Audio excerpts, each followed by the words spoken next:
Hello, hello. Welcome back to Vintage Story. Provided everything is working this time. It looks like everything wants to work this time.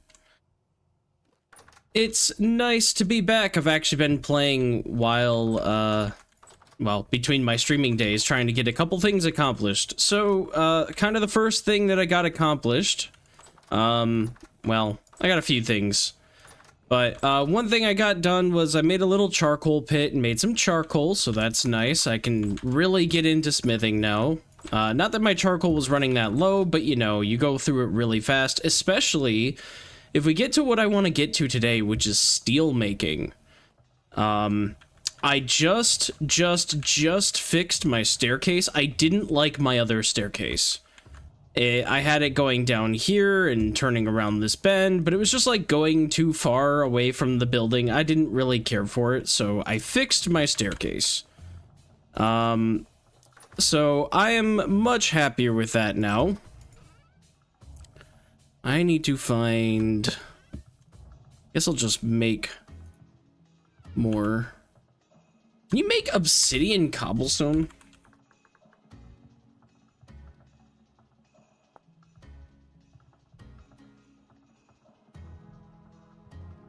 No, not that I want to, but I was curious because I have obsidian and I almost grab it instead of the basalt because I'm really full on basalt. So it's like, oh, maybe I'll make obsidian cobblestone by accident. And I'm like, is that even a thing? Turns out, no, not really.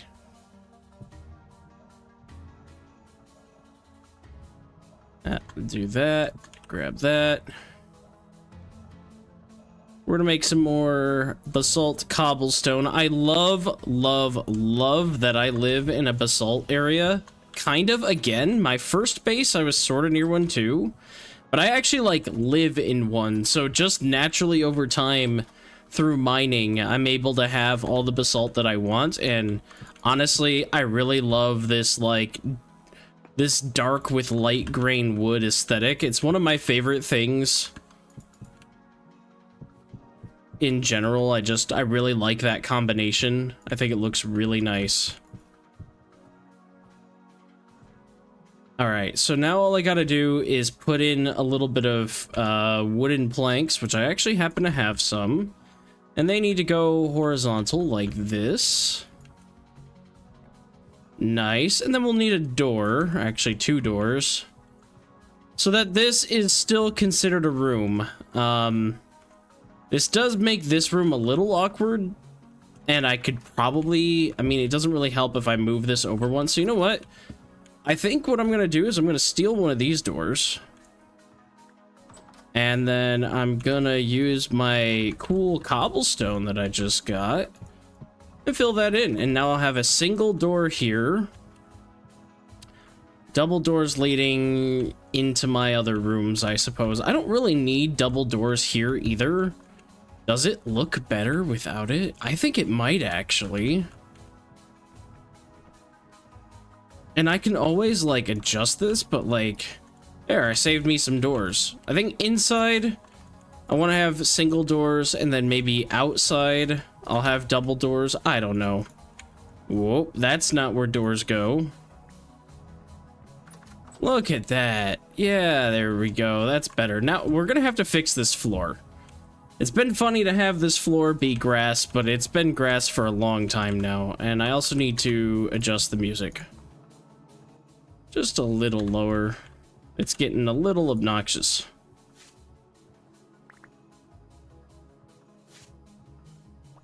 It's been fun having this be cob and grass and everything, but I'm going to start using this room officially. For what? I don't know. But since I have it properly blocked off now and, like, actually something... What do I want? It's kind of a long room, so what do I put in long rooms? Probably a nice window.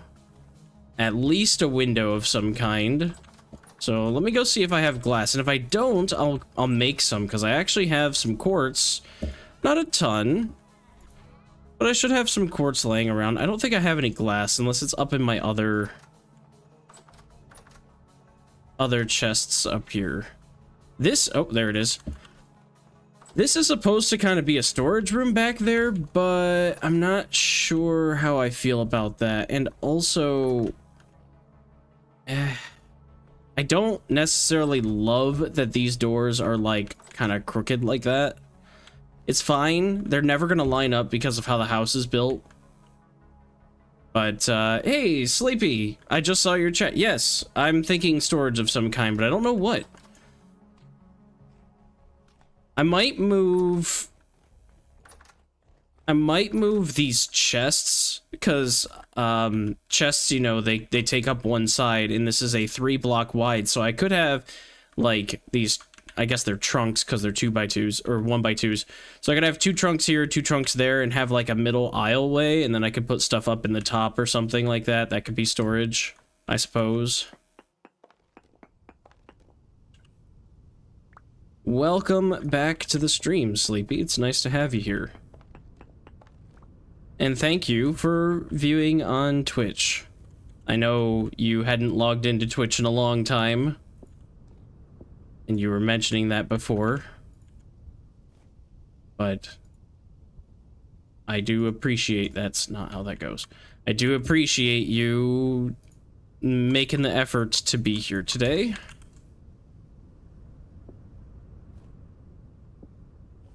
There we go. Nice. I'm gonna have to make more lanterns, and I just like, I made 2 lanterns recently, and I don't have a Hellhammer, but I'm gonna need more lanterns. I kind of want more windows too, so I can actually see places around here.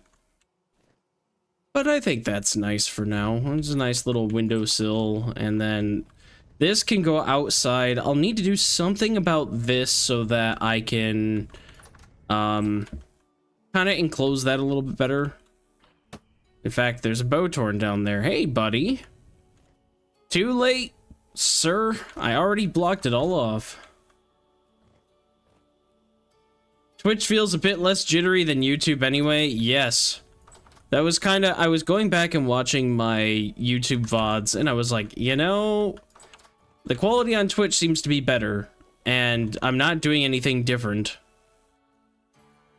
I don't think I think I have both set to be, like, prefer low latency or something like that. There is a setting that you can do for that.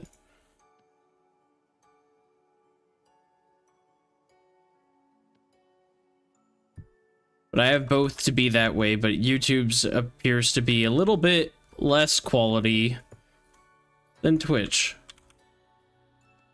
But, you know, I don't mind. For people who like to watch it on YouTube, that's great. That's awesome. I do prefer, for now, people watch on Twitch just because I'm trying to get to affiliate status on Twitch, if possible. So, if people really want to support me, that's the way to do it. But, YouTube is fine. Technically, YouTube is monetized, and so anybody who watches on YouTube does make me a little bit of money, but the money is so obsolete right now. I'm trying to reach goals more than anything. I'm, as a new YouTuber slash streamer, hitting goals for Twitch and YouTube is the biggest and most important thing to me, because once you become an affiliate on Twitch, you kind of seem to stay an affiliate on Twitch. You might have to keep streaming, but, like, it doesn't seem like you have as high requirements. I'm not sure about that. And the YouTube partnership program, I think, is somewhat similar, but I'm, again, not too sure. But one person who's in my chat, hey, Lenger, what's up? You were in here the other day and asked if I remembered you, and I said, I think so. I think it was a little bit, maybe a couple weeks since you had last hopped in, but I recognize you now. What's up, dude? How's it going? What does affiliate status do? Affiliate is Twitch's equivalent of YouTube partnership, so it's how I make money. if I can get affiliate status on Twitch, every time people watch on Twitch, there's, you know, money to be made. It's not going to be a lot because I don't have a lot of viewers at the moment, but affiliate also unlocks a lot of the fun things for Twitch, and I'm not really a Twitch user myself either. But, you know, there's things like custom emotes and shout outs and, you know, cheering people with bits and, you know, hype trains and all that stuff that makes you money on Twitch. And like, that's just stuff that's like nice to have. Not that I'm, you know, necessarily expecting that to do well, but like Twitch is one of these crazy things where like, when you're live streaming, and I guess it happens on YouTube as well, but it happens more on Twitch because like when somebody follows, or not follows, but when somebody like subscribes and pays you like a membership fee or whatever, you can have a nice little pop-up that shows up on the screen and everything's all integrated and it's nice.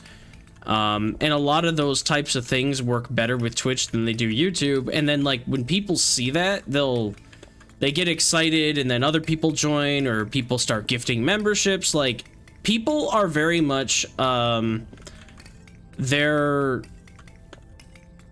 social beings. So they like when they start seeing things and they like seeing how people react to those things. They want to be part of that too.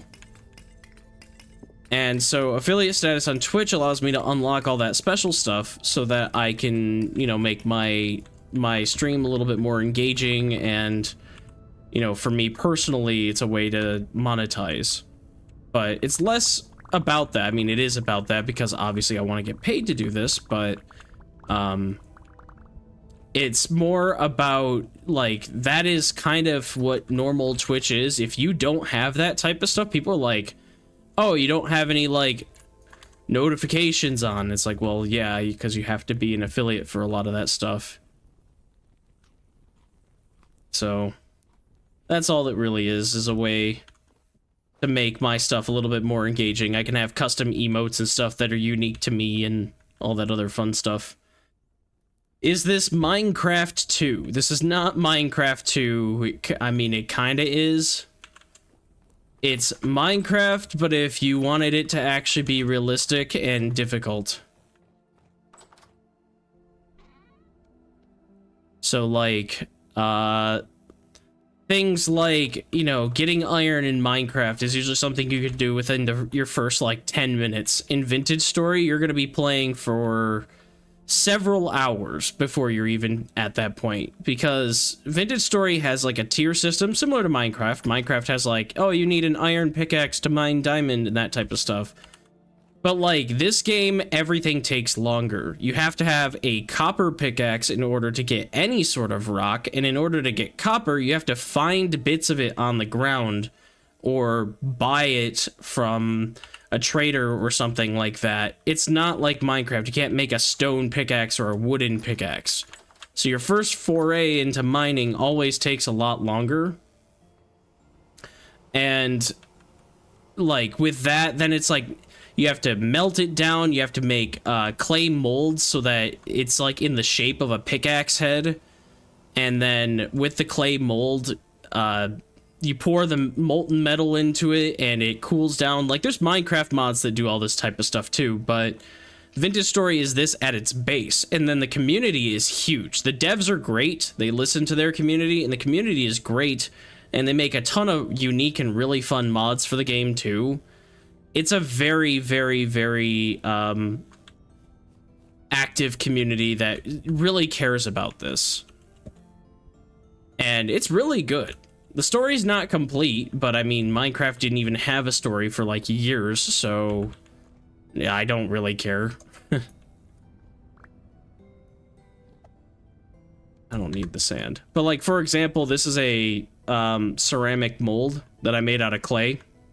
You have to fire that in a kiln so that it hardens, but that means you have to get clay, and then you have to shape the clay, and then after you do the firing, now it's a ceramic mold, and you would have to then melt copper, so that requires a different mold, a crucible, and then you have to like melt it in that and pour it on that and then wait for it to cool, and then you have like a hammerhead or pickaxe head or whatever you made. Very, very robust, crazy system, lots to do. You're gonna spend, I would, if I just had to guess, especially if you're a new player, but even an experienced player, it will take you a long time to get iron. Like 20 hours, maybe? Maybe not that much, maybe like 10 or 15, but like definitely double digits for hours. Like real world hours. Takes a long time. Can't wait for the polar bear emote to drop. I have some fun emotes that I want to do. They actually recommend that for a lot of emotes and stuff, your first ones you kind of just make like a variation of popular Twitch emotes, because people know the Twitch emotes. So if you just name yours almost exactly the same thing and it does kind of the same emote as the Twitch ones by default, people will use them and whatever. I don't know. I'm not that big into it, but I know about it because of trying to monetize and learning about that type of stuff. I'm not a very big Twitch user myself.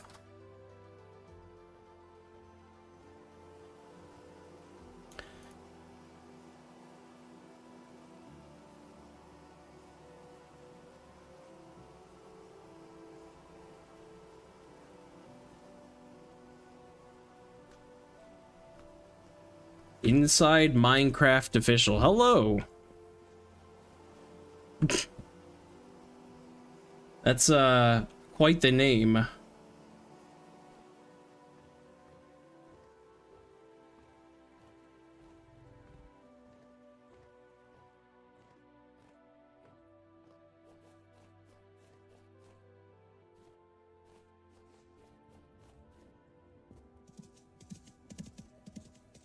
Okay, so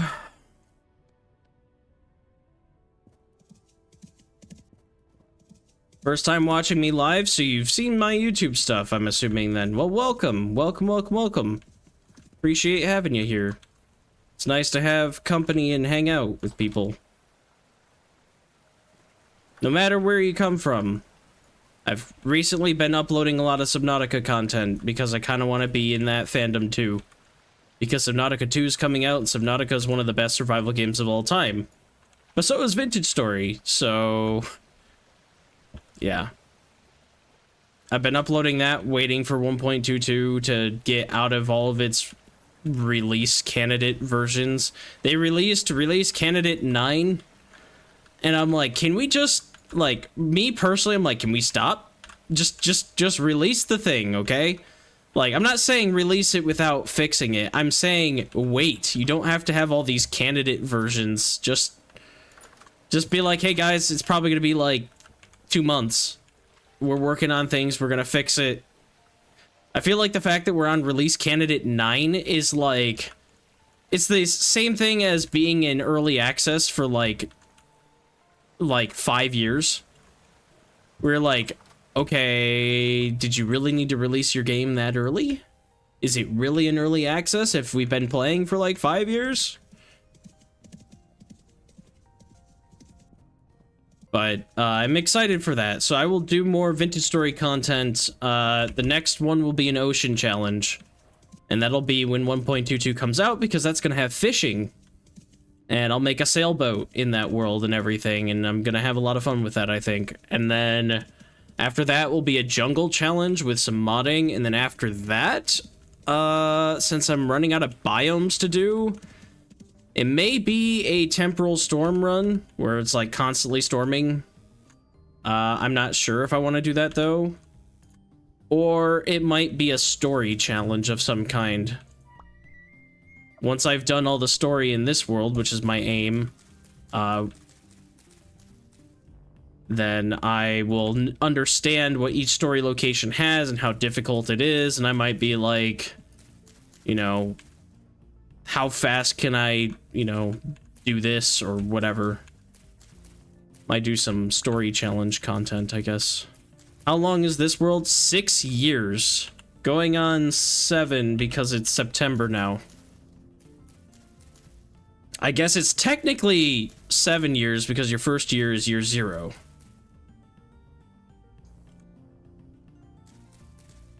And there is no map for this, which is why it's taken so long, because you have to really be thorough about everything you do and take your time to try to not get lost and try not to die in the middle of the woods in a terrible way, nowhere near your spawns. Way, way more difficult. Though I still highly recommend it. If you are at all interested in a no map run, I recommend it. Just be patient. Be very patient. It will take you some time to get used to, but I think it's well worth it. It's a very fun run to do.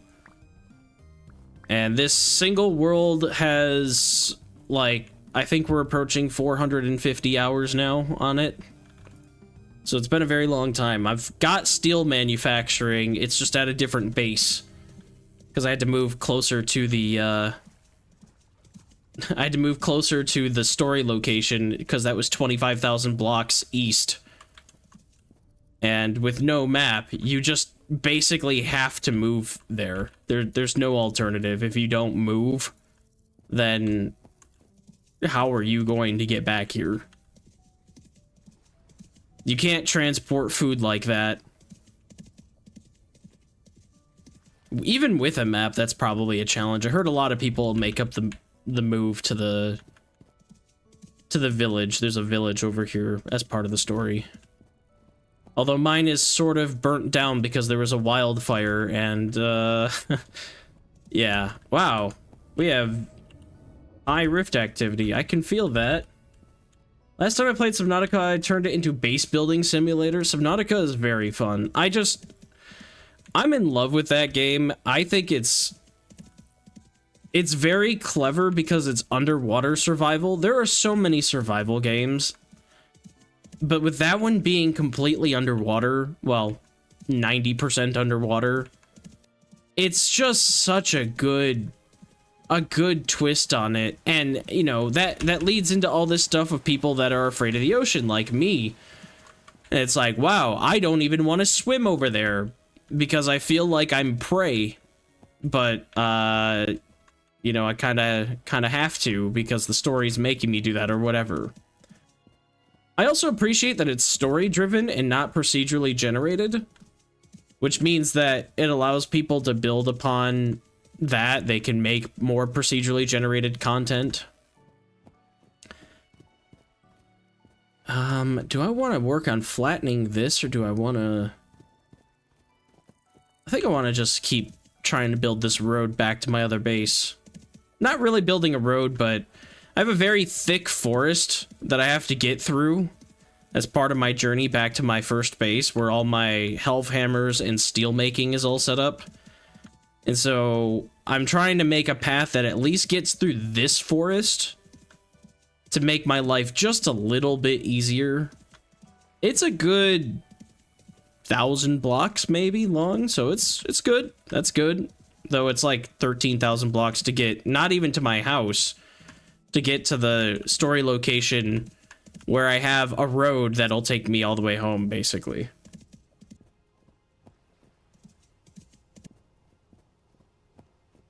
I have to keep up with chat. Just started watching your Subnautica videos. Keep it, bro. You're doing great. Thank you, Gastromundo123. Appreciate you. Thanks for stopping by. Hope you like the Subnautica videos. I hope you're enjoying them. Trying to do the Red Plague, which is a big overhaul mod for that. And I'm currently trying to play this game, Vintage Story, which is also a really great game. If you know nothing about it and kind of like Minecraft and like difficult games, you should check it out. It's a very good game. I have videos on Vintage Story challenges too, if you're curious about them. But yeah, I recommend it. I'm streaming Vintage Story really right now because this is something that I'm trying to beat. They're on the cusp of releasing a new version, which is going to do a lot of changes, and I kind of want to have this done by then so that I can focus on Vintage Story challenges and then stream other games so that I don't get burnt out. Because one thing that was happening is I was doing Vintage Story challenges and streaming Vintage Story. So I was playing like every single day of the week, and I was getting burnt out on it, so I'd have to stop and do something else. And I don't like doing that because I want people to know, like, kind of consistently what the content's going to be. So, I'm hoping I'll stream Subnautica 2 when that comes out, which is why I've been getting into Subnautica 1. Is that a bear? I sure hope that was not a bear. Blah, blah, blah, blah. Let's see. How did you get people on Twitch and people on YouTube to chat? So, there is a program called Caster Labs that's free. It allows you to connect your YouTube and your Twitch chats together, so I can display them here for everybody to see.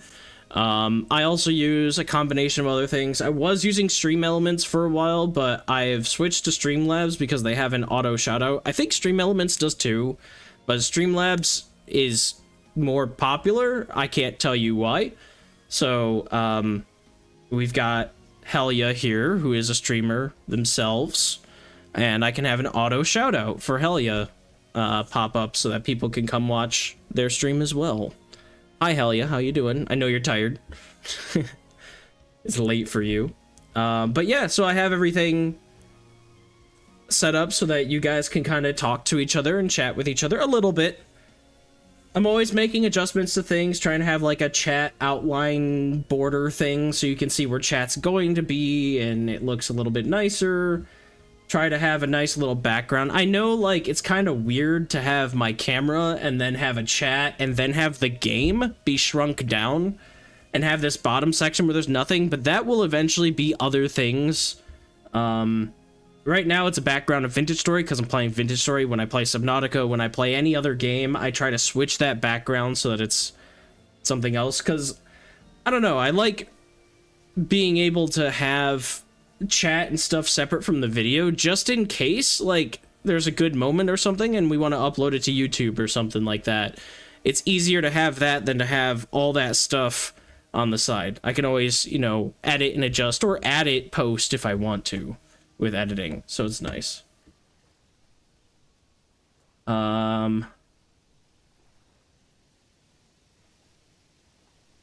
So thank you everybody so far for being here. This is great. I have good turnout. My YouTube stream was not doing so well last on Wednesday. I had lost power due to storms, and I think that messed up a bunch of stuff locally and on the internet. Like, YouTube was not agreeing with this, so it was mostly a Twitch stream. So I'll say it again since we have more people here. If you are interested in supporting me more, just because whatever, feel free to hop over on Twitch because A, I think the quality is a little bit better. B, I'm trying to get to affiliate status, so it helps me if you watch over there because I need more concurrent viewers there.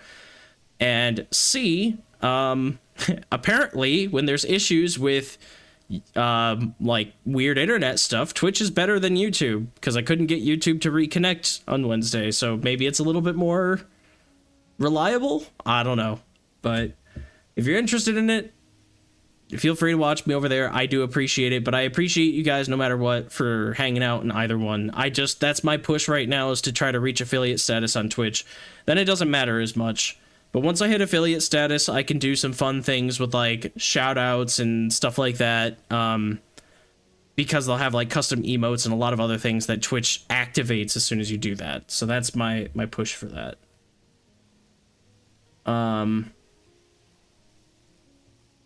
Even though I've never played it, it's in my top 5 survival games. I think that you're talking about Subnautica, because that's what you were mentioning earlier, Gastro. Yeah, Subnautica's amazing. Anybody who hasn't played Subnautica should play Subnautica. Even if you're scared of the ocean, even if you're scared of crazy things, do it. It's a fantastic game for sure. Just saw part 2 of the Red Plague. Actually, part 3 of the Red Plague is out now. I've done part 1 and 2, and now part 3 is out. I'm trying to get that, because that doesn't take me as long, because there's not as much editing. I'm trying to get 3 videos a week for that. I'll play through that. I've already got part 4 recorded, so I just need to go and do some edits, and that'll get posted on Monday. Then Wednesday will be another part. Friday will be another part. We'll see how long it takes, but I'm gonna guess maybe 9 to 12 parts or so would be my guess. I did see that RC9 came out today. Hell yeah, I did actually. I was just making a joke about that. I kind of wish that they wouldn't, like, do release candidate 9 and all this other stuff. It feels like a lot. Just kind of work on it, guys. Nobody's gonna get mad if you guys don't do updates, like, every week. Just work on it. And when it's out, and we'll all thank you for it. It just feels like a lot of these release candidates, and it's like, I appreciate that you want to have the stuff ready for people to play, but I don't know. I'm kind of the mind, like, don't worry about releasing anything. Just work on it, and we'll all be appreciative when it's out. Do I actually want to go down? I think I do. There was a bear over here, I think. I have to be careful about that.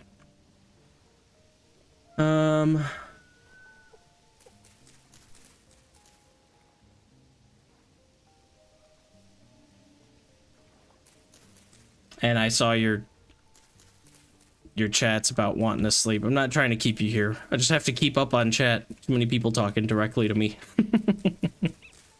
That's not a bad thing. I appreciate it, like I said. Get them numbers up. I play Gecko Gods first, but then I'll go back to Subnautica Below Zero. They want to get RCs out because they like the feedback from players. Yes, that's absolutely true. The one thing that made me say that, and I don't know how accurate this is, so I'm not judging them too much for it, but apparently there's an issue with, like, stews or something. And as part of RC9, they didn't patch that. And people are like, how is this not patched yet? And that makes me wonder if they're, like, worrying about other issues. And it's like, you guys can wait a little longer if you need to. Nobody needs RC9 right now. If it helps them get it done. I hope. Whoa, bear! Get out of here. Get out of here. I knew you were around here. Get.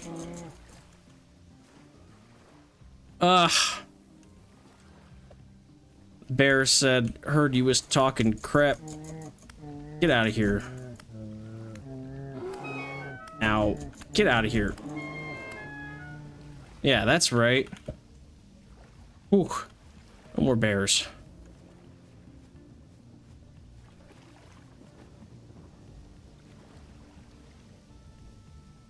The bear did not appreciate that. Give all of this.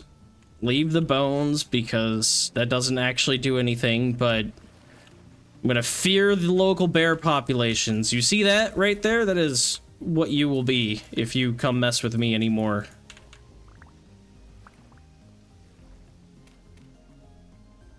I really need to be packing more healing. There's no reason I don't. Do I actually want to? I guess I should probably go down to this level. That's fine. I pick that up now? Yes. Okay. Let's get back home before I tempt fate some more. Up. There we go. I mean, these pre-release also helps them find bugs and such. Seems really small after all. Yeah. Entire community of people playtesting it. Yeah, that is nice. Like, I'm not saying that's wrong. I'm just saying, like, I feel like they could release a version that maybe is a little bit more done, maybe. I just hope they don't feel rushed, like they have to release something because everybody is anticipating it, is really the main thing. Like, if there's an issue with the stew, and, you know, people know about that, and apparently, like, the stew issue, like, crashes your game. So, like, that's a pretty big issue. It's like, maybe, you know, take some time to, like, work on that. And if you don't know what's causing it, then that's when you guys can say, hey, we want to fix the stew issue, but we need your help. Community, go out there and make every stew combination possible, and when you get a crash, let us know why or how. Send us logs, tell us what the combination was, etc. and we'll go from there. Because they just released Release Candidate 8 like last week. And so it just feels like really soon. And they are a small team, so it's like either you guys are cooking or you feel like this pressure to release something, and I hope they're not feeling overwhelmed. Just cook. Just make it. Just have it. Do the thing. I'd be fine if release candidates came out once a month and it took 6 or 7 of them instead of having, you know, one every week or every other week. You know, we can still do bug fixes and testing and on that stuff. If you know that there's an issue but didn't have time to address it, just take the time to address it. Nobody's gonna yell at you. This community is too nice. Hi. What are you doing in my house?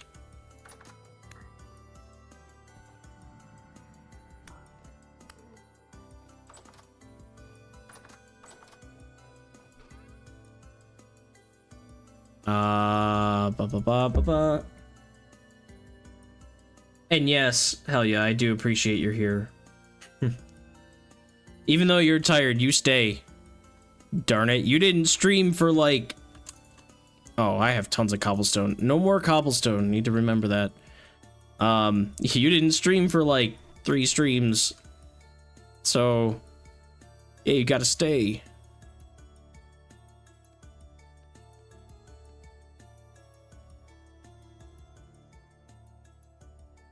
Saw a Reddit post earlier, someone saying the game had them on a pie-only diet now.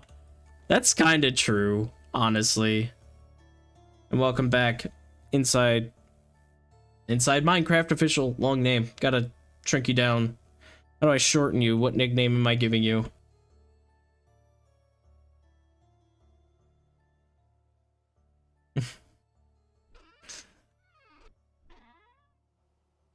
You know what you need to do, Helia, to make you not ill? You need to sit back with your tea. You need to cuddle up with your cat. Or cats, rather. You have 2 of them. And then you need to watch my streams. You need to rest, and the only thing you can do to rest is watch me. Even when it's late.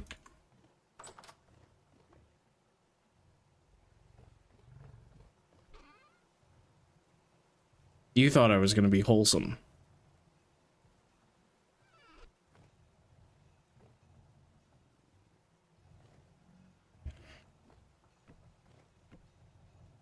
You need to change your clocks so that they match my time zone.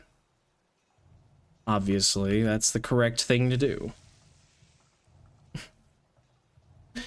Chisel a drifter statue and get the cat mod, put a cat in it so that the drifter kneel down and worship the statue of the cat. I like where you're I like where your head's at. I like that. I'm not the best chiseler, but man, I want to make that now.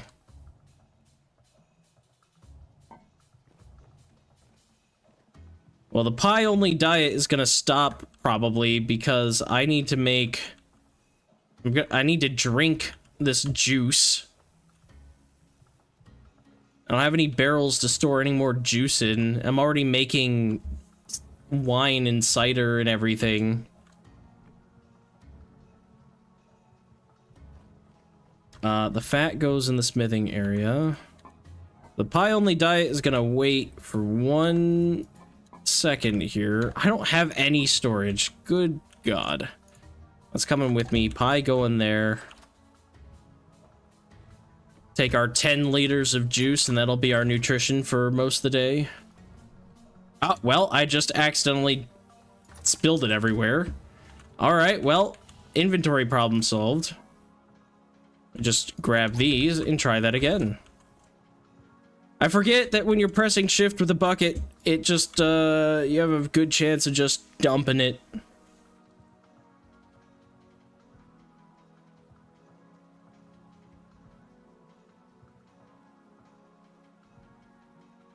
I wish I was playing it instead of watching this mapless mad lad. God, that would be... Maybe I'll make a second YouTube channel, and that's what I'll call it, is Mapless Mad Lad, and then I just have to play all the games that don't have maps, or any game that heavily relies on a map and get rid of it, never use it. That'd be a fun YouTube channel. Do you know that Dave the Thunderlord is a robot machine? At the bottom of him, there's a hatch. Didn't know that, no. If that's actually a thing, because you can't reach him.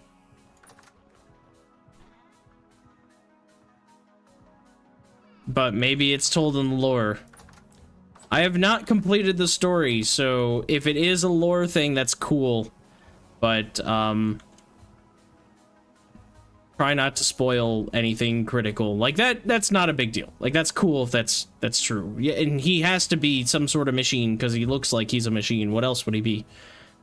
Plus, I've already think I've read something about that, so that's not really a big deal. Whoa, hello. Whoa, suddenly the farm is a location where I'm going to get farmed. How about no? I just wanted to feed my animals. That too much to ask?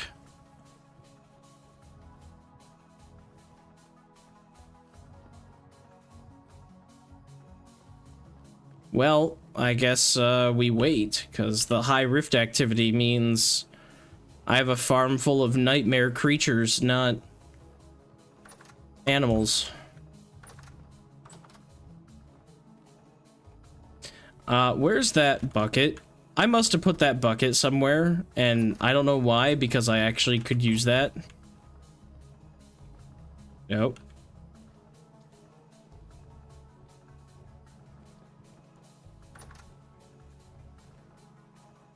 Yeah, you. Do not press shift while drinking juice. I wish to keep the juice. The juice should not be loose.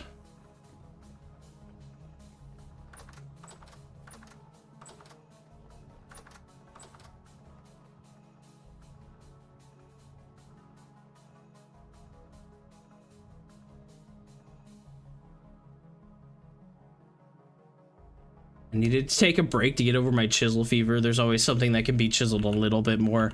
I like chiseling, but God, I'm not creative. So I start chiseling something, and I'm like, wow, that doesn't look nearly as good as I had pictured in my mind. And then I go to fix it, and I make it worse, and then I'm like, burn it all. Start over. Get this chisel out of my hands.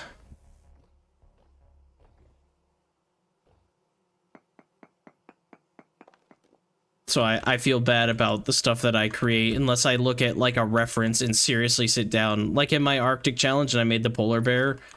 That was like me pulling up an image of a Minecraft polar bear, and because the chat at the time was like, you need to make the polar bear, and I'm like, okay, I will do that. But like if I just have a blank canvas like this, it's like, make this look good. I'm like, how?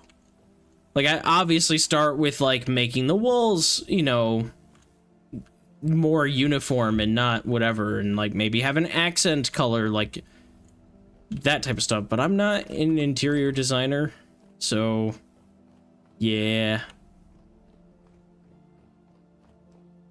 Hello, Moon. I'm gonna wait a little bit, and then I can keep reading chat.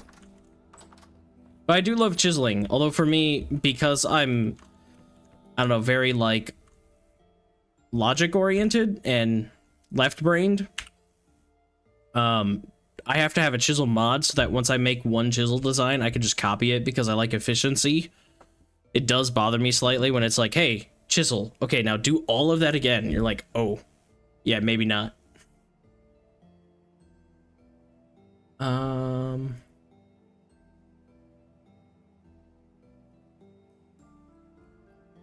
You drive 100 Bowtorns, make them all shoot at you, but miss. Sound would be nice. I don't think it can actually spawn that many. That'd be kind of funny, though. Unless I go into creative and spawn that. Dump the feed into the top and it comes out the bottom. That would be actually kind of cool, but like... I'm gonna make my house more efficient anyway. So, I wouldn't need that. I do pixel art as a hobby, so chiseling is kind of the same, but in 3D. I could never get into pixel art. Like, back in the early days of Minecraft, where people are like, I made red wool, white wool, and all this other stuff, and I made 8-bit Mario. I'm like, I made nothing. I can't even call it Mario, because it looks terrible. I never sat down and did that. I think that's how a lot of people got really good at pixel art is, well, you have Minecraft to thank for a lot of that, because, that's a sandbox game, and a lot of people went into creative and did that. For me, while Minecraft was huge, I was playing Dark Souls. So when I wasn't playing Minecraft in survival mode for the survival aspect, I was going out and fighting bosses and being like, what if I played Dark Souls but didn't level up? That'd be fun. And that's how I got into this type of stuff. Not exactly this. What really got me into this was being a child with no siblings and having an N64 and like 10 games. You get really creative when you have 10 games, and that's about it. We had an Xbox, but it was hooked up to the main TV, and I couldn't use that, so I had to use my N64 in my own room. Like, it was hooked up to the main TV, and the only times I would be able to play it would be basically weekends or evenings, but then my parents would be like, no, we want to watch the news, or we want to watch TV, or whatever, and I could take the Xbox into my room, but, like, I had an N64, and Zelda is my favorite franchise of all time, so Nintendo, Zelda games, I kind of went that route and did that instead. Where am I going? But, yeah, I think that's really what got me to do all these weird challenges, is because I've played and beaten Zelda Ocarina of Time, God, if I had to guess, like 100 times. I'm not even kidding. As a kid, I used to beat Ocarina of Time, restart it, and beat it again, restart it, and then play it until I got bored. And then I would go play, like, Smash Bros. Or something. Go play Turok Dinosaur Hunter or whatever. I didn't have Mario Kart or anything on my N64. I had Mario 64. I had GoldenEye. I had Ocarina of Time. I had Majora's Mask, but lost that somehow. So anyway, I kind of cycled between a lot of those games. And so you get pretty creative when it's like, huh, what do I do in Smash Bros. That I've played and beaten a million times and unlocked all the characters? I guess I'll play as Fox against 3 Samus Arans, and I'll make them all level 9 difficulty, and I'll just only defeat them by reflecting their super shots back at them. Like, that's literally a match that I did. I didn't shoot once, I didn't hit them once, I just sat there and did the deflection ability that he has with his shield. I don't need to feed these animals. They're, like, good, but, I also don't want the berry mash, so it might as well go. Actually, they're all hungry, so that they can eat. That's fine.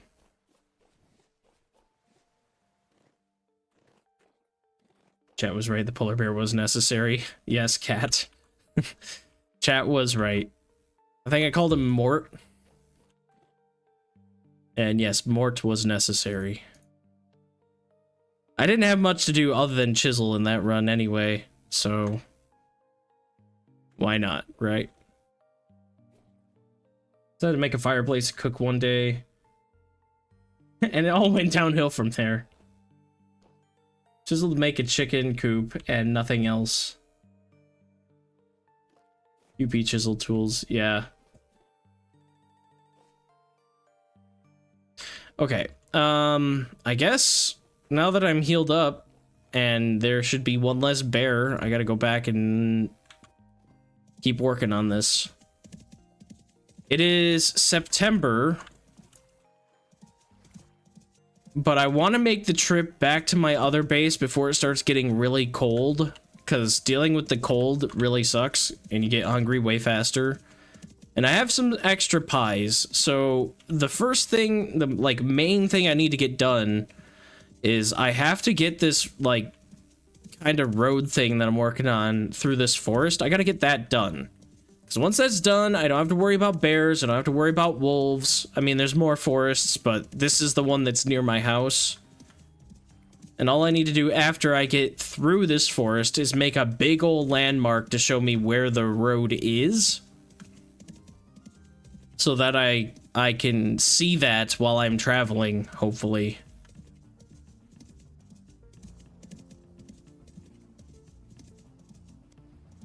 Because I never go the same way twice when I'm going between here and the Lazaret. I've gone a different way almost every time. So I'm trying to make a more consistent path. I'm not doing a super highway because that would take me like a month. But I do want to get through stuff like this where it's like, oh my god, this is terrible. How am I going to get through this mess?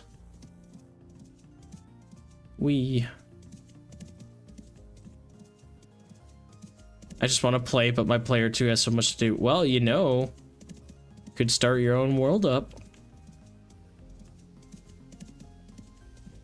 Could do no map. Do this run for yourself. Then we'd have a lot to talk about. Then you'd be like, how the heck did you do this? And I'd be like, 'cause I'm crazy. Don't mind me.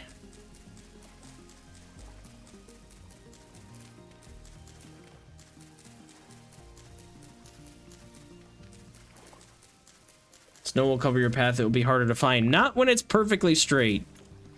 I should be able to follow a 2-block wide path. As long as I can see the big old beacon at the start of the path, I should be able to stay on the path at that point. But I am trying to do all this before the snow starts.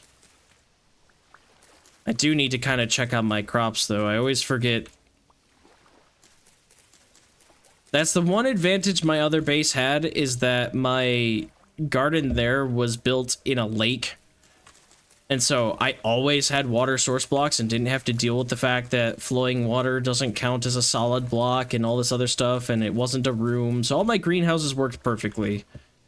And this one has that problem. But also, I'm probably going to move my greenhouse again, where it's slightly warmer. Or maybe make just another one, I don't know. So that I can grow rice just a little bit longer into the year.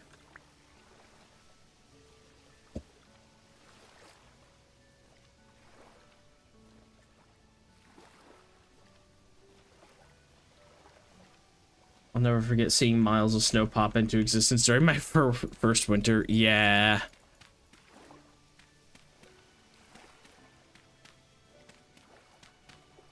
This game, like, the more you play this game, the more you get subtle cues, like the fact that the fall music only plays when it's like, you know, September or late August.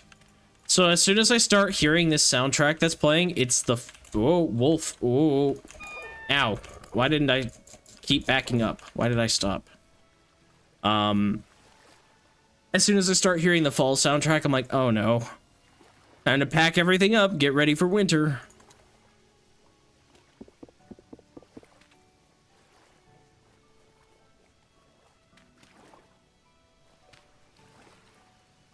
I'm only building this out of cob because I have a lot of extra cob, and I don't need all of this.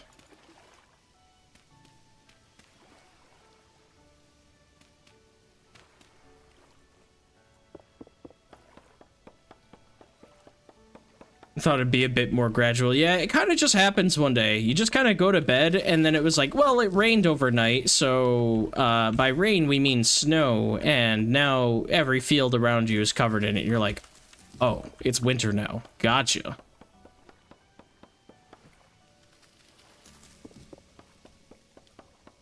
No comment on being crazy or not, but I also don't really want to play a new world. Just not the same as playing together. Fair enough. Vintage Story is a very cooperative game, and I have recently discovered that I am almost inherently not cooperative in a game like this, in a lot of survival games, because I really, really, really often want to go run off and do my own thing. And that's not usually a problem, but a lot of my friends that I play with really like to do... Oh, I didn't empty the elk out.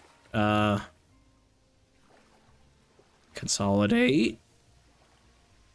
Nice voice crack. Thanks, Body, for being amazing. As always, we love you. Biological functions. But yeah, a lot of my friends like to just cling together and do everything together. Literally everything that they can do. They do. Like, they will farm together, they will make the house together, they will, like... They very rarely go out and do their own thing on their own and then come back. There's nothing wrong with that, but that's just, like... like I said, I'm so left-brained that my body physically rejects the thought of not being productive. It's like, hey, you should be out hunting right now. You should be, you know, finding better tools so that you're not panning for copper and all this other stuff. Like, it wants to rush through it, even though you shouldn't want to rush through Vintage Story. My brain is just, like, screaming internally, like, make progress. Be efficient. You should have iron by now. Why don't you? What just hit me?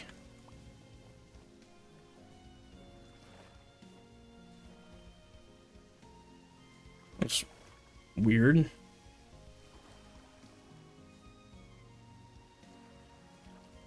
Player 2 joined an art competition and now advanced to round 3, so unless he gets kicked out, he works on that most weekends. Yeah, that's... I'm the player 2 has too much to do it. It's finals. Oh no.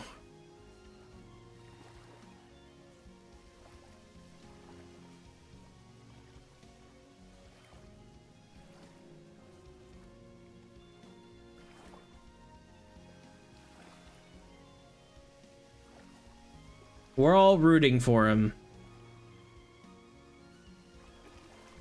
It's Lucieth, isn't it? Because that's who you play on weekends with? Do farm and animals. He goes and fetches the iron. We should go exploring together, but not every time. I'm the hunter of the two, so when I'm not busy prospecting, I'm running around the forest with a spear making caveman noises. Yeah.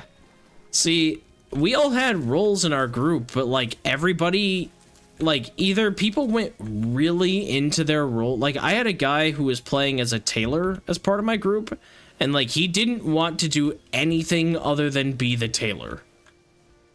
And fair, we had 4 or 5 people playing. One of them didn't get on very often.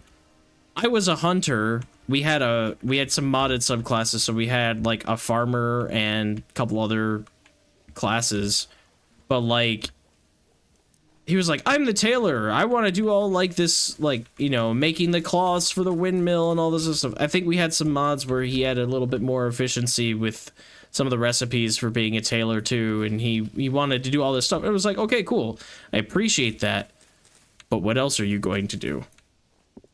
We can't have just one person being a tailor and, like, that's what they do. And it's not like he didn't do anything else, but it was like, I need somebody to go caving with me. And then he'd be like, well, my character's bad at indoors. I'm like, I'm a hunter, so is mine. But, like, we need iron, or want iron, because they wanted to do the story. And I'm like, you guys definitely want to have better tools if we're going to go do the story content. Better weapons, better tools. We didn't even have bronze. They're like, when can we do the story? And I'm like, I'm not stopping you from doing it, but from at that time I had just done the archives. Like, from my experience, I got mega killed when I went in there with iron. So we would all want at least bronze, and we couldn't find it.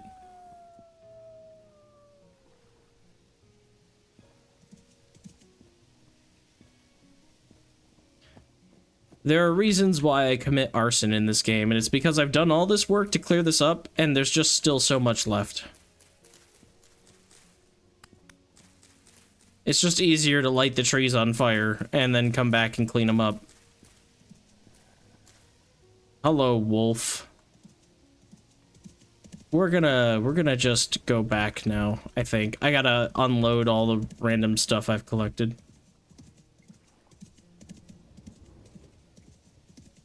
Better Ruins, everybody swears by Better Ruins, and I have not played with it ever. I do want to try that one out.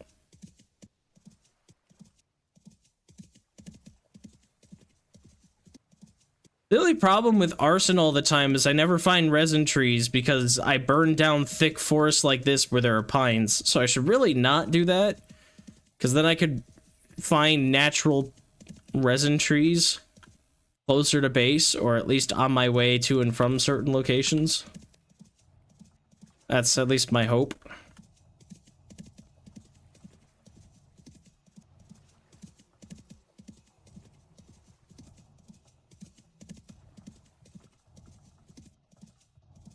It doesn't help that fire's actually really pretty in this game. That's true.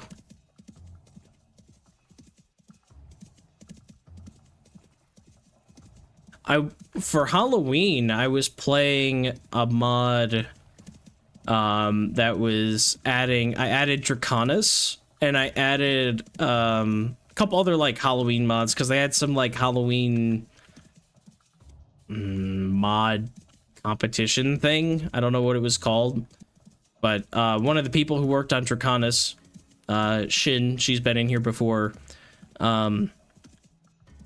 also made a mod for that, so I wanted to try that because it was, you know, Halloween themed, so I got some spooky mods.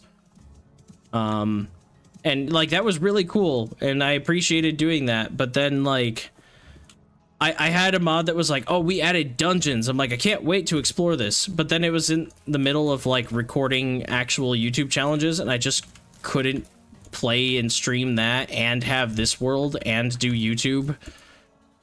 So I had to drop one thing, and it was that. Plus Halloween was over, so by the time I had time to go play, it was like, you know, solidly November, way past Halloween. I was like, yeah, okay.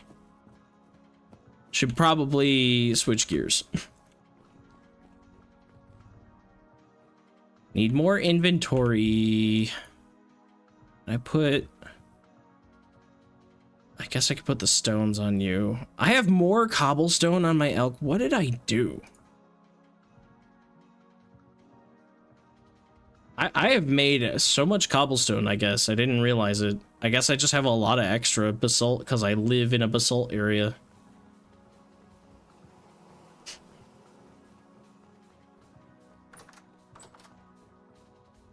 Yeah, Shin's been in here a couple times. I just don't know who has been here when she's been here.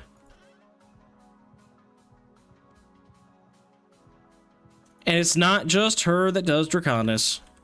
She has a group of people. She does the animations for that, though, I think. Mostly. Doesn't do a lot of the programming, but does the animations.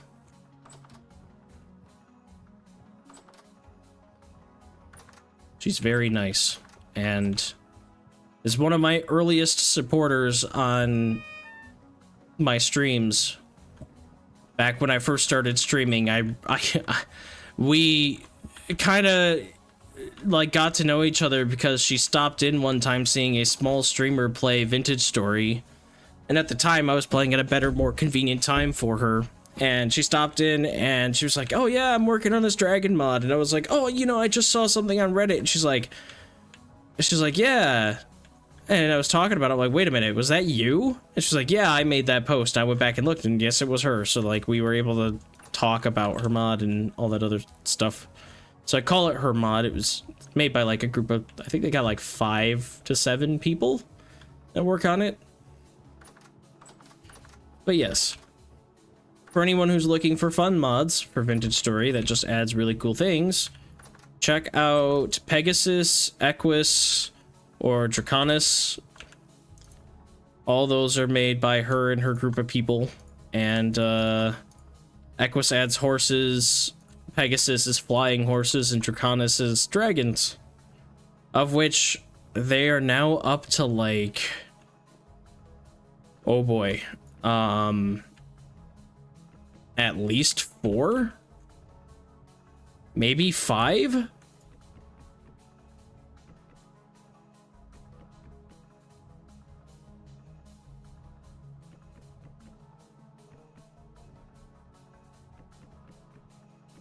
Five different dragons. Or dragon variants, wyverns, drakes, worms. All the fun stuff, all the nerd stuff that we love.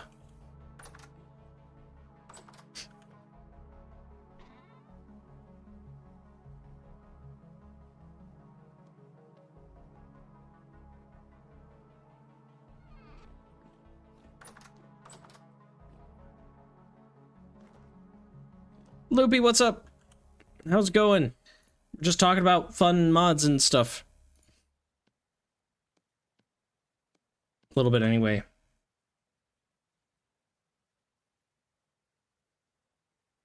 Also, Mad Hij.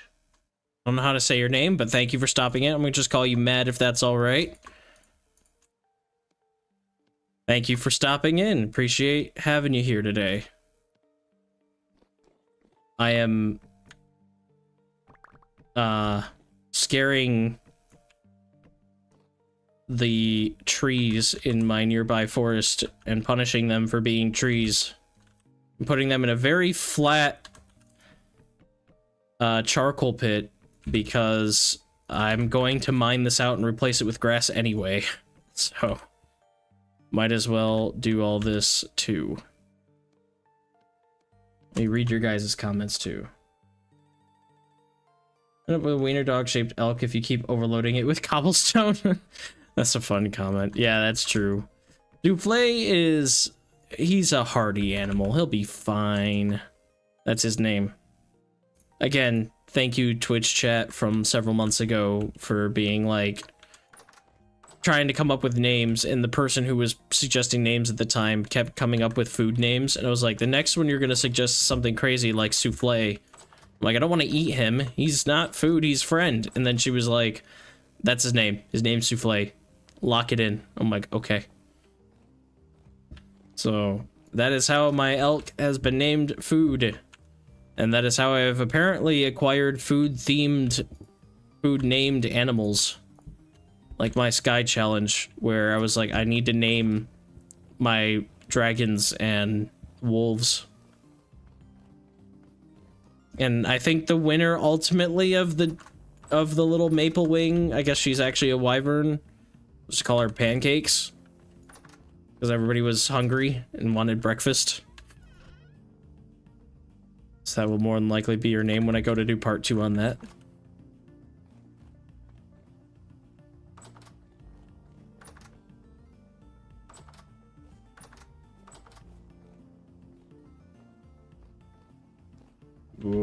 Go away, Drifter. You know what this nerd needs to do now? Oh yeah, Basil! It's supposed to be Basil, but I don't like the name Basil. I like the name Basil, though.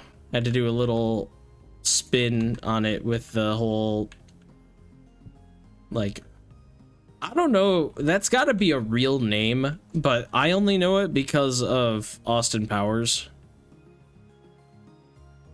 I should remember my boy Basil. I was so happy and wanted to protect him. I was very scared to actually use him. I was like, I got this new, like, robo spider guy, and I'm so happy. I want to hold him and love him forever.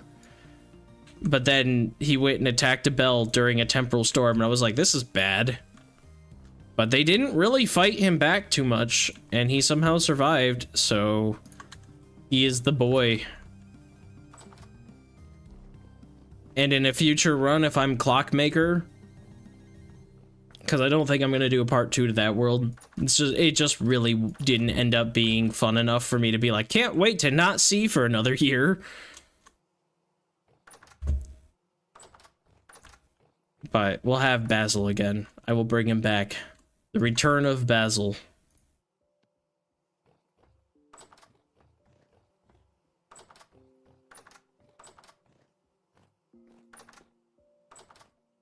Basil is precious.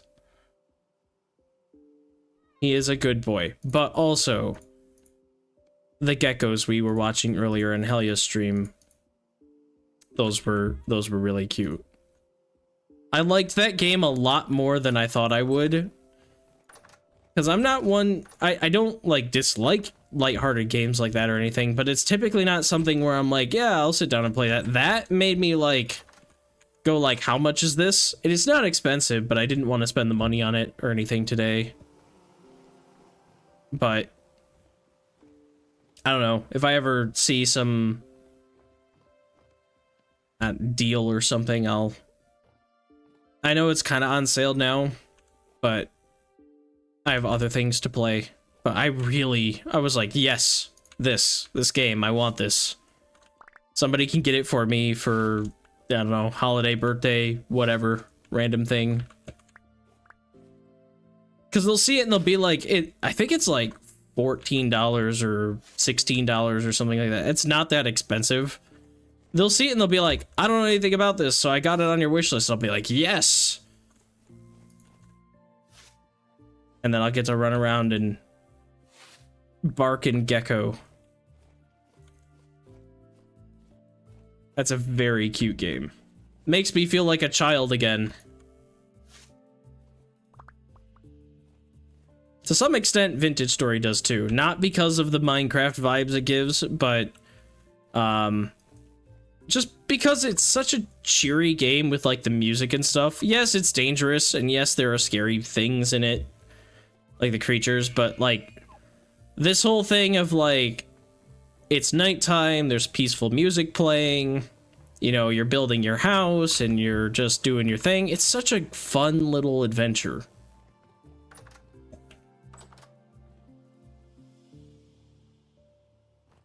And yes, hell yeah, get sleep. Don't let me keep you here. You get good sleep. Rest well. Pet your cats. Make them purr on you. That will heal you. Do it. This is a threat. Anyway, have a good night. And thanks for stopping in. I know you've had a busy day with your stream and now my stream. And you're sick. And everything else.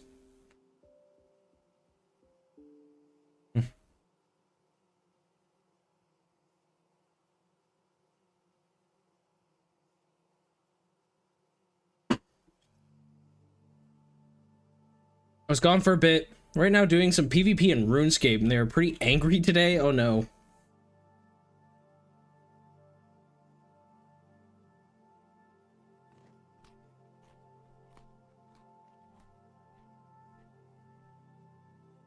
I didn't get into RuneScape, but it was definitely a thing. Like, all of my friends got into RuneScape.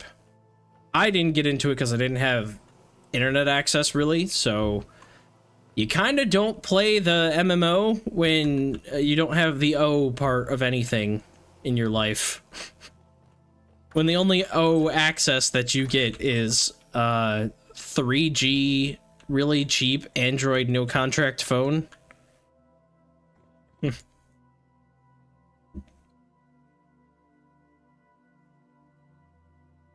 I'll go sleep. My cat Shadow will plop over next to me and demand belly scratches while her little claws dig into my hand. Yes, cozy and relaxing. Dial-up's curse. So it wasn't dial-up. We didn't have dial-up when I was growing up. We did actually a little bit, but like my parents never saw a huge value in the internet. And by the time we ended up getting it, I was still really young. I was maybe like 6 or so, maybe 7. No, probably older than that, maybe like 8. But when we started and we did get internet finally, we had it for like a few months before this was approaching the US's financial recession in 08. That hit us pretty bad, so we stopped paying for internet because nothing used it at the time. I know it's crazy to say words like that for people who have basically been only raised with the internet, which I know I attract a older crowd anyway, so I know this is not surprising to anybody, but yeah, it's crazy to think that the internet was just one of those things that like, I'll go on there, I guess. There's not really anything I want, but, you know, whatever. Like, people used to go on there to look up, like, recipes and, like, very random things like websites. Back in those days, websites used to be able to find like every episode of every TV show that like if you were watching cartoons, Cartoon Network or Nickelodeon would have like every episode of their cartoon on there. Used to be able to just go to like websites and be like, yeah, I want to watch episode 1 of this. They're like, right here. There you go. Because the internet didn't have this whole... Hi, Gracie. If you ever hear rumbling when I'm talking, it's because Gracie jumps up on the counter and causes vibrations through my desk. Do we need a cat time? Maybe before Helia goes. I think it's Gracie time. We're gonna pause for a second, and since I don't have a cat cam, I'm gonna bring Cat to the cam.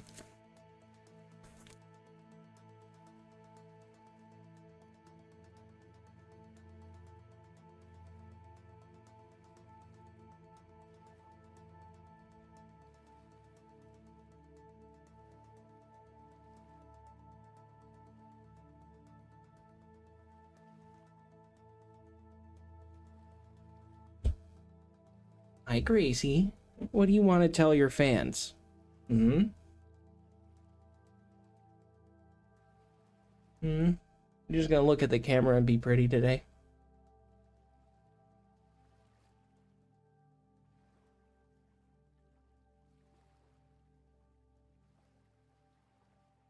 Hmm? You're gonna act like you don't really want to be held, but I know you do.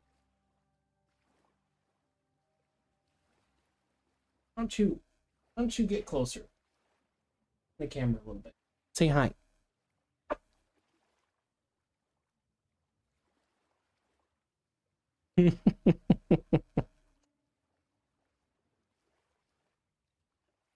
You want to brush up on the microphone and get it all covered in fur?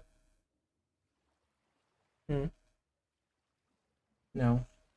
Should I put you down?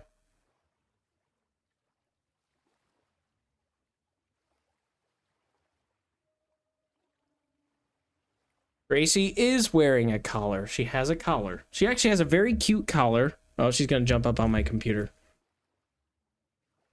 The red mark, I'll try to show you since she's being there. So the red on there is, it's a tag for a software thing called PetLink. It's for microchips. She has a pretty cute collar though. She has a, oh, where is it? I'm trying to spin this around, Gracie.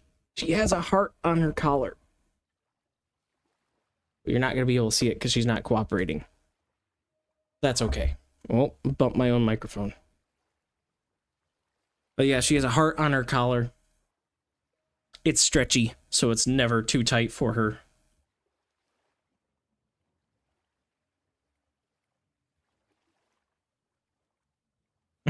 Can't wait for the Gracie stream with occasional night breaks. I'm gonna try to incorporate her more into my YouTube content.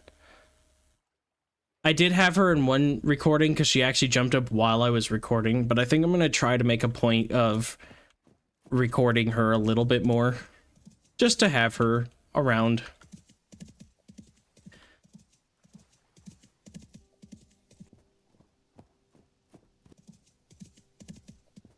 But yeah. Does Gracie ever meow? She is a very vocal cat. Yeah, she is extremely vocal. She's just not vocal, like... She's not loud enough for my microphone to pick it up, despite it being actually fairly sensitive. But also, she is a shy cat. Not that she knows she's being watched or anything like that. Oh, hello, another wolf.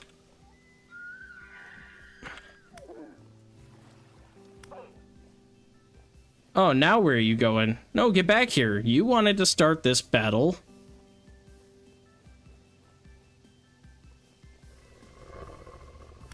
There we go. And you know what? Just to keep my life a little bit safer, we'll take the fat, but leave the meat. Anyway, she is not an extremely vocal cat when she's in here with my, like, in my room. She, Unless she's down on the floor. She'll scream at me sometimes when I'm playing games because she wants attention more than wants me to play games. But yeah, she's extremely vocal. She's just not on stream most of the time. My cats are indoor exclusive. They don't need collars. They do get out. They have chips implanted. She has a chip. She doesn't really go outside. I do let her outside, but like always under pretty close watch. And we live somewhat out in the country, but she's not. But she doesn't have the explorer need to go out and really like go out into the woods that are nearby or anything like that. She stays really, really close to home, and she's only ever out there for like 10 minutes. So she's mostly an indoor cat, but she likes to be outside and have a little bit of like a, you know, just some time out in the sun. Nothing too crazy. But, yeah, she has the collar because, well, she was my mom's cat first and had the collar, but also I figured if she ever did get out, I want it to be known that she's not a stray just by looking at her. I mean, that should be pretty self-evident given by her just general, like, healthiness. She's got a nice thick fur coat. She's a good weight. Wouldn't have a lot of stuff in her fur. But, like, you never know. Cats can sometimes get scared. She's a very skittish cat. And if there were, like, let's say, for whatever reason, the door's open and, you know, I drop something loud, there's a good chance she could freak out and run away. And not, like, away, but, you know, get outside and get scared and can't find her and whatever. So, it's more of a precaution than anything. We have had cats in the past growing up that got out and never got home. I mean, technically it happened twice, but he was an outdoor cat and always came home, but he actually had a stroke and he was fine after the stroke, but then he didn't come back one day and we thought maybe he had another stroke. We never saw him. It was a good long time after the stroke. So he was an indoor-outdoor cat who would be gone for like 2 days. He never got hit by... Well, he did actually get hit by a car once, but he was very more aware of the road situation after that. He didn't have any broken bones or anything. He just got scraped and then healed up pretty well and learned his lesson. But, you know, I want my cats to live a long time, and that was me growing up as a kid, and my dad had indoor-outdoor cats and was like, it's fine. But since I got Gracie, you know, as a kitten, or rather my mom did, my mom was like, oh, hi. My mom was like, she's going to be an indoor cat, and since she doesn't know anything, you know, doesn't know any better about the outside world,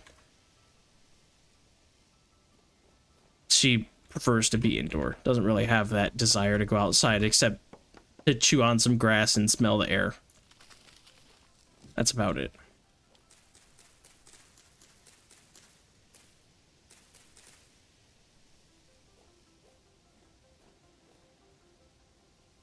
My anxiety could never if my cat was gone for 2 days. I don't know how I did it, honestly. Because my cat, the one that had the stroke, his name was Tommy. He was a very good cat, and he was kind of my cat. He was very protective of me. There's photos of me holding him in a really terrible way, where he was uncomfortable for sure, but he tolerated it because he understood I was a kid. He was a very, very good cat. But for whatever reason, he just absolutely loved going outside, and, like, my dad just having had outdoor cats when he was growing up was like, he's a cat, he'll be fine. And he was fine for most of the time. And honestly, we knew nothing was really wrong with him because we talked to all our neighbors over the years when we had him, and they'd be like, because I lived in an apartment complex, and so we had like one little girl that lived nearby be like, oh, I know him, and she like gave him a name and everything, so he obviously visited quite regularly. And then she's like, I feed him cheesy popcorn, because he was a cat that liked human food, so he'd lick the cheese dust off the cheesy popcorn and stuff like that.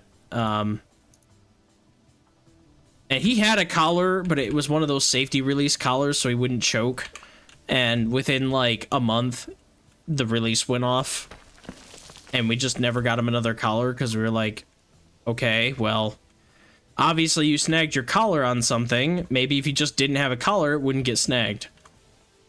But he was never taken. We think that other people around the neighborhood, based off of the conversation, saw him and were like, aw, cute kitty. Let's bring him in tonight, you know, let him sleep or whatever. We're not certain that he actually spent the whole night outside. He probably didn't, more than likely.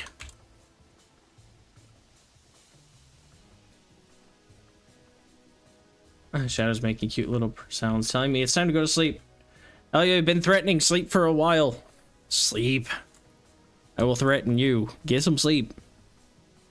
But yes, thank you for stopping by. As always.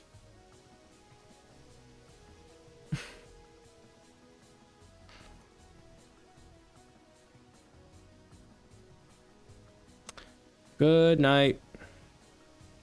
I'm more indoor-outdoor for a while. Always wore harnesses, but they've been indoor exclusive the past few years. No longer wear anything. But much better having them safe inside. That's kind of how I am with my cats. Absolutely.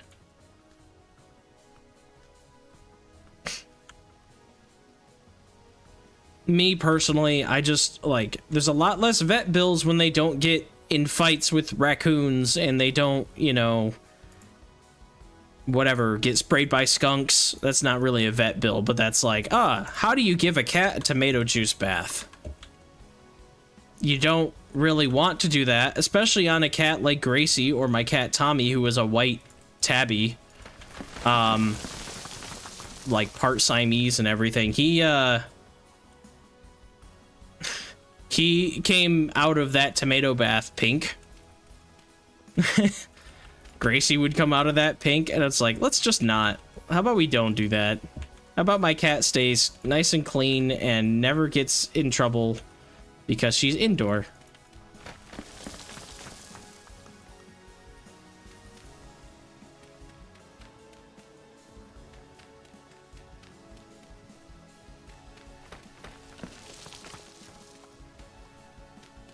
And I just feel better. Like, it would be really hard for me to sleep as an adult and be like, well, I hope she comes back. Especially knowing her personality. She doesn't want to be outside. So if she ever did get outside and was gone for days, I'd be like, uh-oh. Like, what's going on? She'd be terrified. Whereas my other cats, they wanted to be outside. They enjoyed being outside. They lived outside most of the day and would come home at night most of the time. So they were comfortable and were kings and queens of their own jungles.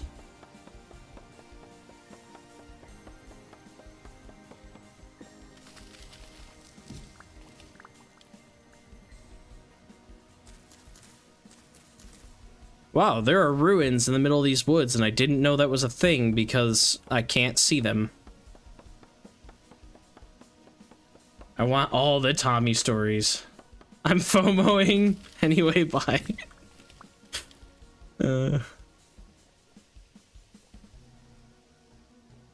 Perhaps I can find some photos of me and Tommy when I was young. I've got one really good photo of me holding him.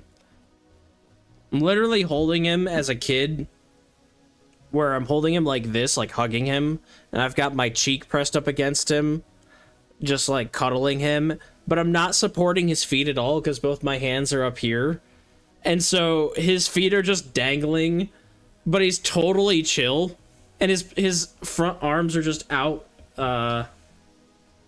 like this, but sideways. I can't do it too well. They're like completely out though. His front paws are just completely out. He's totally tolerating the fact that I'm like 7 and just want to hold my cat. He was a very chill, very awesome cat.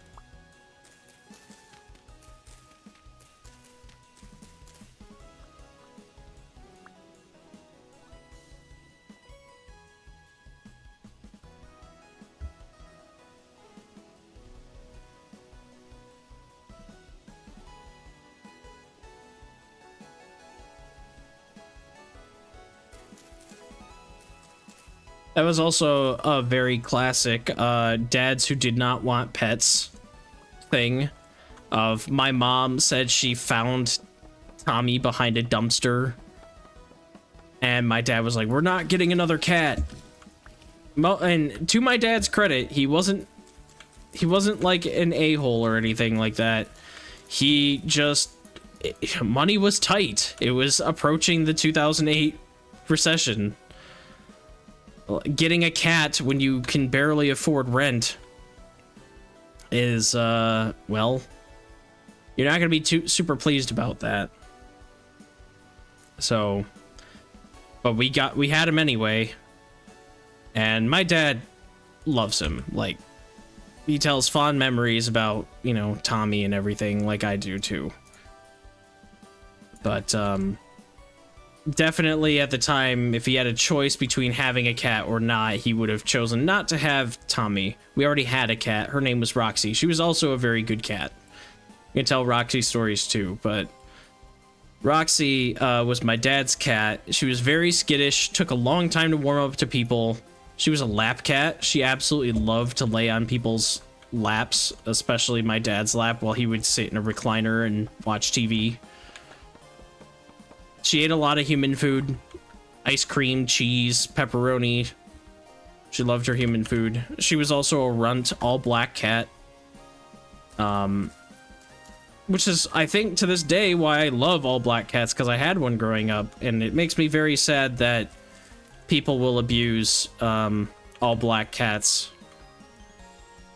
There's like a really weird superstition thing specifically with all black cats. You know, black cat crossed their path and all that other stuff, but like people will not be friendly to them. They will harm them because of that or something. They think they're evil, they think they're whatever, and I don't think it's because people actually believe like, oh, black cat crossed your path. I think it's like weirdly like somehow it's okay in their mind.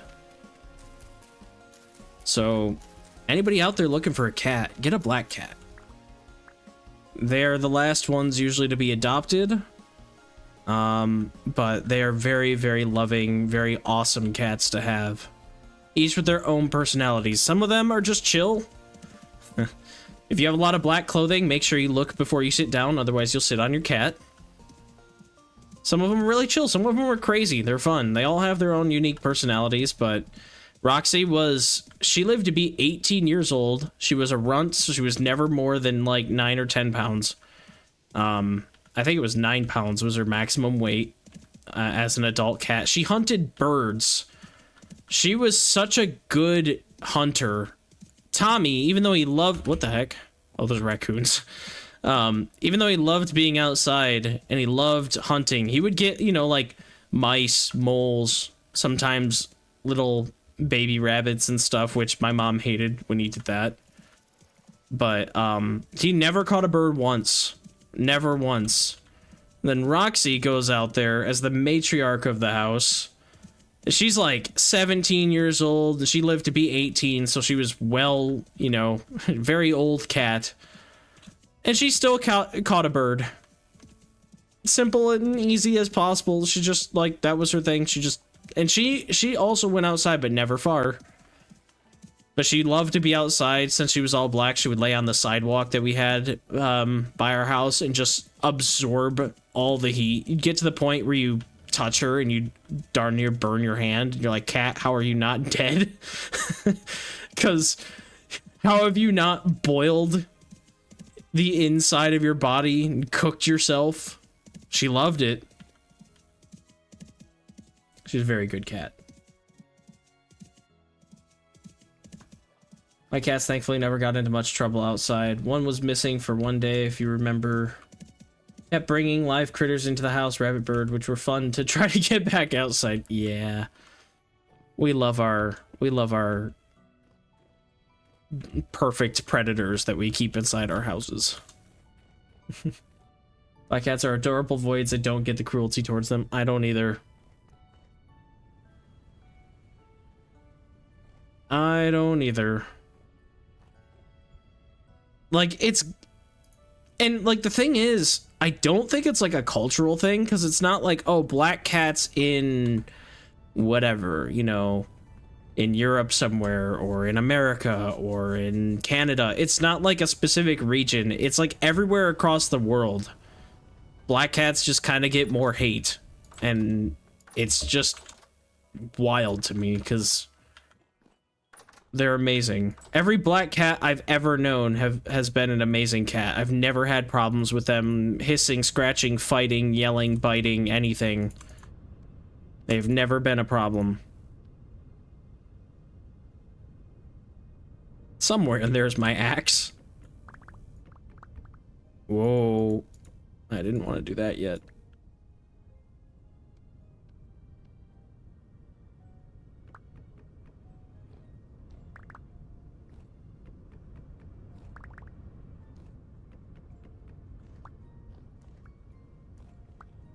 This is how this charcoal pit started. I just had way too much wood from chopping down that forest, and I was like, charcoal! And that's why it's all flat, is because I'm going to remove this terrain, although it does have a limit. I can't go more than 14 in any direction, so... I should probably burn this. I've got even more. Dang. I'm gonna have to store that. Well, actually, I can put firewood in my kitchen and in my smithing room. Though I still need 4. No. No. Grass first, then this. Brain, thank you. You worked. They do not have to be cubes. Maybe they did it one time, but they don't. I've also heard that, but you can literally have them be flat like this. I actually, at the beginning of stream, or just earlier today, took the charcoal out of this. I guess I'll do it out of rammed earth. Because Cobb has a chance of breaking and not refunding.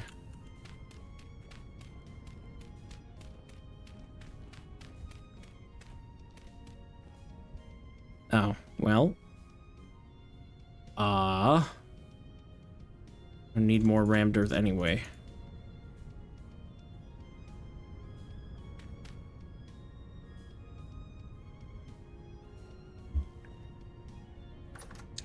Yeah, that had to be an older version or something of Vintage Story, because it definitely works.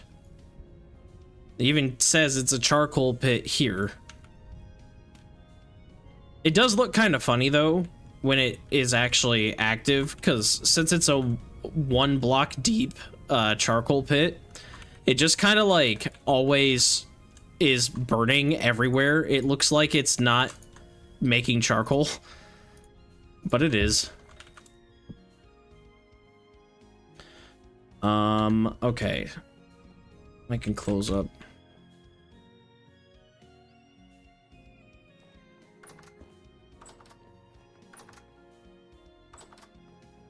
So the handbook says, oh, it's 11 and not 14 in any direction. Dig a pit can be any dimension up to 11 by 11, though 2 by 2 by 2 should be fine to start with. So like it kind of gives you these cubes, but it says any dimension. So it works. And I've also heard that same thing, though, from people. You're not the only one that has said that. So maybe it used to have to be a cube. Also, Gracie's being really cute again. Don't move, Gracie. She just stretched and ended up doing this thing with her paw. She curled it in and is covering her face.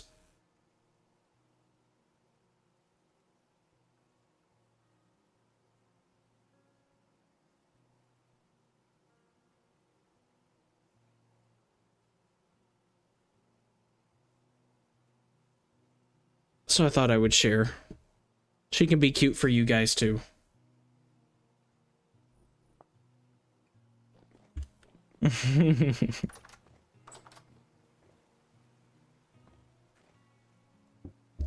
She's a very good cat.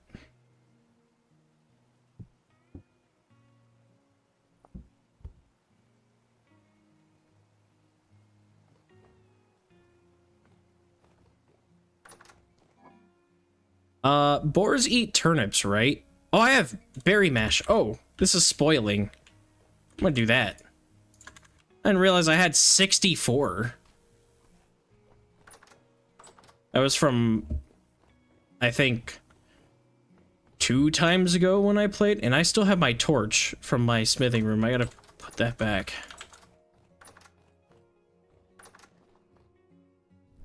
You, there.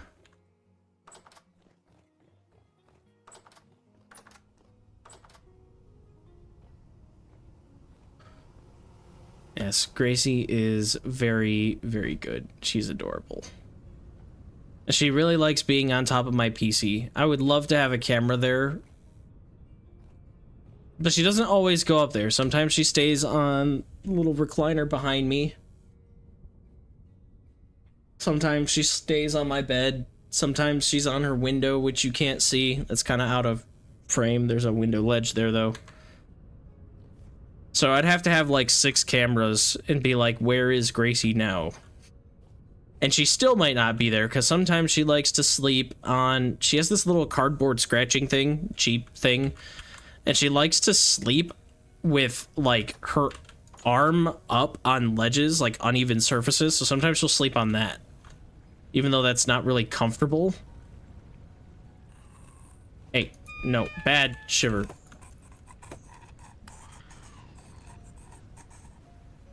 All right, well, pigs go nuts, and whatever these things are called. Takins, takins, they're not takins, what are they called? I think they're called takins. Go nuts, everything, eat up. Soon I shall come to harvest you all. I don't know if they'll actually eat the stuff on the ground, although I think I dropped food once and Souffle walked up and ate it. So, or whatever. It's gonna spoil anyway, so I'm gonna hope that they eat everything. And then there's this deer that got in here. Cute little water deer, and I just kind of want to keep him. But he's never gonna be docile.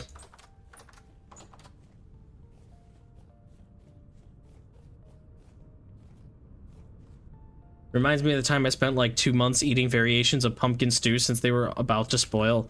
Seriously, that's kind of what happened at my other house too. I had, not pumpkin stew, but I had carrots, turnips, I had like 2 storage vessels full of onions. It was absolutely wild. And I was like, yeah, I gotta do something. So I started making stews, and I tried getting as much red meat as I could from my boars and sheep. I didn't bring my sheep over, but I'm hoping that these things, I think they're kind of like muskox in terms of mechanics. I don't know if you can milk a muskox. I would assume they're kind of bovine-like. Is there a milk thing? It doesn't say where you get milk from. Though there is a cheese making. Doesn't tell me where I get, like, what animals you can get from that. Animal husbandry. They talk about goats and sheep. They don't really specify. But I have generation 4 sheep at my other house, so if I need to go get them, I can. It's just a bit of a journey, which is part of the reason why we're making this road thing to get through this forest.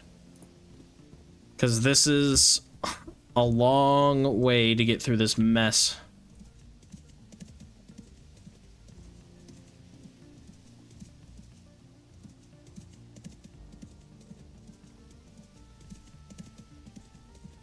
Plus, I think it'll just make hunting a little easier, too.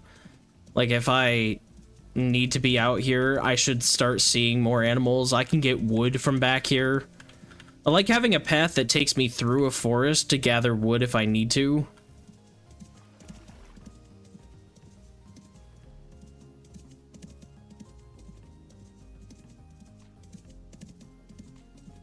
Okay, I do kind of need to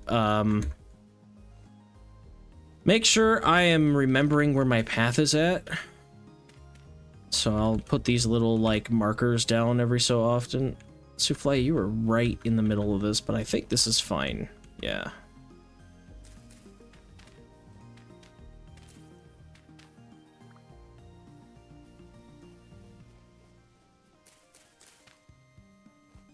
And it goes up just to go back down for a second. So we're just gonna dig through this.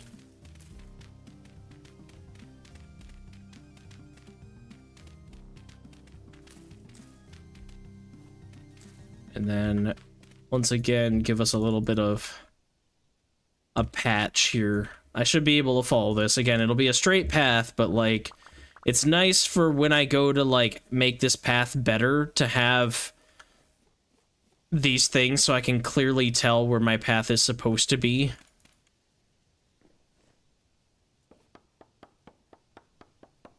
Because sometimes you get tree chopping and you just lose track of everything.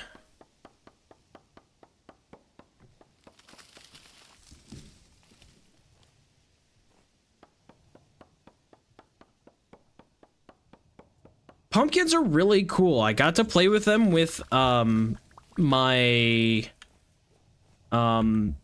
desert challenge. I got to play with pumpkins. I actually had pumpkin seeds in this world, but I didn't understand how they grew, and so they all died, and I didn't get any of the seeds back. Because in order to get the seeds, you have to convert pumpkin slices into seeds or something like that. They're a little different than all the other crops, if I remember correctly. And I want them, but I just don't have the,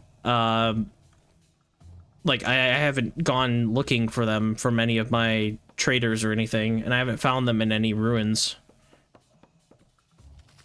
I actually thought my pumpkins were tomatoes, so when I planted them completely wrong. Because I understand that pumpkins grow on vines, and I would have, like, looked into that a little bit more. But I'm like, oh, these are tomatoes for whatever reason. I guess I just didn't read pumpkin. I read tomato somehow. And then, or didn't read at all. I just think I looked at it and for whatever reason it looked like a tomato to me on the seed thing in my inventory. And so I planted them and then it was like pumpkin vine. I was like, oh no. Hopefully they grow something. They did not grow something. Otherwise, I would grow pumpkins too, because honestly, if you have to choose between, whoa, bear, time to get stuck on stuff. Ow. Nope. Nope. Nope. Nope. Nope. Nope. Ow, that hit me. I'm gonna die. At least I'll know where I died. God. Nighttime forest stuff. I should have done the circling method, but I don't have any of that carved out. One more use on the temporal gear. A pumpkin for one seed, that's what it is.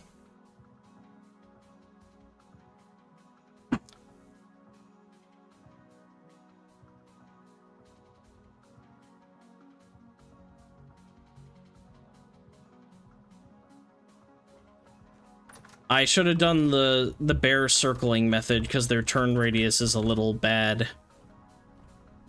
I don't even have a knife to eat pie.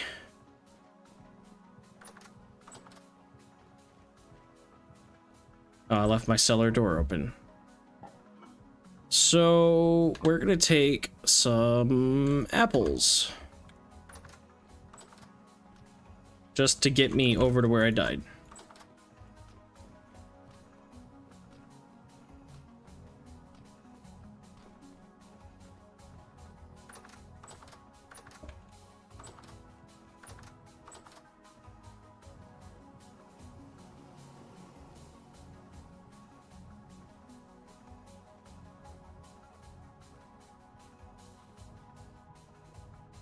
The bear will maybe be around my stuff.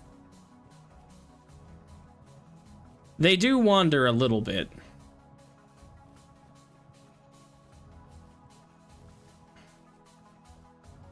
This is, again, a really great reason to have paths if you're doing a no map run is because I know I died in the forest and I was on the critical path, or sometimes I die and I'm not far off the critical path, so I have a really good way of getting back to it. I just have to get to the start of the path and then follow it, and that can take a while, but whatever. That's fine.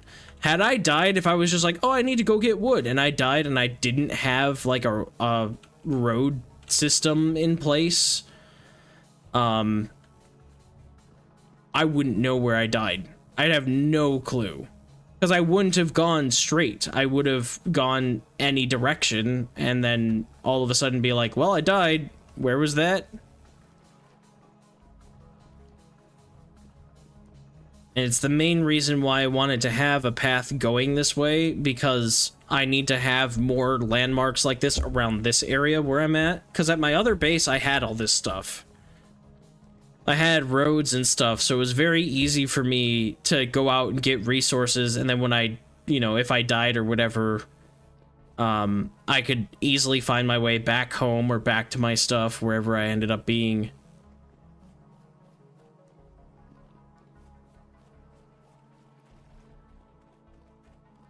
Despawn timer is an in-game hour. Or no, real-life hour. It's an hour. I think that's real-time hour, is what that goes off of. So I don't have to worry about it too much. The bear might be around that, but he also can wander off, go chase a raccoon or something. And even if he is, I could really, like, if I wanted to, and be super patient about it, I could dig a pit and try to have him chase me into the pit.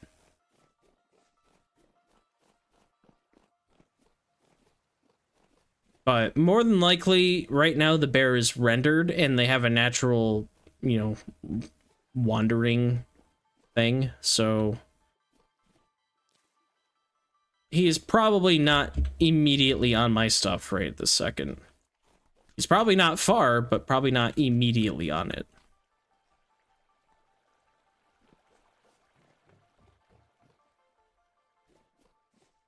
That's why I'm not too worried about going there basically naked.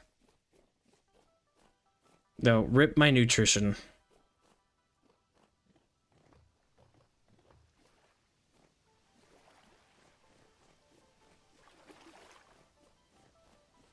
There's the bear.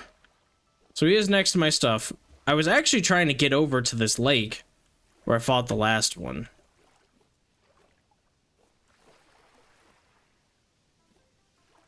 Where are you?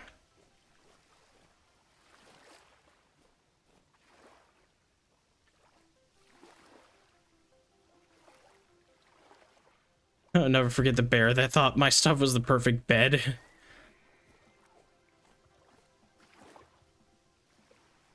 Okay, we're gonna have to go around my stuff for a second.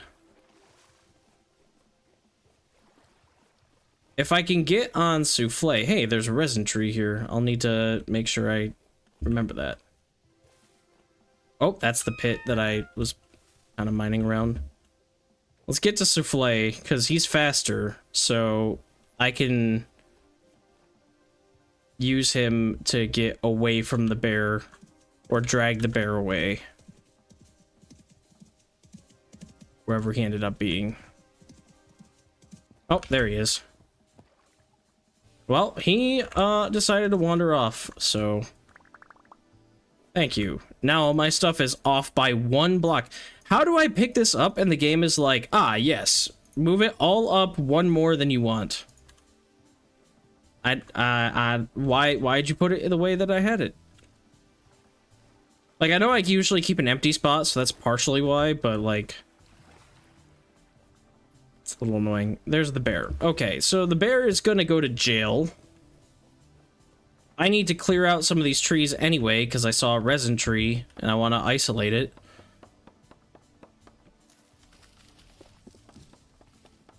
And I like to have a little bit more opening. I hate when leaves are low like this, because then I can't see around them. So we'll clear out some of these lowland, low leaf trees.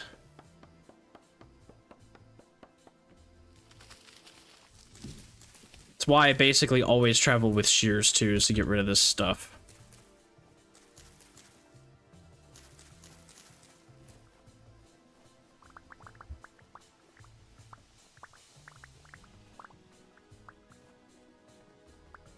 All right, my bear friend. Brown coal. All right, well. Let's, we're just gonna have to make a small one because my shovel's getting kind of low.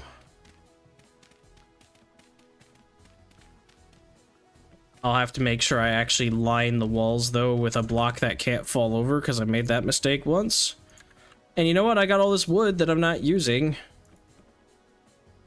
So... just, I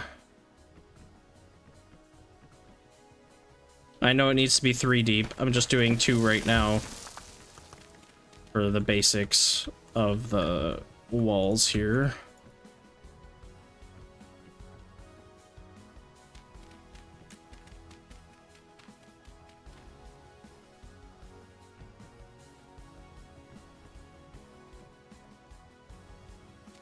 Because I don't care about the bottom part. That's not gonna fall away. This is like the smallest you can have a bear pit be.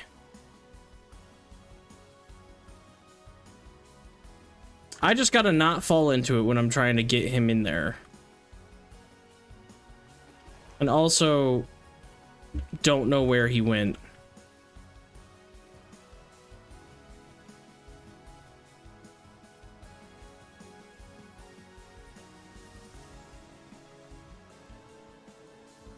Try putting a ladder in there at the top. Shouldn't be able to climb that.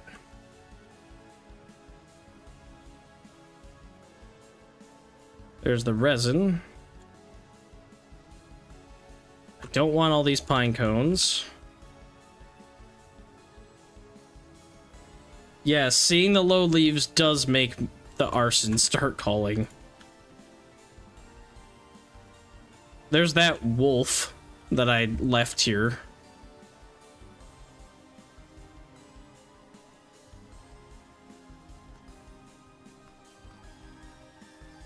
All right, bear, where on earth did you go?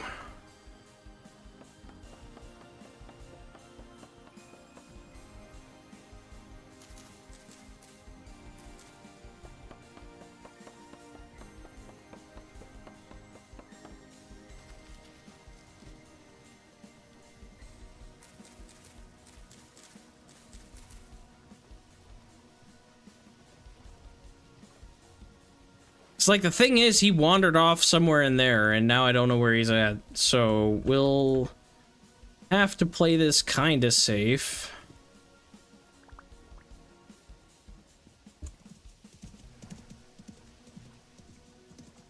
Make sure we take souffle with.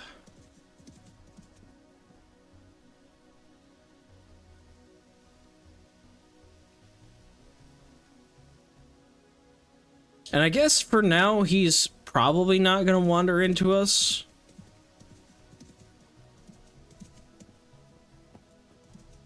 I'd love to, like, bait the trap with something, but... oh, another bear. Oh my god. Why? Oh, that's not what I want. Is he still chasing me? Yes, he is. Okay. Here. Oh my god, there's the other brown bear. Oh my god, 2 bears. Well, maybe they'll both go into the pit if I can play it kind of careful. And by kind of careful, I mean not at all.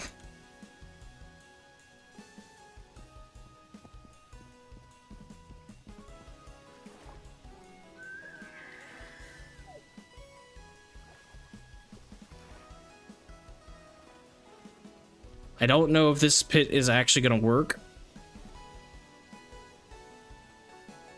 Here we go. 1. Hey, other bear. You see me. You want me. There we go! I dropped my Falx blade somehow, but sure. Enjoying life in the pit? Good. Because you know what's gonna happen now. I can't completely block it off. But I can make it so that they can't climb out. No matter what happens, if there's snow or anything, they are stuck down there. Enjoy your new life. We heard you were looking for a bear. Here's a bonus. Exactly. And now they get to live in the bear box for the rest of eternity. And that means I shouldn't have any more spawns either of bears. At least in that general area.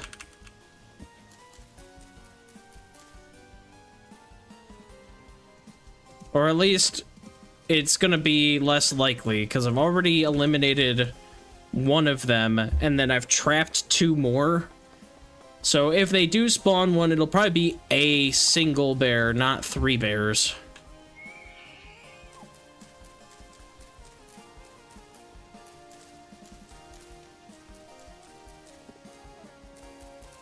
Never say never when it comes to bears. Yeah.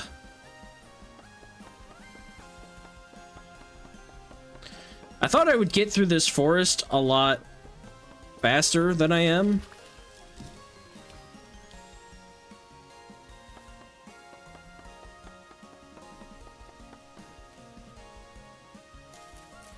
Oh well.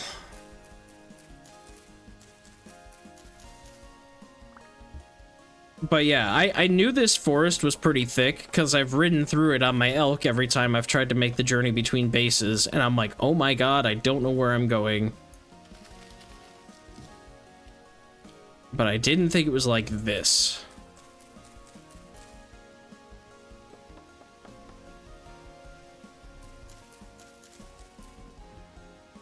I love when maples have the red leaves. That's really cool.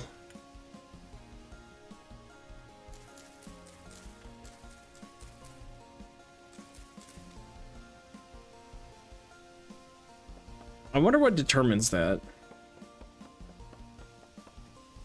The population should now be bearable. Exactly.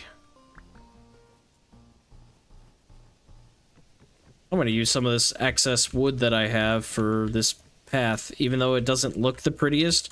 So that's the thing about this road. It's not supposed to be pretty. This is just a path for me to find out where I'm going and if I'm still on course for that.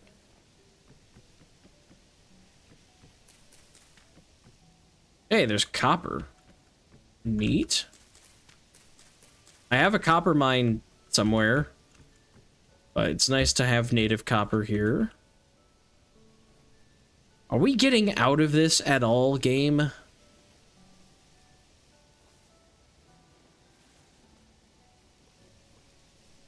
Maybe.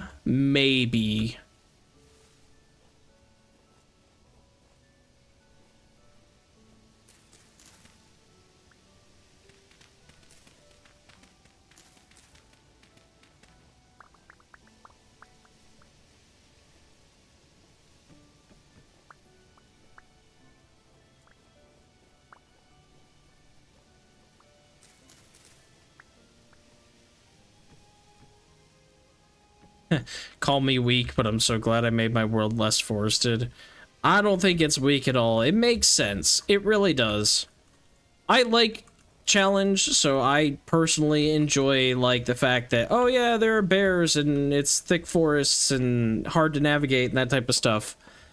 But like the satisfaction of being able to be like, I carved through this and did this is something that I enjoy. It's why I enjoy the Souls games and Elden Ring and all that, is because there's that challenge involved with the whole, like, overcoming an obstacle that seems like an unbeatable thing. And there's a lot of that in... It's why I do challenge runs of games. I've talked about this before, but, like, that is why. Is that satisfaction of, like, I did this thing. I think that's what drives a lot of people to get into, challenge content. And also, in addition to that, the whole thing about challenge content basically being infinitely repeatable, because there's usually always some sort of spin you can do. Like, I could be like, vintage story, but only stone, never metal. And, like, try to beat the game with flint spears or whatever the heck, or obsidian, because I think that's the best rock in the game. You know, like, you could definitely do that if you wanted to, and maybe someday I will. But I think for that type of challenge, I would get a mod that would make it so, like, stones are more common, and maybe there would be some sort of primitive stone mining, so that I could at least, you know, carve into caves. And oh, I'm off a path. Well, that's gonna hurt my axe, but I definitely want this to be straight, so I'm gonna have to fix this.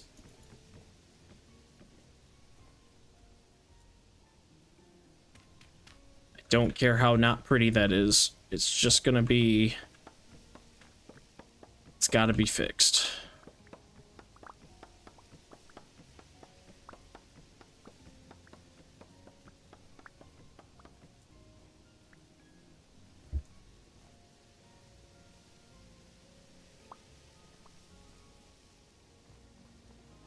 Actually, no, that'll bother me enough. I should probably actually use wood for this.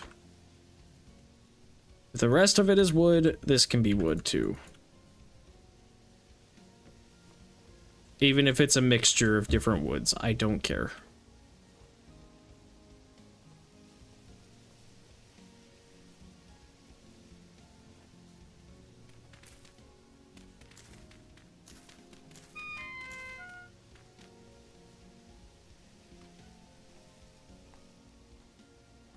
That was my last bit of food. Dang.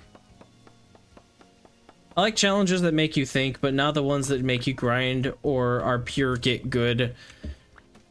It depends on those types of challenges for me. Like, I like challenges that make me think too, but I do enjoy a grind for, like, hey, this is the challenge, is grinding a little bit. But, like, not all the time. Oh, where the heck are you? Ow. I know you're in the tree somewhere. Get out of here. Whatever.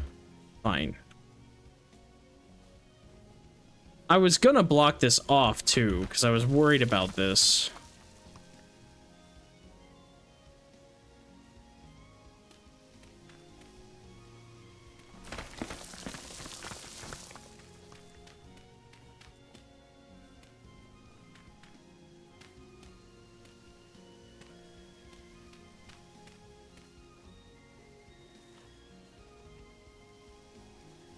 Did you come back, Bowtorn? Yeah, you did.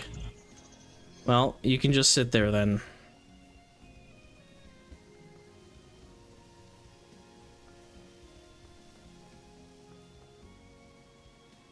Now I have 3 blocks of packed dirt, so I guess we're gonna... 1, 2, 3... Sure, that was supposed to go in the other spot, but I'm too lazy to fix that now. I can't wait for the Oops All Bears challenge where everything and everyone is a bear. Honestly though, so like a challenge like that, whatever. Bears, they're annoying. It is what it is. I think you could do something like, I would do a challenge like that if there was a fun aspect to it. So like, okay, everything and everyone is a bear. What does that mean? You just literally... That's it? There are only bears? Because that kind of takes away from the experience of like, well, now you can't get red meat, so you can't make meat stews, and you're cooking only bush meat, and that kind of sucks, and like all this other stuff. But if like Oops All Bears adds like, you know, maybe you get bear powers, like you're kind of druidic in that sense. Maybe you can shapeshift into a bear, or you could like you get unarmed attack damage or something if you harvest 300 bears or something. Like that would be like, okay, I can do that, because there's a point to it all.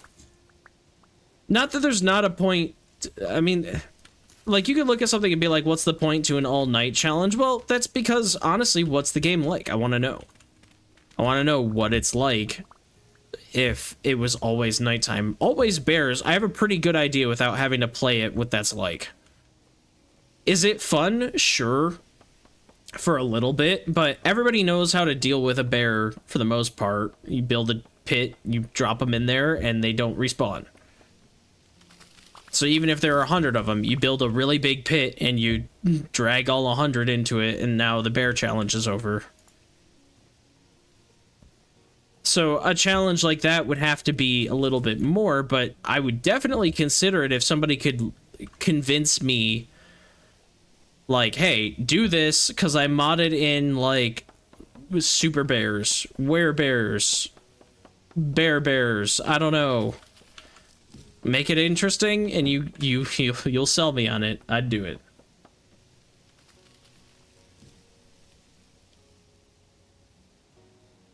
I foresee many a grisly fate while playing the challenge.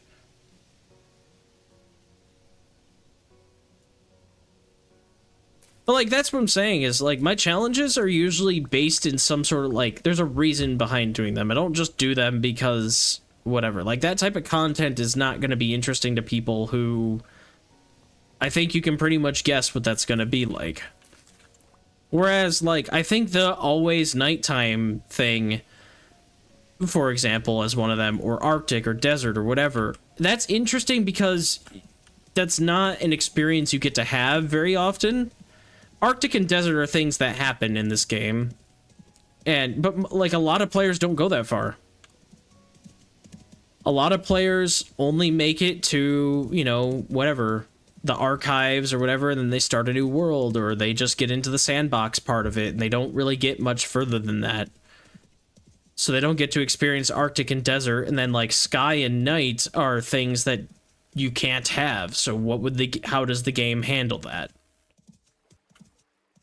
That's why I do those.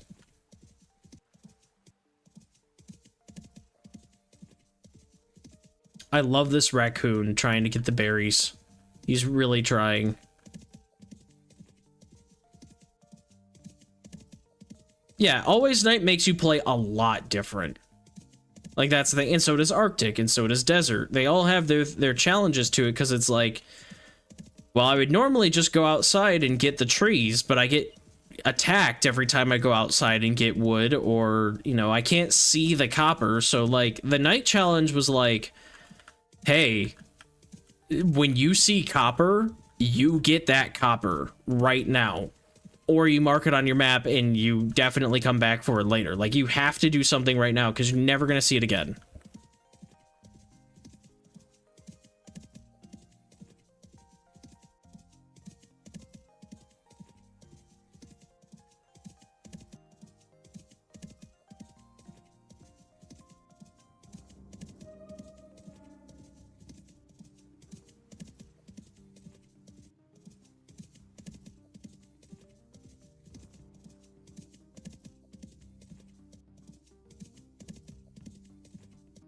So, like, that's always the ideas behind challenges of any game that I do. There's usually a reason behind it, and I want it to be fun and cool, not just annoying.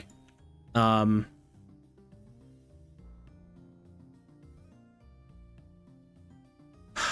have so much stuff. I don't need the sticks. I really don't. I'm trying to empty my elk. Way too much stuff right now. We could put a bundle of sticks on him. Grab that. We can... The cobblestone I meant to put away last time. Let's put the grass in here. Grab more wood. I'm slowly trying to empty out my elk because I'm gonna want like a completely empty, no nothing in the saddlebags elk for when I get back to my other base. Which I will do this stream, I guarantee it. I don't know if I'll make it back from there, but I'm going to do that. All the wood goes in here for now. Larch needs to actually move up. Cobblestone goes in there. Maple goes there. Got cob, that's good. I've got dirt. Stairs can go in here. I'm not going to use those for a while. Resin goes in here, good. Really emptying out everything. I should have another axe, I thought. No, I made a backup axe and I'm already through that backup. That's right. I did get into that already.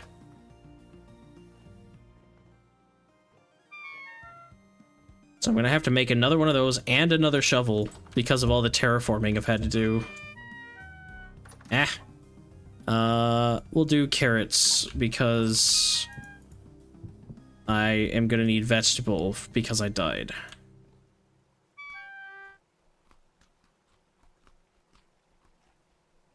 Good. Healing poultice. Feels like a bit of a waste, but I'll do it now.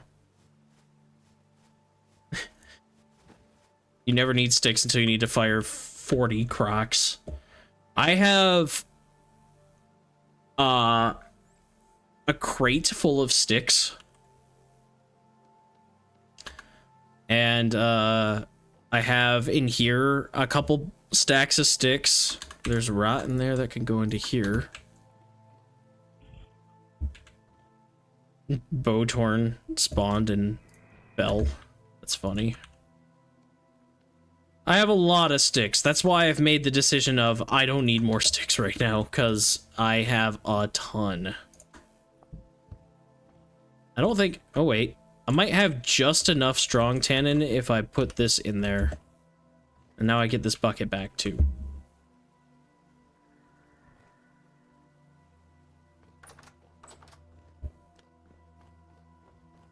And really what I want to do, too, is after I make this path, I want to have a lantern marking that, so at night I can see this light on whatever landmark I decide to make. Probably just another big ol' like L-shaped thing like I like to do. But if that has a lantern hanging from it, that'll be even easier to spot. Okay, now the sticks can go back in my inventory. I forgot to put the large wood away, so I'll put this down here so I see it. Dirt, I don't need as much dirt.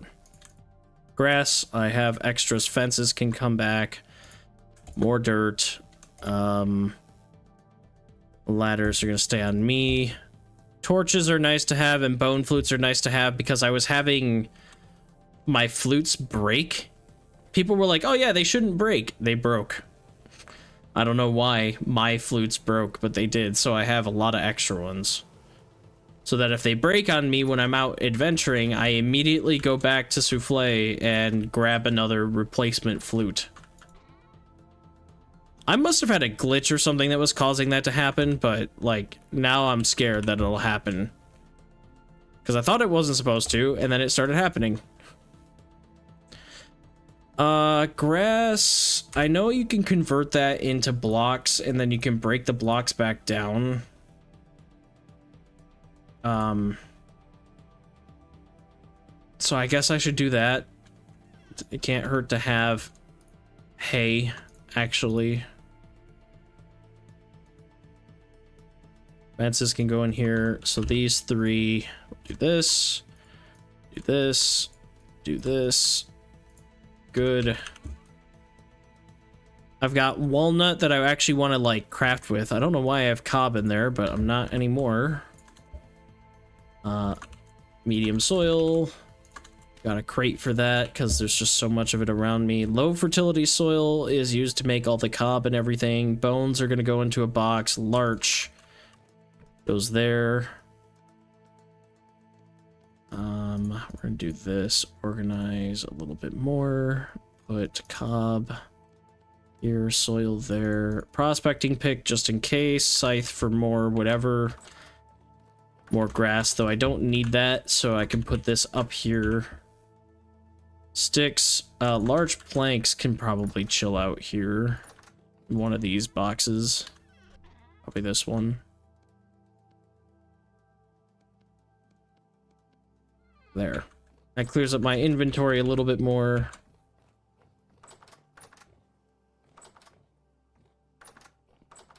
Yeah, so the flute's breaking, that was weird. People were like, I don't remember who was telling me. It might have been Helia or Kat. But I was like, yeah, my flute breaks. And they're like, breaks? I'm like, yeah, I had it break on me every time. It was one use and it would break. I'm like, are you kidding me? Like, and it didn't happen the first time. I can't tell you what happened. I think, maybe, I just have a theory on it that, I maybe had a tool that was really close to breaking or something that I switched to or just switched off of or something when I went to go use it, and it somehow inherited that durability. Maybe. Because, like, if you play your bone flute and then you switch to another thing, you'll kind of hold that thing in your hand like a flute. So I wonder if there was a weird issue with that. But it didn't matter. It's not like, oh, it broke once. It broke every time. I think I had to die or something before it fixed itself. Actually, it might have been when I was gonna install 1.22 just to see what it was like, and that was a separate install, and it was like, do you want to uninstall 1.21? And I said sure, and then I was like, you know, I shouldn't do that, because if this save corrupts, then I have to reinstall 1.21 and all this other stuff. So I just uninstalled 1.22 and reinstalled 1.21 and went back, and maybe that fixed it. I have no clue. That's the only thing I have. But yeah, they were breaking after one use. So for a while there, well, actually for a while it was break after one use. Then it was like I get 2 or 3 uses out of them, and then it just fixed itself somehow. I have no clue. It was very weird. So now I just keep a stack of bone flutes on my elk because I can't trust it to not do that. It's been really consistent now, but the moment I get rid of them, I'll want it and have lost my elk and won't be able to hunt. Or something. I shouldn't have slept through that night. Dang it. I need to work on tools. That was not smart. Crap. Well. Oh well.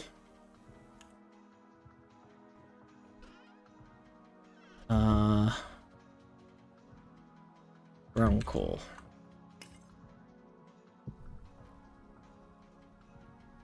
In fact, I'm gonna do 2 brown coal. Nice quality of life change that I hope they just add. I'm sure there's a mod for it, because I think there is one for like better block detail or something. I really hope that they just add a like timer to everything. So like my forge is lit with brown coal. I wish I could see how long time-wise that would exist for. Because I know that it visually goes down, but it's nice to be able to see an actual number. Personally, anyway. Big Pooh just followed. That's a fun name to shout out. If you're here, thank you. Although YouTube tells me when somebody follows, even if they were watching a video of mine and I just happen to be streaming.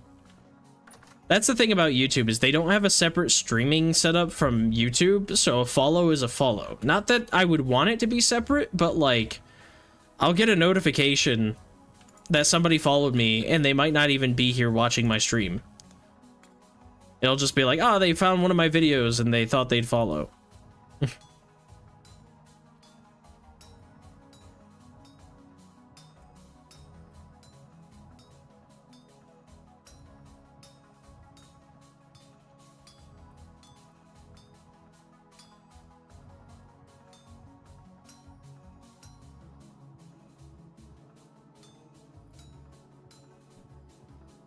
I've learned so much random stuff about streaming and YouTube and everything since I got into this more full time. And I'll be real, all of this started really sudden. I've told the story about my last job before. I've been getting more information from some of my old coworkers who I do D&D with. They've been telling me more about my last job and all the stuff that's still going on there. But I started streaming and everything when things were kind of looking a little bleak. Not bleak, but like, I was at a very weird spot in my life. I just had quit this job that I had put 3 years into because they didn't really want to move me where I wanted to move. And I was doing project management, which I went to I studied. I got a degree in media and information with a focus in project management. So this was things about, like, I did a little bit of game design, I did a little bit of drawing with Photoshop, and like image editing, but a lot of it was like business oriented. So I started learning things about like project management and like even things about like marketing, like what kind of colors are more appealing to people. I don't remember a lot of that, so I can't guarantee that my color scheme of blue and orange is appealing to people, but it's appealing to me. Those are two of my favorite colors, orange being my favorite. So I think that's what matters most to me, is that I like it. But anyway, so I got a job kind of in the field that I had studied. So it was like, yes, awesome. Oh, I had some web design classes and some like e-commerce stuff. So like I was working for a software company and I was like, perfect, this is like right up my alley. This is exactly what fits my degree. I'm finally out of college and doing something that I think I can, you know, make a career out of. And so I asked to be a project manager, and I've told this story before, so I'm gonna not try to tell the whole thing again, but I asked to be a project manager and they said no. Basically they wanted me to either be middle management, because they were talking about adding another manager. They wanted me to really move into sales. My boss had been pushing me into sales and I told him no, and he asked why not, and I was like, because I won't tell any white lies. I will tell people the truth, and you're cutting my wages back for me to get commissions.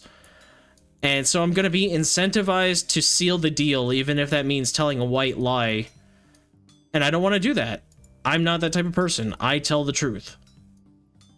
And so, I was like, I don't want that to be dependent. And then they were like, oh, maybe programming, or maybe our design department, which is in charge of building websites and stuff. And so I was like, okay, well, whatever. And after talking with them, it was just evident that they either weren't going to value my opinions on things or whatever. So I moved. I quit that job, and I wasn't sure what I was going to do. I was going to study more project management. That was my initial thing.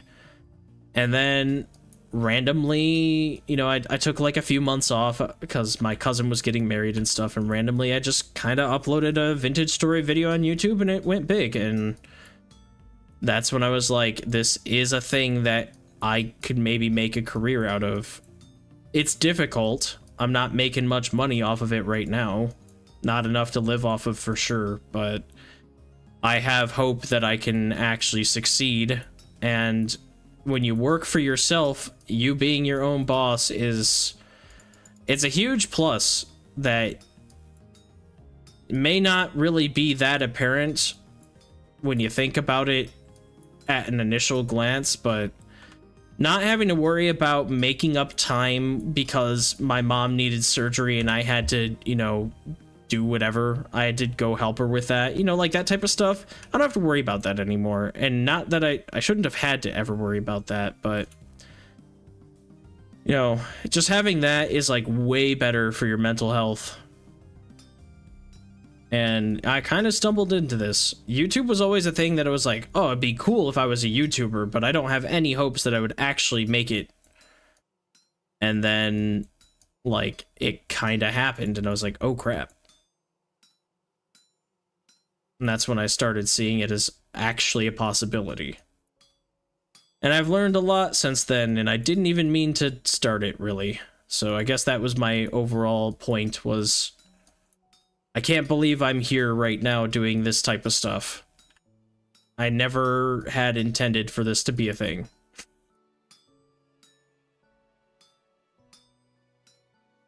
Life is crazy.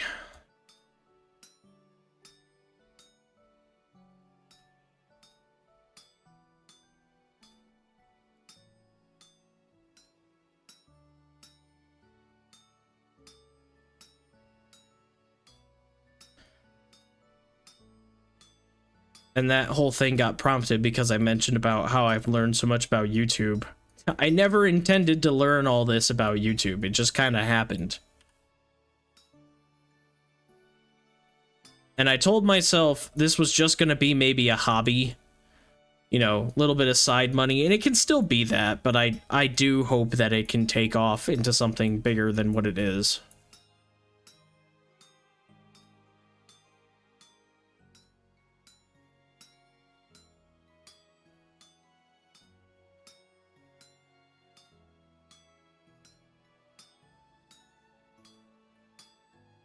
But I'm never aiming to be, you know, the big popular YouTuber, whatever, you know. I don't...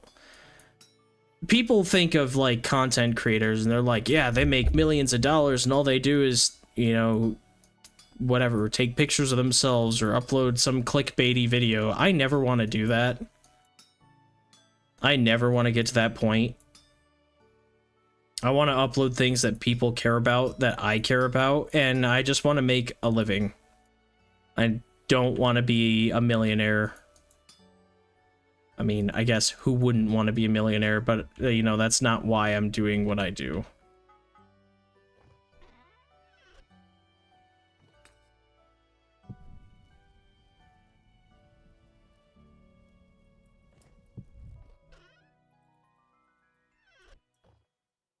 It's weird that this type of thing has this sort of stigma attached to it like that. I guess the reason for that is probably because of big YouTubers that just, like, you hear about, oh, so-and-so made $10 million and they played video games. Like, there's this weird, like, of course they didn't get a real job type of thing. And it's really, really weird just to see how I stumbled into that and never intended for that to happen. Guess I can leave that there.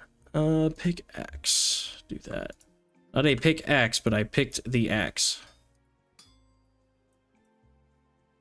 I really appreciate not being reminded to like and subscribe every 0.2 seconds. I feel bad about even asking and telling people. Like, I felt bad at the beginning of the stream. We had a good chunk of YouTube people here, and I felt bad about being like, hey, if you want to help me, come over to Twitch. I even felt bad about telling you that, Sleepy. I was like, this is somebody who watches me on YouTube. I should just be grateful that they're on YouTube. But, like, when I was having the YouTube issues on Wednesday, I was like, well, maybe I can tell people to come over to Twitch.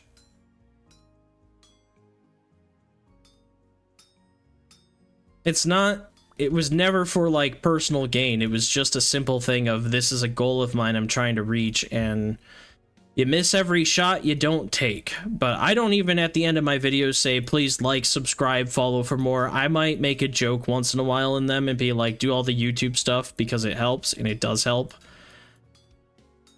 But, like, most of my videos, I don't even put that in there. And I wonder if I am actually statistically missing a lot of people because I didn't remind them to. And maybe I should be, but, you know, I am also annoyed by that type of stuff. I don't like when I start a video, haven't heard anything of the video or the reason why I clicked it, and they're like, and make sure you like and follow and subscribe and give me your credit card info. Like, I'm just, that's not me.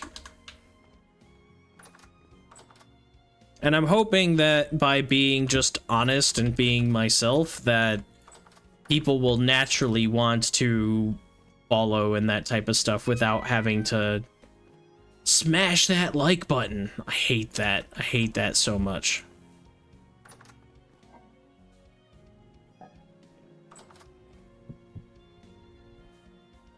It's like, even if I make it to affiliate status on Twitch, I don't want to be like doing really cringy things.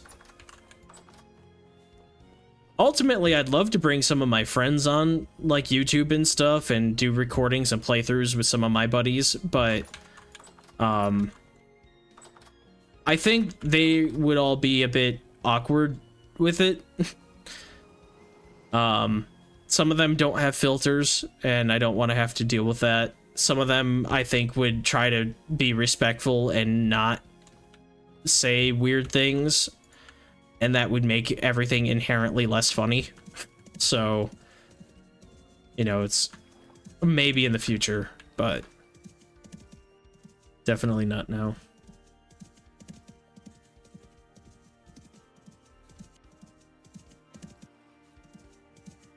Yeah, I was really hoping Sleepy that it didn't sound forced at all, because you know, that was the intention, was to be like, look, it helps me. I have a goal. That goal right now is focused on Twitch, because I will constantly be uploading stuff to YouTube. I will be uploading videos there because it's a video hosting site. So I will be uploading more and more videos to YouTube because you can't on Twitch. But I think for streaming purposes, while I do kind of for the foreseeable future intend on streaming on both platforms, I would like to stream on, I think, Twitch kind of exclusively. I don't have anything against YouTube, but it's easier to manage one stream versus multi-streaming. And Twitch just has better stuff. It's the same reason why people prefer Steam to any other, you know, type of, you know, PC gaming platform. There are just certain things that you get on Steam that you're like, hey, I can add a non-Steam game and launch it via Steam. That's how I play Vintage Story, because it has its own separate launcher, but I don't use that. Well, not launcher, but it has its own executable, and I don't do that. I just hook that all up through Steam, and now that's how I play. Twitch kind of has the same thing. YouTube, I have to go in and say I want to go live, then edit the title, then pick a playlist and give it a thumbnail and all this type of stuff. You don't do that on Twitch. It's just easier. And the quality seems to be better.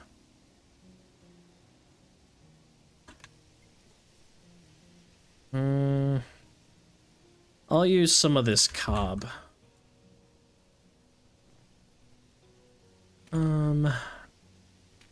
Level this out a bit more.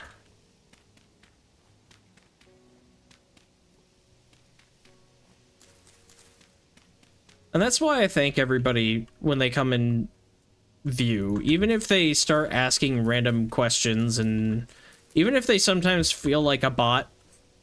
The only time I will call out people who sound like a bot, and sometimes I have a feeling I've scared away people before, but it's like, you gotta be careful about that type of stuff too, because it's not helpful to anybody. I think there are less bots on YouTube though, and I have a lot of stuff set up to auto ban and stop bot accounts so on Twitch, so I don't get it as often anymore. That was a learning curve, God. Wish that Twitch would have a little bit better stuff in-house so you didn't have to get extensions and manually set things up.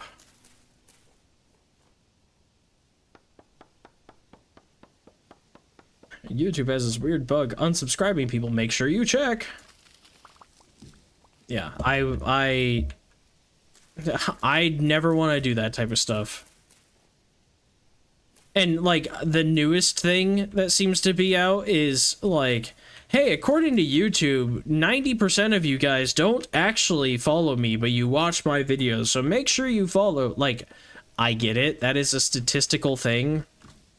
And I think by having that, that's like an everybody's heard the other ones. They're tired of hearing the other ones. So this is like the new version of that. And, you know, I don't think it's wrong to point that out to people, to be like, look, it helps me if you follow. But everybody's doing that now, so it's like, I don't even want to do that stuff. Like, a handful of people started that, and now it's a trend that, like, you know, smash the like button is old, don't use that, people won't do it, they're tired of it. But telling them that 90% of the people don't follow you, which is the same roundabout thing you're trying to achieve, is getting people to subscribe, that works. It's like, can we just not have that trend? Just hopefully follow if you like my content. And comment and engage and tell me what you like and what you don't like, so that I can make better things.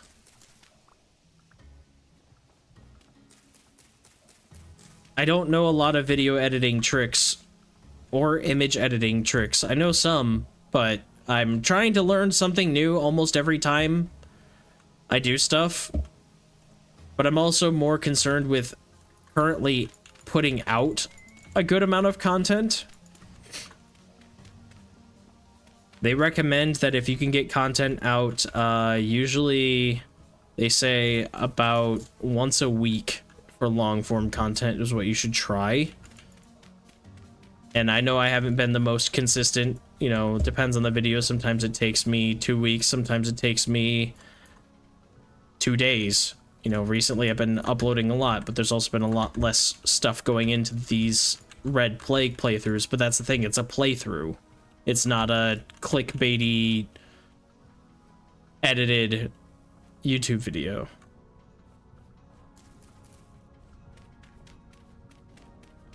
And I'm doing that because when Subnautica 2 comes out, if I get a larger audience, I want them to be able to watch like a series of things that I have, because it's very likely I won't have a lot of Subnautica 2 content or Subnautica content before 2 comes out, if it comes out here in May.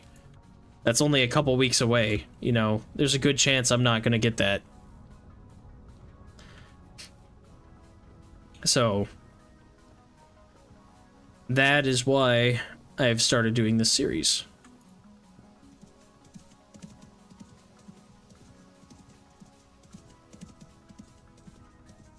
Yeah, putting stuff out faster doesn't make it better, absolutely.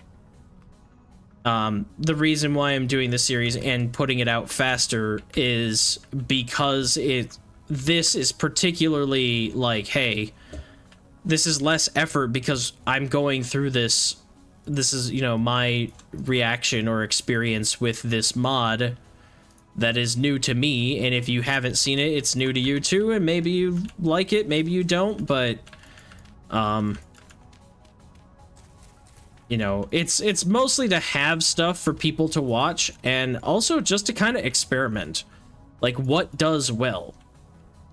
I put out a couple edited videos on Subnautica, ones that, you know, I spent like a good week and a half working on, like I would my Vintage Story ones, except the playthroughs were shorter.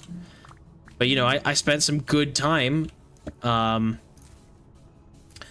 doing editing for that, and they didn't kick off as well, and there's probably a number of reasons for that. You know, one being that it's new content for my channel that's not Vintage Story, so it's likely that, you know, it didn't get recommended to a lot of people. Even Kat, who apparently watches Subnautica stuff and is in here for every stream, which by the way, thank you again, Kat, for being here as often as you are. But even Kat, who actually kind of follows Subnautica stuff, didn't get recommended my video and is subscribed to my YouTube channel. Like, only recently has she been getting the content, you know? It's like, what is that? And I don't know that stuff. I can look on YouTube and see that I got less, like, impressions, so YouTube is recommending my video less. They don't tell you why. If they did, I could make better adjustments to why that would be. I can see a click-through rate, but that doesn't help with them not recommending it. I know that for some of my Subnautica videos, the click-through rate is much, much lower than my Vintage Story ones. But you're also showing it to 1/10 of the people. Maybe they're showing it to 1/10 of the people because of the click-through rate, but they don't tell you that.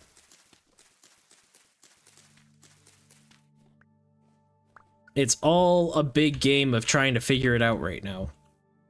So I'm uploading a variety of content, and I will try different games from time to time, see which ones do well. And also, I need to have a variety so I don't get burnt out. I don't want to publish only Vintage Story stuff and play only Vintage Story, because at some point I'll be tired of it, and then I won't want to play it anymore. Then who's winning? Nobody. People don't get to hang out with me and, you know, whatever, see my content if that's what they want to do. And I don't feel like playing a game.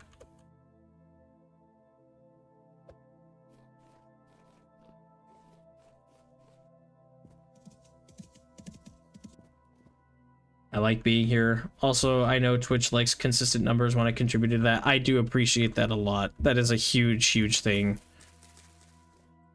And the weird thing is I had consistency for a while. There've been a lot of people that have been in here and then they just like disappear.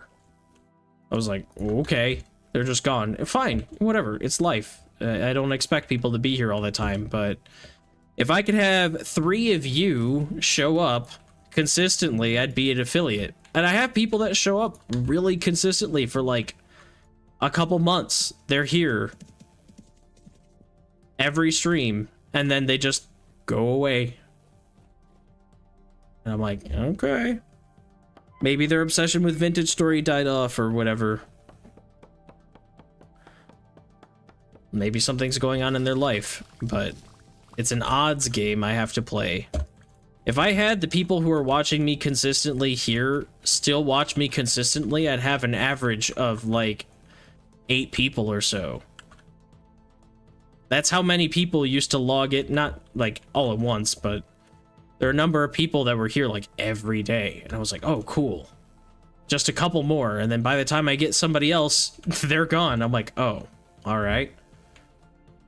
And that's why it's so hard to hit affiliate.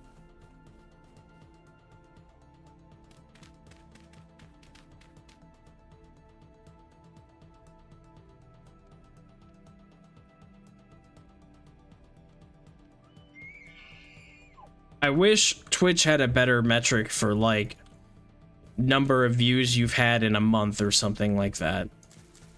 Concurrent viewership is better for them for live advertising because it is a live platform, but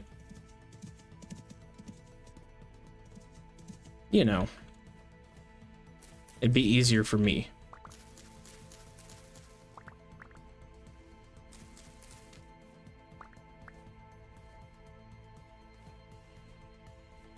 Not usually a big stream person, but these are really enjoyable. Well, I'm glad you're enjoying it.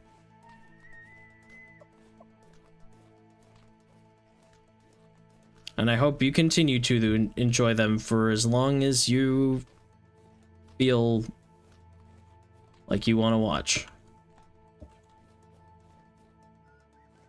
I don't plan on going anywhere.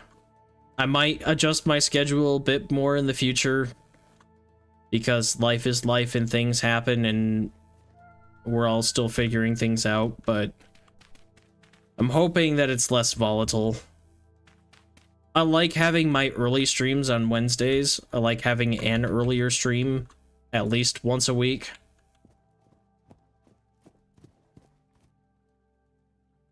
But yeah. I might have to make my early streams Mondays or Fridays instead of Wednesdays. Actually, it'd probably be Monday if it was anything, just because my D&D group kind of wants to start another campaign after this one's over, which won't be too much longer before this will be over, and we're not going to start it right away. But they've been telling me like, yeah, Wednesdays is cool, but like some of them are like, it'd be better if it was like Monday for me, and I'm like, okay. So, hopefully now that YouTube has seemingly recognized you're not just a Vintage Story channel, start showing new stuff the first time instead of waiting. I hope so. I've also been trying to upload content to TikTok just because it's TikTok and, you know, there's a lot of people there. And, you know, it's only short form content. And I do occasionally upload some short form content from when I play. I actually have a video from, I think, Wednesday's stream that I said I would post, and I need to go back and check it out. There's something, I think it was Wednesday, I did say something like, oh, I should upload that. But anyway, I made a TikTok account. I uploaded, I think I have like 6 or so shorts. And, I uploaded all of them to TikTok. And my friend was like, hey, just so you know, TikTok has this weird thing where if you try to upload content with a new account, they don't show your videos. Because there's like a cooldown period, and they don't tell you that, but like, just so you know, that's a thing. And I was like, okay, cool. So I uploaded them, and then I scheduled them to go out a week in advance. I was like, a week is a long enough period of time, definitely will give me that grace period. So I'll do that. All of them posted, it was the 10th, so last Friday, a week ago. None of them got views. And I was like, what the heck? Not even once? And so I deleted all of them. And I was like, okay, well, maybe because I had uploaded them when the account was new, it still flagged them for whatever reason. So I've been trying to re-upload that stuff on TikTok. And it won't let me upload videos anymore. It's just like stopped. I upload them and it says, okay, we got it, uploaded, you're good. And then, no, they're not uploaded. It doesn't actually go through. They're not there.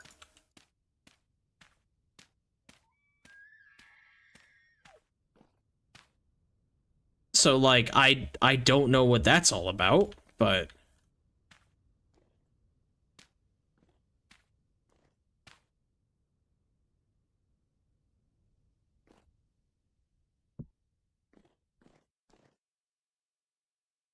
there's just so many things I gotta figure out when it comes to this stuff.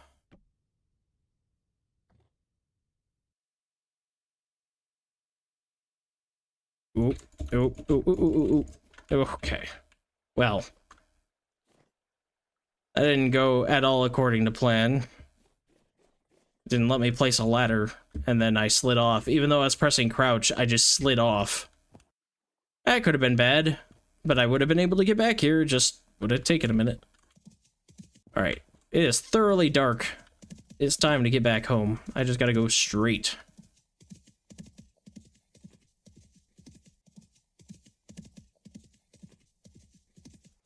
And I wonder with YouTube, like, so that's what prompted the TikTok thing, was the fact that YouTube was like, oh, you're a Vintage Story person and you posted Subnautica stuff. I don't understand this.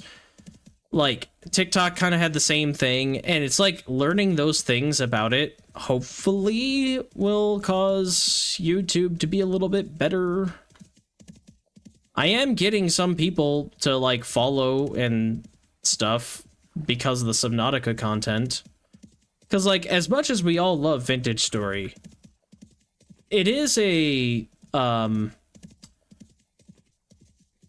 pretty small game yet. It's gotten big because there are popular, like, Minecraft YouTubers and other, you know, whatever. It's gotten bigger, for sure. But in general, the community is still rather small. Especially if you look on Twitch, like, Vintage Story might have, when I started, and this hasn't refreshed, but when I started, it said there were 500 people watching Vintage Story streamers. Like, that's really small. Subnautica, at the current time, I think also has a pretty small pool of like a couple hundred, but that game's been out since 2016, 18, something like that. So it's old. But with Subnautica 2 coming out, that will have, like, maybe not millions of people on Twitch watching it, but there will be millions and millions of people looking for Subnautica 2 content. Subnautica 1 is huge. Below Zero, still pretty big. Subnautica 2 is gonna be a huge, huge thing. And I am trying to catch that wave a little bit. I wouldn't be surprised when Subnautica 2 comes out if Twitch has, you know, like, thousands of people watching.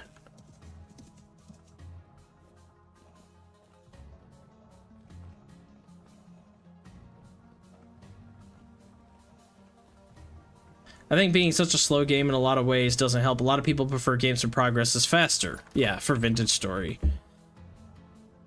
Yeah, I mean, 100% I agree with that too. Like, I know some people that don't, they play games fast. Everything about it is fast. Like, they like their character moving quickly. They like, you know, all this movement tech. Everything is about movement tech, and it's about completing objectives fast.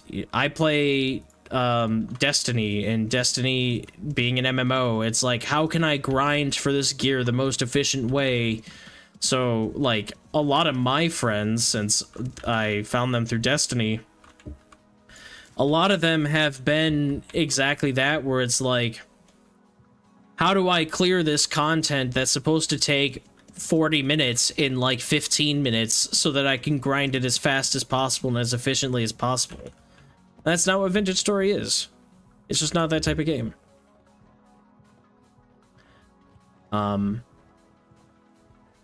And so, like, Vintage Story, I think, captures a lot of artists because of the creativity with, like, chiseling and that type of stuff. It also captures people with, I think, challenge mindset, like me, because it's supposed to be difficult and realistic and all this other stuff. That's how it got my attention.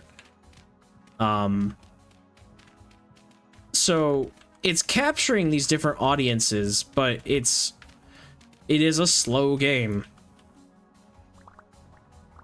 which I'm cool with, but I do think you're right to some extent that that does have an effect on viewership in general. Since I'm not out here making, you know, cathedrals out of rock and colored glass and all this other stuff, you know, it's like I'm not getting that, like, the people who like chiseling audience as much.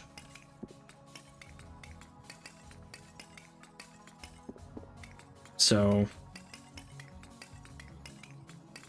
what I had intended for my channel in general has not just been Vintage Story. It has been all types of survival, crafting, and just general challenge content.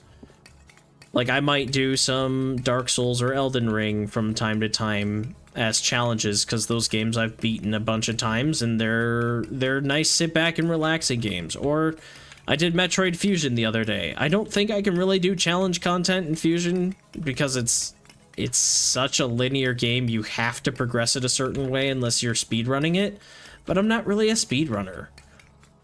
If I was going to get into anything, it'd be randomizers, not speedrunning. Because randomizers are basically challenges of themselves. But Metroid games and Castlevania games don't usually get randomizers, they get speedrunning.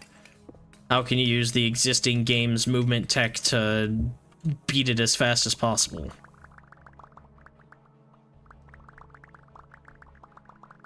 Which has never been my thing.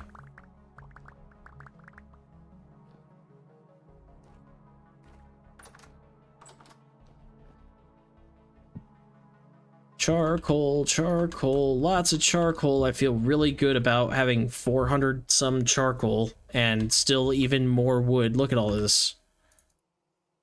But I think what I want to do tonight before I sleep, if I even sleep at all, will be to try to clear out my inventory as much as I possibly can. I made that lantern. Oh, I gotta grab the one that I placed out back here. I made that lantern and I'm hanging it from my beacon. I made it through that forest. Finally, it only took the entire stream. So I think I'm ready to head back to my original base, which if you guys haven't been around when I was there, you'll finally get to see, which is, I'm not going to say really that much better than this one, but it's different. It's less on top of a mountain and more into a mountain. And probably looks better than this one because I was there for 4 years instead of 1, almost 2 now.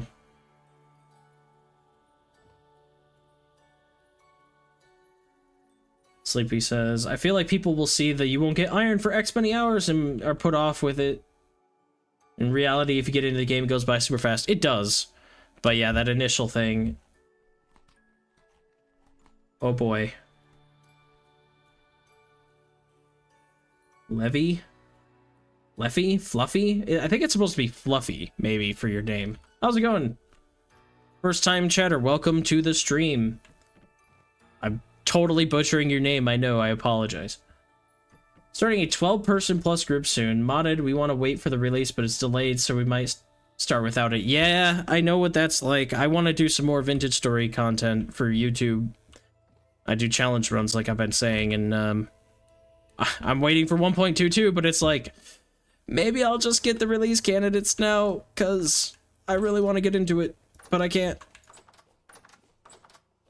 I'm waiting. I fortunately have other things I can play in the meantime.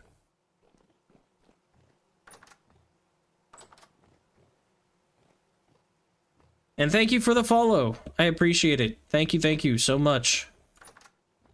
It means a lot to me. Well, I haven't watered my crops in, like, days. Some of them are not going to be growing too well. I should investigate that.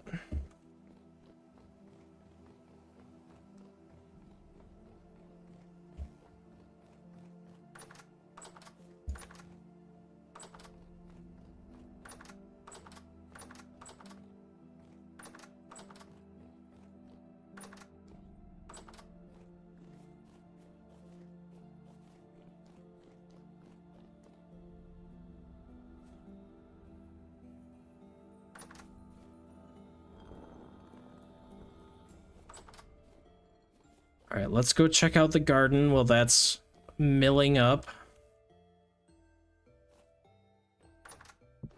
No, I want that there. Eventually I'll build some stairs and stuff around the outside of my base so I don't have to go through my house every single time I want to go places. In fact, it's actually faster for the time being to go down here and into this little area, because I was trying to open up the sky so that the greenhouse effect would take, because you got to have open blocks for that. Most of my crops should be fine, but there are some, like these onions, that moisture 25%. Yeah, it does not like being right there.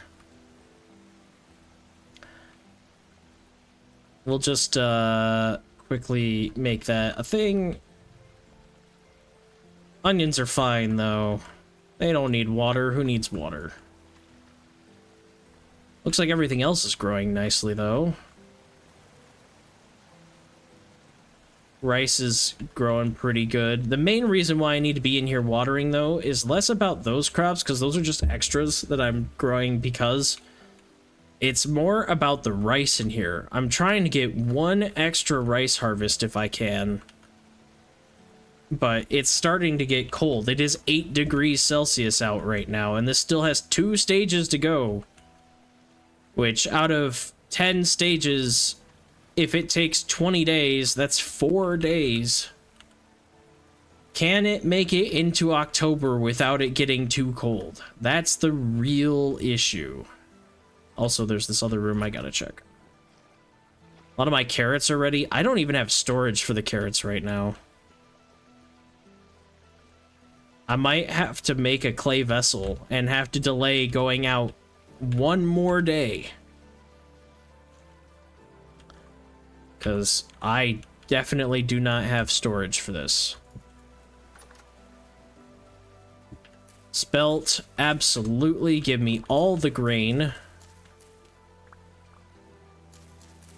It's probably too cold to try to grow another one. 18 days and it's resistant till -5. Yeah, that's probably too cold. Probably. I can try. Turnips should be fine, though. They like it kind of cold. I guess not really any different than spelt, so maybe not. They grow quickly, though. That's kind of their thing. One of them is coding a custom class, but we're going to be running Waterfall Geology Editions. Dappled Groves Hydrator Benedrate. That's an I don't know that one. I've heard Hydrator Dihydrate in all these classes. I think some race mods for the furries. I'm not hosting. Carrots will last in a cellar. Will last a few in a cellar in just a chest. Yeah, they'll last pretty good in a chest. They will. But I would prefer to have them in a clay vessel. Grain will also last a while, so I don't necessarily have to, because that's the main harvest that I'm getting. especially because it's cold and I live in a mountain, on a mountain, so it's significantly colder up there. They will last even longer by being up there. That is the main benefit. If you've never lived on a mountain, highly recommend for anybody who actually does want to do that, or is thinking about it, because the winter time, your food lasts like twice as long. It is actually crazy.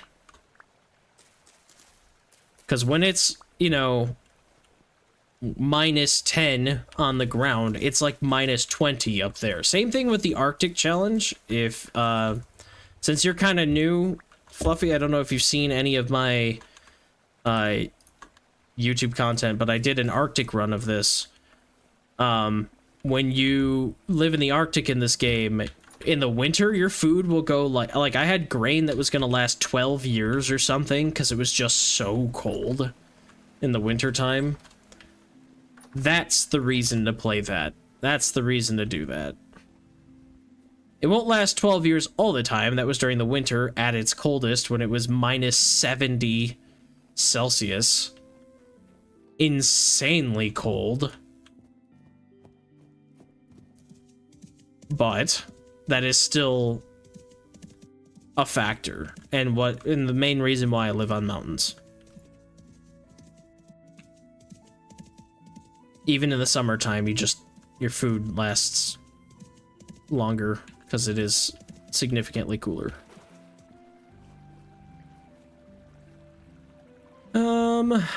This rye is done. That's good. I was actually getting some rye. These turnips are done. This is my extra garden, the one where I was like, when I first moved over here, I needed food, so I quickly threw this one together as I was exploring around me. And I don't care if it gets scorched or anything. The crops that are over here are all extra crops, basically, except for the cabbages. I do kind of care about those, but those should be fine. Because over here, it's actually a few degrees warmer in general, so everything lasts a little bit better over here. The main reason why I didn't settle over here, even though I planned on it, was because it's not temporally stable. That's the one thing I always forget, and I think a lot of people forget, so I'm not the only one, but I never check that when I'm like, this would be great, and I start settling, I start making like a crude house, and I'm like, oh, it's not gonna work.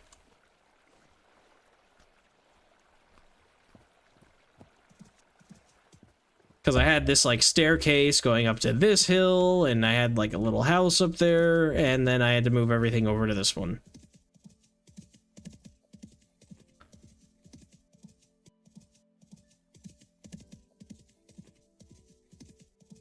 I got the name right. Hydrate and Benedrate. Okay.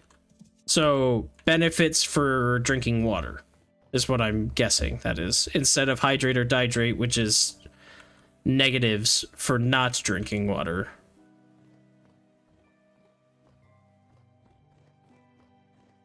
I'm assuming, anyway, that's what they are, just based off the name. Oh, your random assortment of things. Oh, thank you. Hey, welcome. I didn't know that was you. Thank you for coming over here on Twitch. Appreciate it. Is it Fluffy? Like, is that your Twitch name, or what is it supposed to be?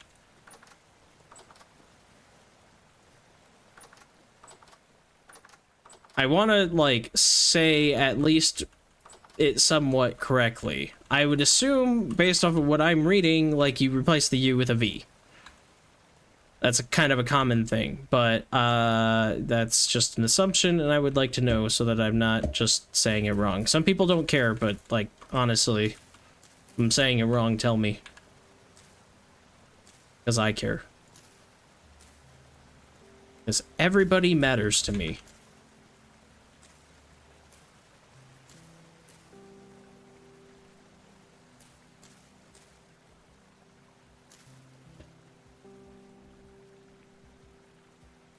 I will try to grow some spelt. I would rather have more grain. I don't have much for rye anymore. Let's try to do this.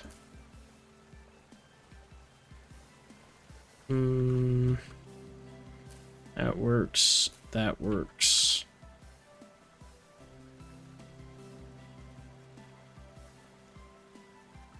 Can't grow nitrogen crops. What can I grow? I guess I can grow more carrots. Doesn't hurt.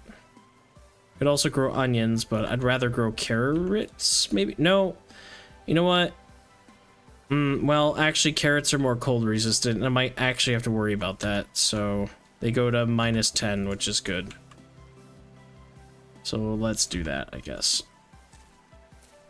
I would do it because I don't have a good phosphorus crop that I can rotate easily that's not onions or parsnips.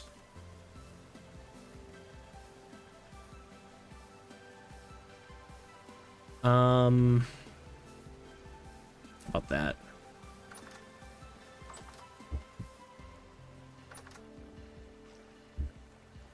Make sure everything's watered once again. And then I gotta make me some pie, and then I can head back to my other base, which will take a good while. But I am ready. Also gotta put the seeds in the trunk over here.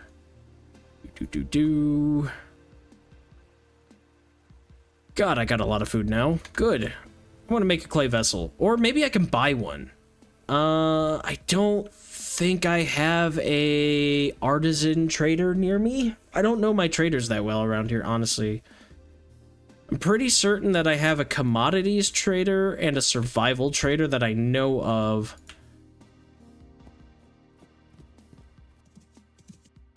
I don't think I have an artisan over here that I've found yet. Pretty sure this guy over here is commodities that lives in the field.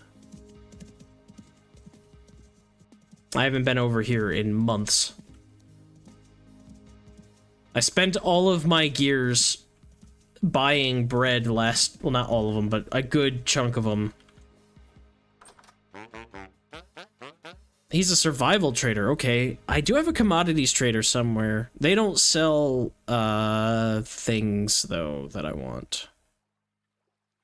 I should sell him my charcoal, though. I need to be trading and getting gears, but I can do that during the winter. He's not far. Not a big deal.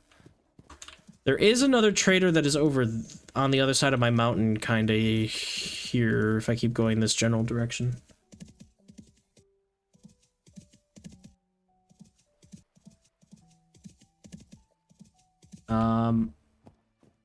There's a mod to let Glacier Ice be allowable for sellers, because in vanilla it's not. Yeah, that's true. That is true. And they're also fixing the thing with 1.22 so that Glacier Ice will melt in the summer, so you can't use it as greenhouse glass anymore, which is kind of sad, because I felt like that was really awesome for early game greenhouses, but it makes perfect sense. So I get it. I need to go, like, to the right. How do story bosses work when there's no enemies? Good question. So as far as I know, there are settings for no temporal storms and no story content. I don't know if there's a setting for no enemies.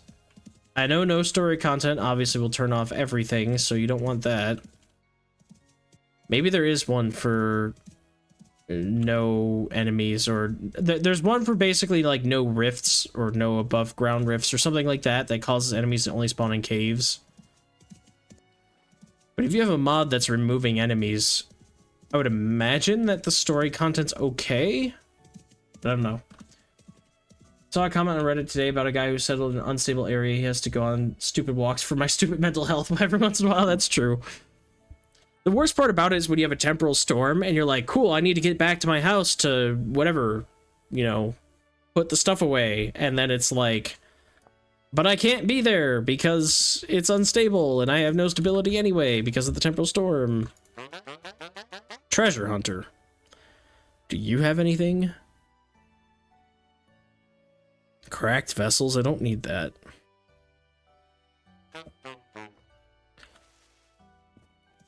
Alright, well, I don't know. I don't think I have an artisan trader around me at the moment.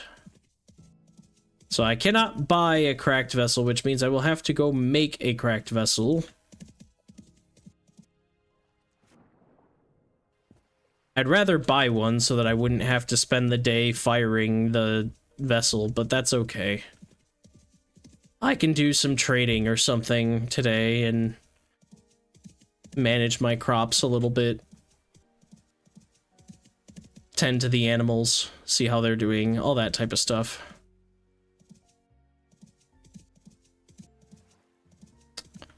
I need to have a better path through this junk up to my hill. Oh well. Be worse, my username used to be Gerflim Bumble. I would just call you Bumble at that point. I'd be like, yeah, no, you're Bumble now. I will give a nickname to somebody as long as we agree on what that nickname will be. Because, yeah, that type of stuff, I'm not gonna say like 8 syllables to try to refer to somebody.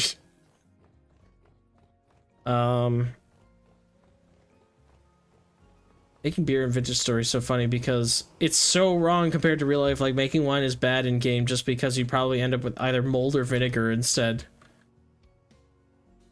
But at least it's possible in, like, shoving flour and water together. Well, I realized after watching your desert survival video that traders tell you what type they are after... Yeah. After a year of marking everyone on my map as trader. Yeah. They actually tell you what they are the moment you interact with their dialogue box, because it'll say, oh, I'm Trader the agricultural trader or whatever. And then you ask for their name and they get a random generated name. But in my videos, I always opened up the inventory for the trader because I wanted to, like, just check myself. Not that I thought the game was wrong, but, like, I like checking, even if it's like, oh, it's a builder trader. I still want to look in the inventory to see if something really cool is up.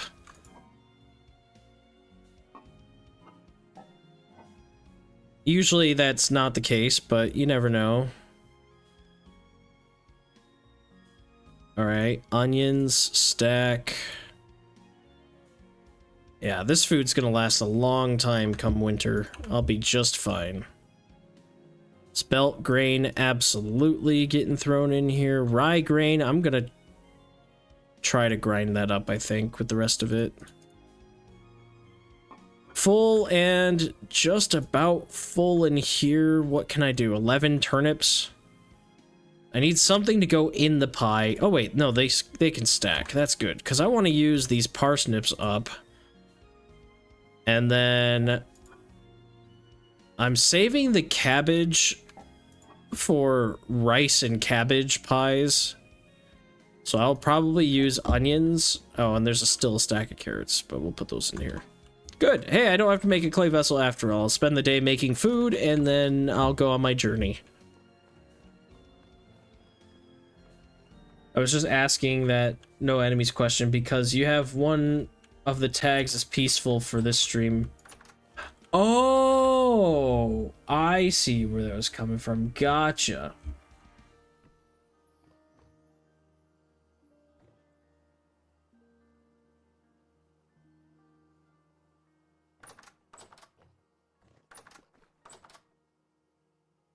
I don't know if you've ever homebrewed, but actual beer is made from whole grains and not flour. Yeah, I've never homebrewed anything for sure, but because I don't actually drink at all. Alcohol is not my thing. But I knew that it was like, you know, from a grain. I didn't know the actual process. I assumed it was from the grain and not from the flour of it. But also, I've never made, like, beer or mead or anything in this game. I've made ciders and wines because I just have excess fruit. But yeah. I don't drink for kind of two reasons. One, alcoholism runs in my family, so don't do that.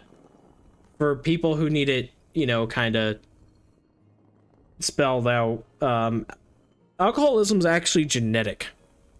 They've determined, and that's not exactly new news, but for like decades, being an alcoholic was just considered like a you have a depressive disorder or whatever. It's actually a genetic thing, apparently.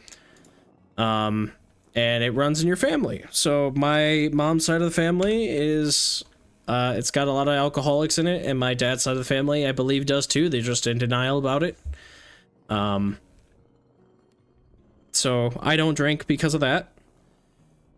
But I also don't drink because I don't... Well, there's kind of three reasons. Money. I could get beer, but I've never liked the smell of beer. And anything fancy, liquors, wines, whatever, they're expensive. And then third reason would be I've just never, ever had a desire to have things that I don't like the smell of. I have no desire. There's just no urge to have any sort of alcohol for me. So I just figured, why start? Why do it? I've seen what it can do to people the hard way, and I'm not confident that I wouldn't also fall into the same trap, honestly. As somebody who's a little bit bigger, struggling with food and having bad habits of eating food and not eating properly, you know, I think it's a pretty easy slope to get into not handling your alcohol properly.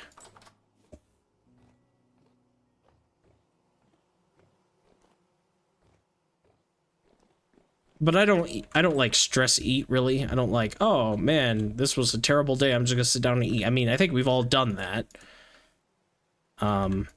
I don't do it on a regular basis. You know, I might have ice cream one night because it was a crappy day, and dang it, I'm an adult. I can have ice cream when I want, but like, I don't like run to the fridge every time something stressful happens.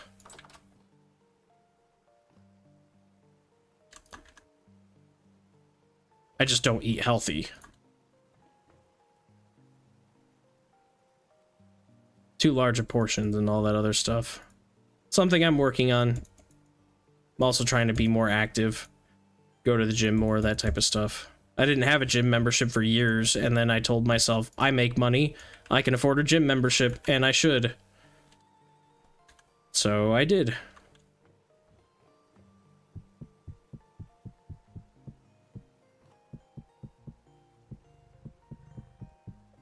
It's a hard change when you've grown up your entire life watching people just eat whatever they want to eat and not worry about portion control and that type of stuff, because they were all in trades, so they broke their bodies. They could eat whatever they wanted because, well, they worked it off, basically. And being raised in a way where you just think that's normal, and then getting a bad eating habit, and then realizing that's not how you're supposed to eat, but you've kind of already eaten yourself that way for a decade of your life. It's really hard to break that when you're a kid, and then you never do. Until you really put your foot down as an adult and try to fix that stuff.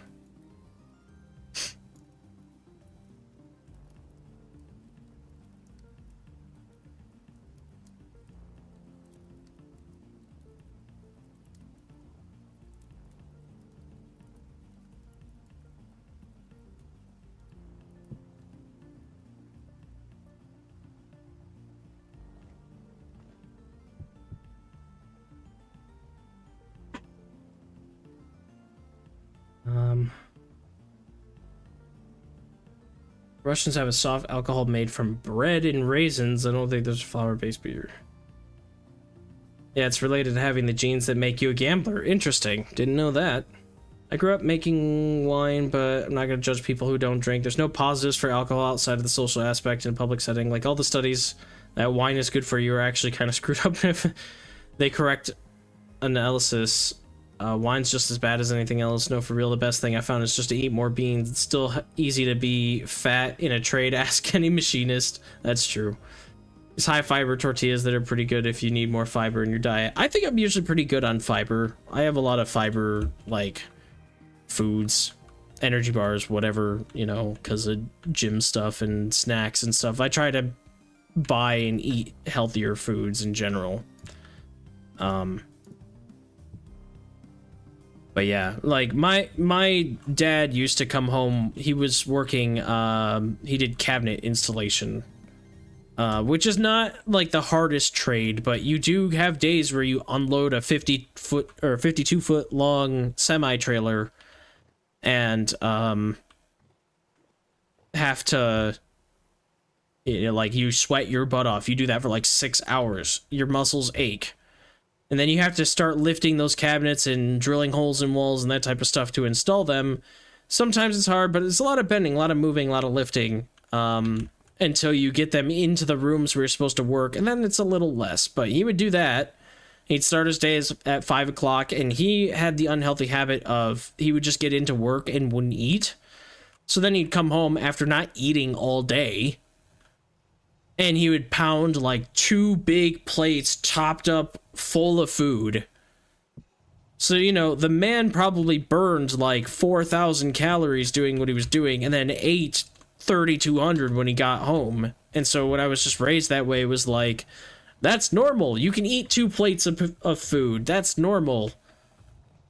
And so I started eating like full plates of food and going back for seconds and not wasting food and all this other stuff, you know, and all those habits have just been ingrained in my mind for decades.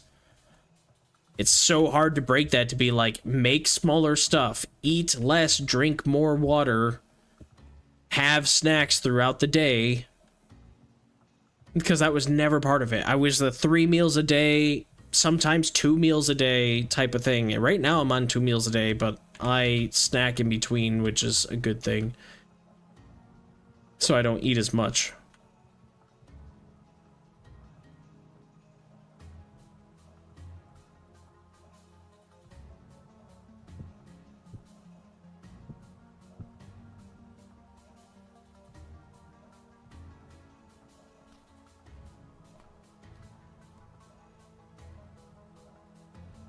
Most grades are actually low in fiber. It's insane. Absolutely have that habit too. I don't feel hungry for hours after waking up, so usually my first meal is like 5 to 7 p.m. Yeah, I mean, I woke up at 7. I think it was, no, it was 8 this morning. I set my alarm for 7:30 and got up at 8. And I didn't eat anything until 1 o'clock. And you're supposed to get up and have like an energy bar or something, like at the gym, or like when I started going to the gym, which I've been going on and off for like, I guess it'd be like 3 years now. Or has it been? I think it's been 2 years, a little over 2 years. Maybe it's been about 2 years. I don't know. But I've been going to the gym on and off. I was going really regularly before I quit my last job. But for the gym stuff, I started just studying things. Like, yeah, you're supposed to eat something in the morning because it kickstarts your metabolism. You know, when you go to the gym, it's good to have, you know, like drink fluids before you start. You want to stretch, all that other stuff. I still don't stretch before I work out. I really should, though. So like what I started doing is I was going before work and I'd do a half an hour workout. So I'd wake up, I'd have a little bit of caffeine to get everything going. Not much. I don't drink coffee either. And I don't drink soda for like caffeine. I drink it 1, maybe 2 a day, depending on what supply I have. Usually it's, for a while there, I didn't drink any for like 2 weeks. But now I have some in my house, so it's usually about 1 a day. But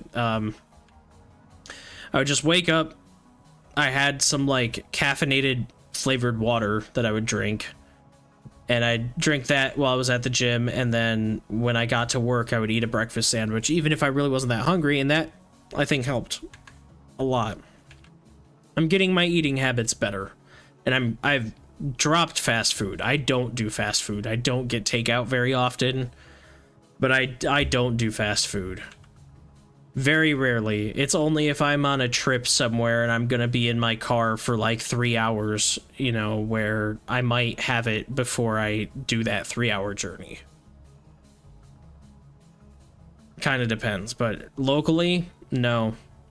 I get a pizza once in a while, other kind of takeout here or there, but usually it's at least heat and eat type stuff from a grocery store. But I try to make a lot of stuff from scratch too.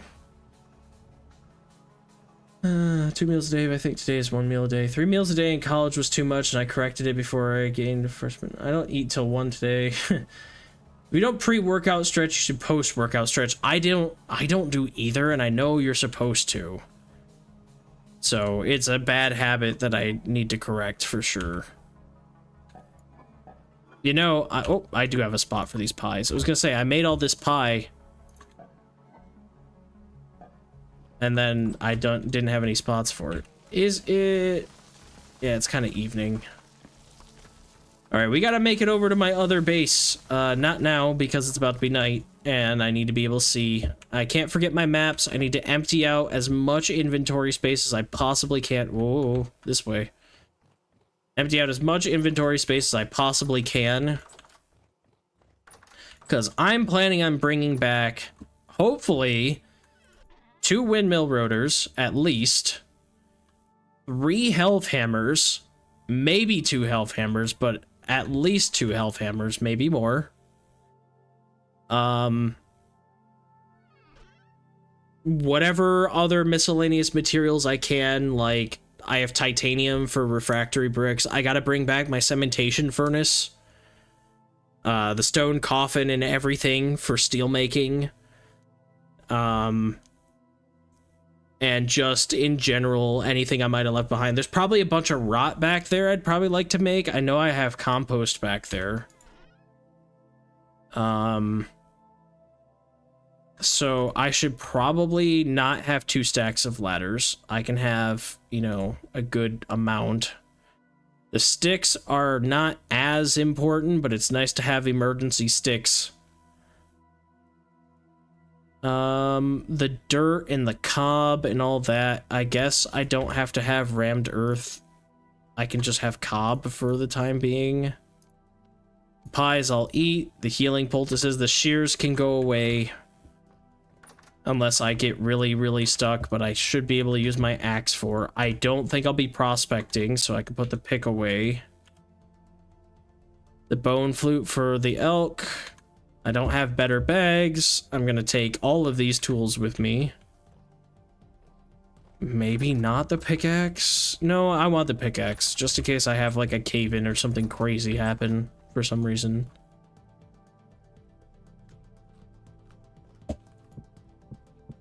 And we have these pear pies that will get, that'll be my new food after I sleep. So we'll just sit here and I can read chat and use the restroom for a bit, because it's been about 3.5 hours and I have not used the restroom. I've been drinking water. I don't usually drink soda, but when I do, it's diet. All my soda is diet. Almost all of it. Or rather, it's the zero variety of stuff, because for whatever reason, I think that tastes better, even though it probably doesn't. Very rarely do I get normal soda and drink that. I don't even order it at restaurants anymore. It's only water. I usually wake up at 10 or 11 a.m. One meal sometime between 5 and 9. Snacks if I'm hungry before or after. I'm not very physically active, though. Neither am I. I try to go to the gym at least 3 times a week. They say you're supposed to rest between your workouts for the gym. At least 24 hours. I used to go every day for about a half an hour. Now I go for about an hour 3 times a week. So I'm trying to increase that to be like 5 times a week. But they do say to rest a day in between to let your muscles like heal when you do like weightlifting and stuff. But even then, cardio, it works out your muscles for your legs. I remember finding out the hard way that you're supposed to always stretch I can barely stretch my arms without agony. Potatoes are good for weight loss, but only steamed or microwaved. True. Yeah, I usually boil potatoes or bake them. 1 pound of potatoes is under 500 kilocalories. Yeah, so like that's something I always struggle with when it comes to food is like your food groups and stuff. Potatoes are high in starch, and it's like you're not supposed to have a lot of starch, but like they're potatoes. They're good for you in general. You just can't have a ton. So like if you eat a pound of potatoes, is that bad? It's low in calories but high in starch and not exactly the best food for you to have from my understanding. It's not terrible. It's a, you know, a vegetable or a root or whatever you want to call it. But, you know, like you're supposed to have a balanced diet. So you're not supposed to have a pound of potatoes. You're supposed to have, you know, whatever, 4 ounces or whatever it is of potatoes, and then mix it up with your deck of card of meat, which I don't even eat meat every day. Prospecting is, yeah, looking specifically, so I don't need that. 3 times a week is pretty good. It's usually good for fiber if you're eating with the skins. I always do with potatoes. I know it's better to have the skins. They have a lot of nutrients, so even if I do mashed potatoes and boil them, I will keep the skins. Potato-based food is some of the best out there. Yeah, I agree on that front. And you can use potatoes as like a base for things. So like you can do like potatoes and gravy, or potatoes and, you know, some other topping of some kind on top of them. So like, you know, if you wanted to have a loaded baked potato, that's actually not the worst thing for you if you have light sour cream and like a lighter or fat-free cheese. If you put bacon and whatever on that, that's not as good, but still, usually you're not putting strips of bacon on it, you're whatever. But even then, that bacon is like an accent to it. The potatoes is the base. That's not a bad thing. I once bought a bag of potatoes and tried to eat them like all week. I was trying to do potato everything, and I just got so potatoed out. I like kind of can't eat them anymore right now. All right. It is getting to be daytime. I need to use the restroom, so I'm going to let my character sit here, and I will be right back. Put on an ad break for YouTube for a second. And it'll be like 3 minutes.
All right. See, a 3-minute break seems like a long time kind of when you're just sitting there for like 3 minutes, but like I got up, used the restroom, filled my water, and stretched for a second. And it's like 3 minutes is up. I'm like, oh my god. Where was this time when I was in school and I was watching the clocks waiting for the bell to ring?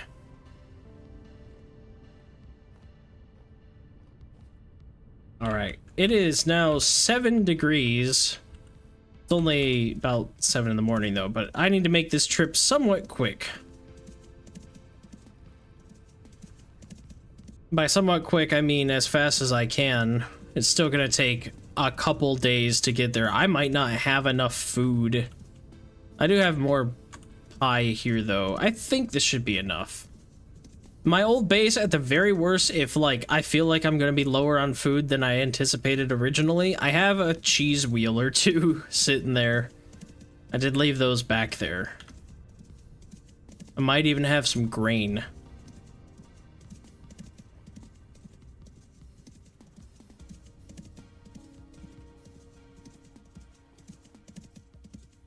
I wish it was 7 instead of 28 here.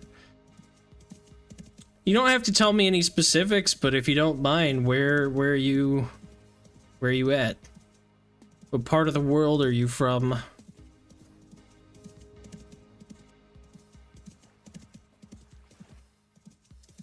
Ah. Gotcha. I am in Michigan, not far from the capital area. Lansing, which is about in the middle of the state.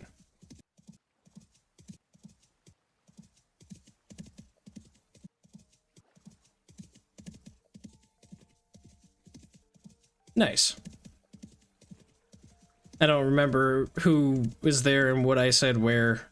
I figure there's no point in hiding that information because literally behind me on the wall, if somebody were to analyze it, there's a big old banner for Michigan State University. So, like, you know I'm in Michigan, and I'm more than likely around the capital area because Michigan State is near the capital. And anybody who's actually from Michigan would know that outside of the capital area, most people are not Michigan State University fans. They are University of Michigan fans. There's a big rivalry between the two schools. Not every state has that. But in Michigan, yep, they're bitter right. Oh, I'm so glad I didn't get lost out here. I forgot the maps. How am I gonna know where I'm going? This road is great, but I don't have the maps.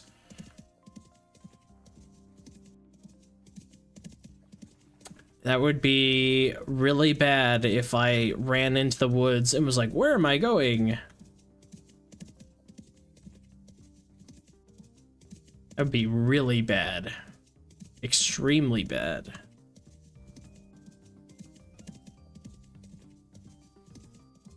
Maybe I'm just a fan of education. True, but then I could have any other education place. Not that Michigan State's bad. I mean, they have had some not as great controversial things come up. You know, Me Too-esque stuff.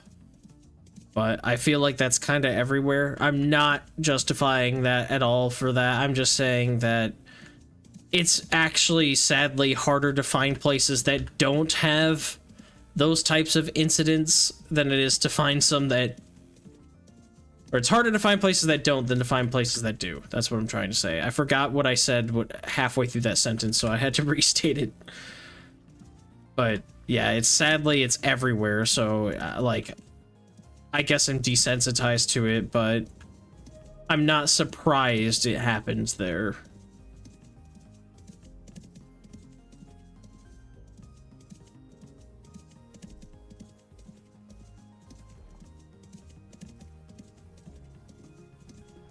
There's nothing wrong with Michigan State University in terms of education. For the most part, they're a great school. I went there, it's fine.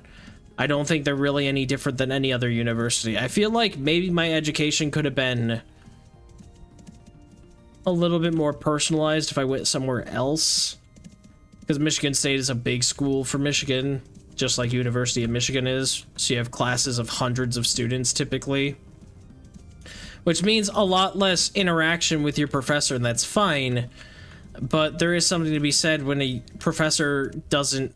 I feel like in a big school, a lot of professors get into the whole, like, well, I'm just gonna go through the slides and go from the book, and your assignment is this, and, you know, whatever. There's no, like, personalizing, like, hey, a student asked this question and it took us on this tangent, and now we're going to talk about this other thing, so I'm going to adjust your assignments a little bit to match that a little bit.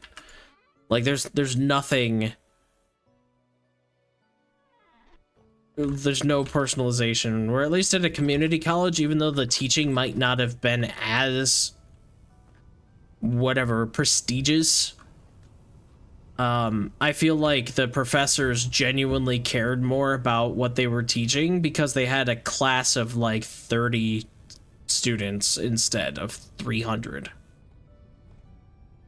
When I went to my community college, I had a physics professor who was just in love with physics. He loved that subject. He was passionate about it day in and day out. He would rederive equations in physics using mathematics and like try to explain where they came from, and would like try to teach you like, this is why this is, so that you can like rework the equation if you ever forget it yourself, because that's how he learned it. He was that passionate about it, where he understood things like mass is this, gravity is this, whatever, all acceleration is this. Like, he's able to put it together, and in his brain, as long as he has the building blocks of mathematics, he can derive any physics equation because he knows how they relate to each other in that way. He loved it. He was also, it's funny, he loved science so much, he was kind of the stereotypical science guy who had like the crazy hair, didn't really take care of it as much. Kind of spiky. Not really any specific style to it. Not really long, but not really short either. Medium length hair. He was definitely very passionate about his subject, and I appreciated having him as a professor at my community college. He went way above and beyond. I feel like at a big university, they just, again, would have taught from the book and been like, yep, there you go. Come see me in office hours if you really need help. But so I did a couple years at my community college and then transferred to Michigan State. And I feel like that was the right thing, because you get the prestige of going to a bigger school, at least in the state. That's a bigger school. You get that prestige, but you don't have to deal with all the crap that they were having us deal with at the time. And I think it's even worse now, because at the time they were like, all freshmen must live on campus. Okay, well, campus housing for a dorm is like an extra, whatever, 10 grand, 13 grand, probably more now these days. I can't afford that. I was paying for college out of pocket. I didn't take any loans. So, you know, for me, there's no way I was gonna pay for that. So I was able to transfer out my freshman and sophomore year college credits, and then could just commute to the classes I needed. Saved me a ton of money and have no debt from it. And now I think they almost require you to be there like at least 2 years, maybe even longer now. And it's just tough luck. If you want to go to this school, that's what you got to do. So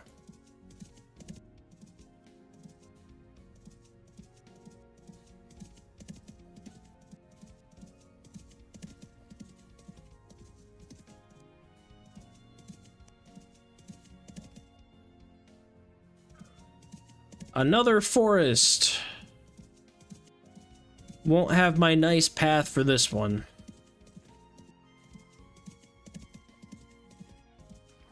Dorm and a meal plan was like 20k to your cost. Yeah, I'm not surprised. When I was saying like 13k, that was like just the dorm. Just the housing. Like, yeah, it's outrageous. And it's to a point. Oh, crap. I saw that coming after I jumped. Much bigger pit than I thought it was going to be.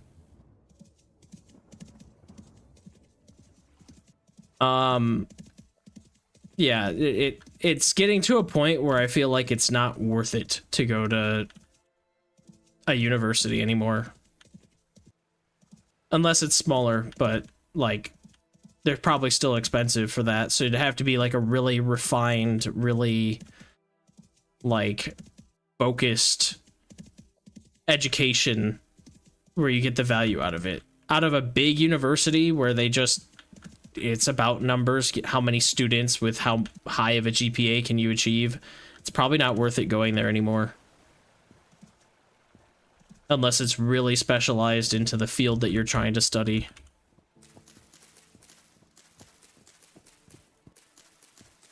Go to a community college, do it for like a tenth the cost, and get a degree. Because honestly, anymore these days, employers want both college and experience, so don't bother getting the super prestigious degree. Get the just get the degree and then try to get experience.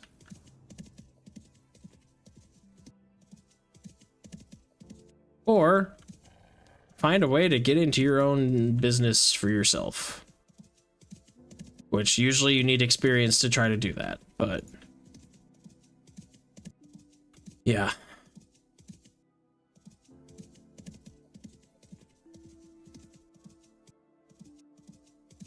So many wolves and bears, oh my god.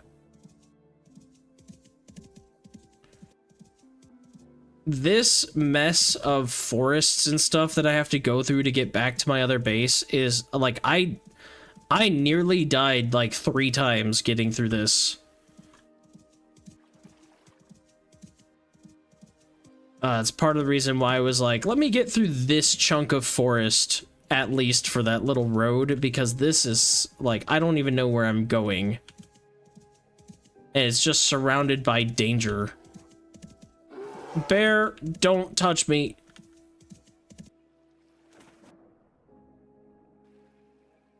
You take some terrain damage from collapsing terrain, and then you run into a bear and you nearly die. And that's why I bring healing poultices. I just didn't expect to run into like 5 bears already. Should probably use a poultice on myself before I run into another one.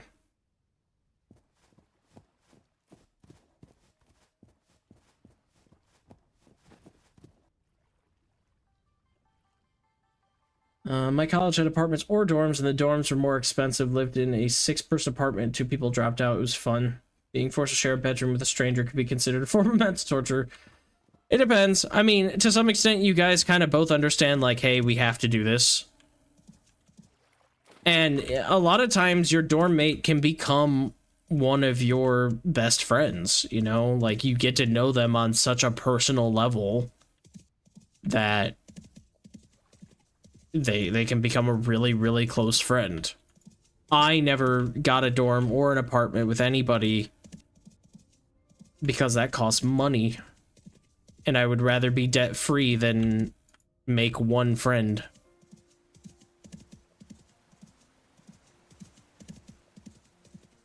Also, having the peace of mind of being like, yeah, when I get home, because I live with my parents, it was like, when I get home, either nobody's going to be home or whatever, I can say, like, I'm going to go study or do whatever, and they would, you know, respect that. My parents didn't really go to college. They kind of did,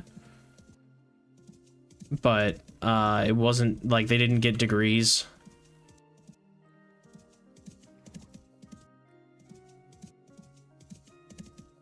they dropped out. So, you know, it's just one of those things that, like, for them, they were super proud of the fact that I was going to college and that I got scholarships and stuff and whatever. So they respected 100% of the time where I was like, I need you to be quiet so I can study. They'd be like, okay, no problems. And I'd rather have that relationship with the people I live with than some dude having a party or getting drunk or whatever. Because I was not about the party life. Again, I don't drink, so... I made that decision that I wasn't going to drink a long time, like when I was like 14.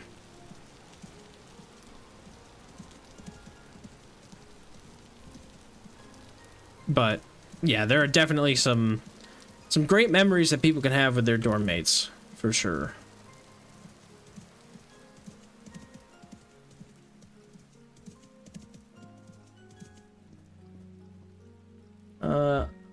Boy Scouts. So bad for the trades because they want papers, but no one's taking apprentices. Yeah.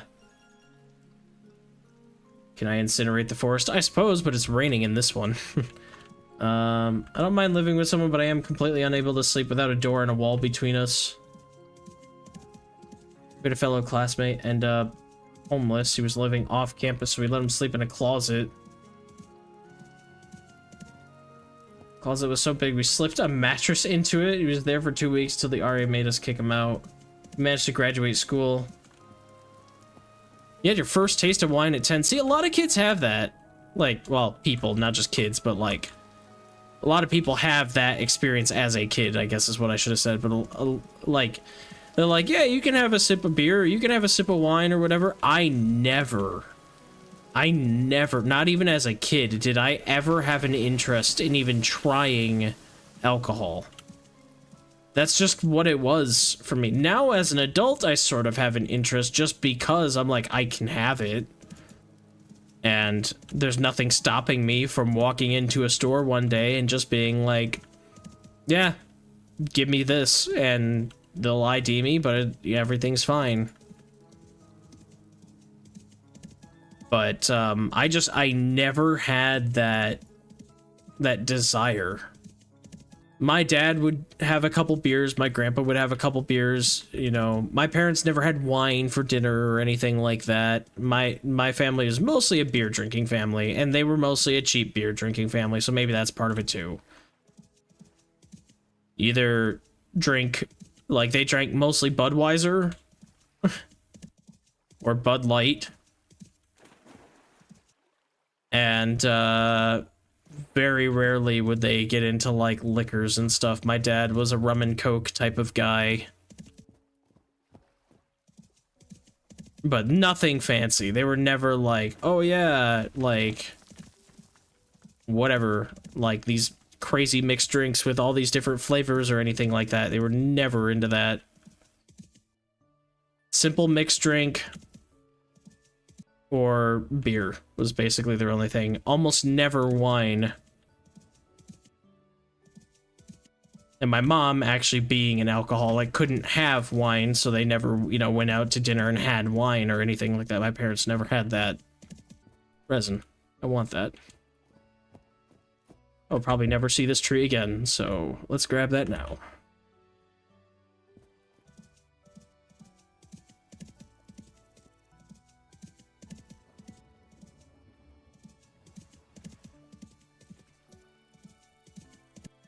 Your grandfather had a vineyard, yeah. So that only makes sense, honestly, and I'm not surprised. You know, in my opinion, there's nothing wrong with it. Back in way old days, before the modern era, kids used to have alcohol very young. It was like a part of growing up. But their parents probably also didn't let them, you know, drink a ton of it. But, like, it was like, boy, you're a man now. Have this mead.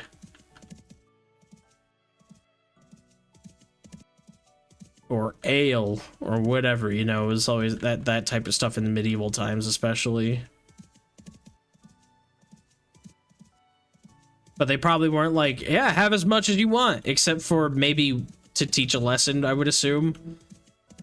To be like, yeah, boy, drink as much as you want. And then he goes crazy and then hates his life because he's a kid and now has a hangover. And they're like, yeah, not so fun. At least that's what media has told me via TV shows. But I would hope that some of that is at least based in some sort of reality. Not just TV. But how often are there actual historical accounts of how parents treated and or disciplined their children when it came to drinking alcohol? I couldn't tell you. But basically for centuries, alcohol was like not really an adult drink other than a coming of age drink. Because they understood what it did and they just didn't want that to happen to their children.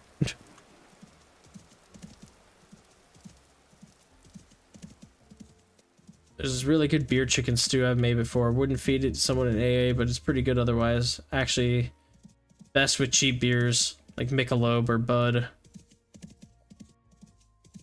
Oh yeah, some of the alcoholics today wouldn't be alcoholics 200 years ago.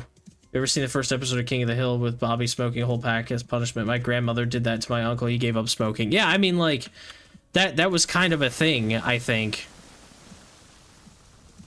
Maybe not even necessarily in medieval times, but like just in general, like the early modern era, the Industrial Revolution-esque times, you know, turn of the 8th or 19th century or maybe even 18th century. It's like there was that type of stuff where it was like, you're only gonna learn this lesson by learning it yourself, so get in there and, you know, drink as much as you want, or when cigarettes were a thing, smoke as much as you want.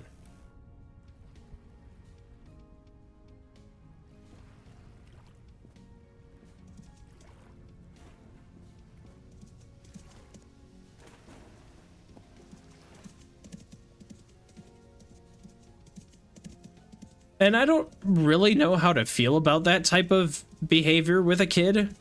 To some extent, I feel like, you know, a little bit like, hey, that's kind of not great kind of child abuse to force a kid to do that. But like, it's also kind of a different form of abuse if you allow a kid to do that to themselves, because you're supposed to be their guardian and actually watch them and make sure they don't harm themselves. So it's like negligence in some way, but like also I feel like some of life's lessons are best learned by firsthand experience. Where you, like, some people just need that experience of actually doing it themselves before they'll truly understand the concepts of, like, hey, yeah, maybe I shouldn't. Oh my god, I'm in some sort of cave now. Ah, don't shoot me. I just want out. Nope, we're going a different way. I'm not dealing with a random hidden cave. It's getting to be nighttime, and I'm still a few thousand blocks away from where I gotta be.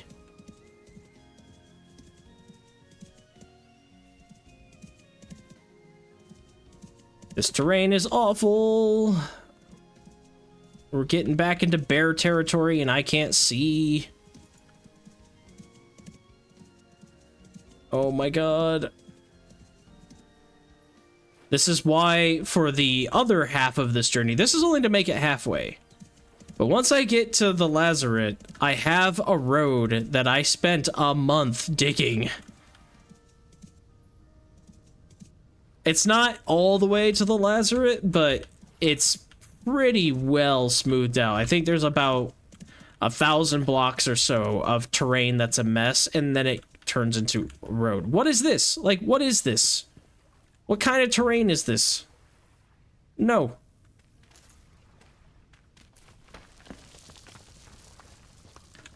Trying to get this to, like, go, but it won't do it. Come on. Do the thing. Thank you.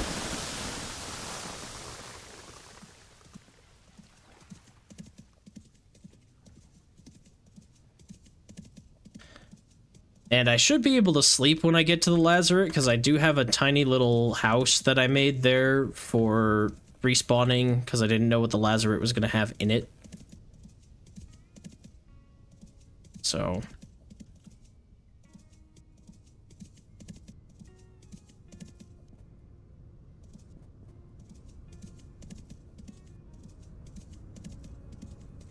let's see. My great-grandfather was an alcoholic who worked at a forge, and he was so drunk he wasn't at work. The workers would come to beg my great-grandmother to have him come to work because no one else could take the heat. He forged axes, and yeah, he was probably 15.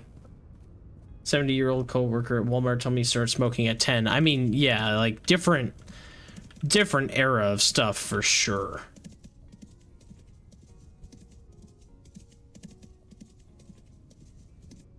To some extent, you know, I appreciate that we have laws that prevent these types of... Ooh, hello. That prevent these types of things from happening. What? Interact. Building materials. God, it's the desert challenge all over again. I no longer have any interest in you. I didn't even look. I opened his inventory and went, nah, I really don't care, and then closed it immediately. You can live in this desert by yourself.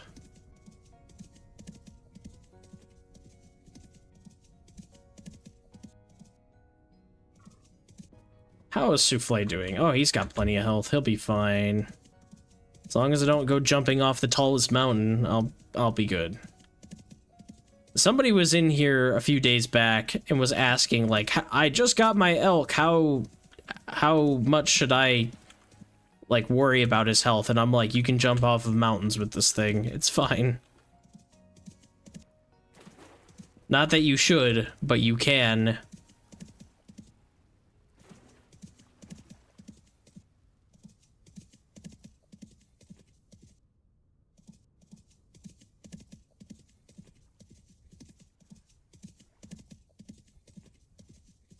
There's a trader all the way over here that I want to investigate.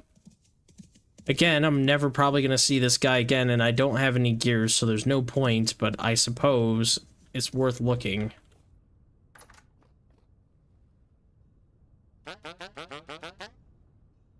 Luxury. Okay.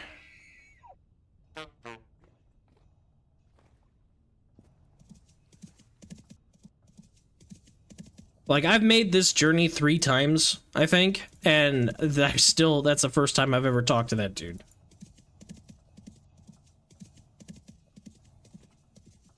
Whoa, big pit. Oh, no.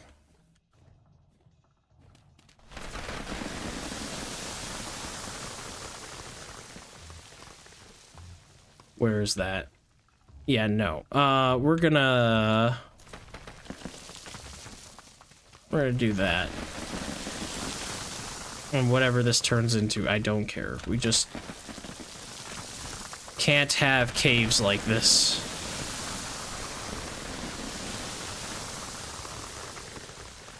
I always, with terrain stability, I always do that type of stuff when I run across it, because the last thing I want is to jump down a, you know, 30-meter deep hole with my elk and be stuck down there.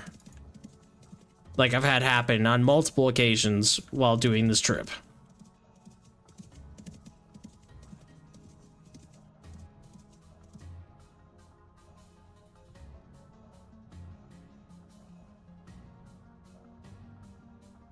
Curse of 10,000 building material traders upon you. Traders are based off of nomadic peoples, like tinkers. Like tinkers and travelers, yeah. No, it is cool. I really like all the little things about this game. I feel like there's something for everybody in Vintage Story. That's what's kind of crazy. Like, if you're interested in, like, ancient culture stuff, you've got, like, traders and the villages and, like, how, like, they use certain mechanical powers and that type of stuff. If you're interested in like actual like basic mechanics, you've got that type of stuff. If you like a game with good lore or whatever, you've got that. If you like survival aspects, you've got that. Like, the only thing this isn't is a tactical first-person MMO, you know, shooter, looter game. It'll never catch the COD fanboys for being anything like it. They would have to like other types of games. Which is why you get people like me that play it. I never got into Call of Duty. I didn't have internet in the days of Modern Warfare 2 and Modern Warfare 3 and Black Ops 1. So I don't have all the memories, or even Halo 3 multiplayer is like such a huge thing. People are like, that was the multiplayer. Halo defined everything. I'm like, Halo for me defined shooters because it was the first one to really give us the modern first-person shooter controller scheme. But like, that's all Halo is to me. Wow, another big fall. Halo doesn't have that memory association, that nostalgia feeling. It's good. I've been playing through some of the Master Chief Collection. I've played Reach a few times. I played Halo 3 a long time ago. Played Halo 2 like briefly, and then just recently replayed both 3 and 2 through the Master Chief Collection. Combat Evolved I owned. I played that a few times. That was fun. So that would be Halo 1. Never played Halo 4 or 5. And have played ODST through twice now. My best friend and I just beat it the other night. We started and finished it in the same night because ODST is a small little like mini side expansion thingy. It's not a full game.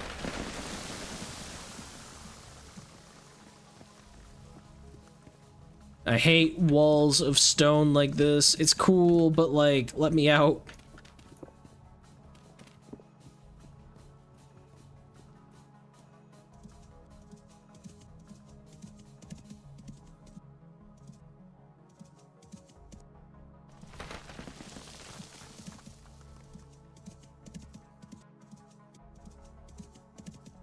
Okay, I don't know if I'm making a lot of progress. I don't believe the Lazaret is actually perfectly west from the village. It's probably a bit south as well. It's hard to tell though, especially at night when you can't see and the terrain is this messed up. Who even knows if I'll find my road back to my house? What in the terrible death trap is this?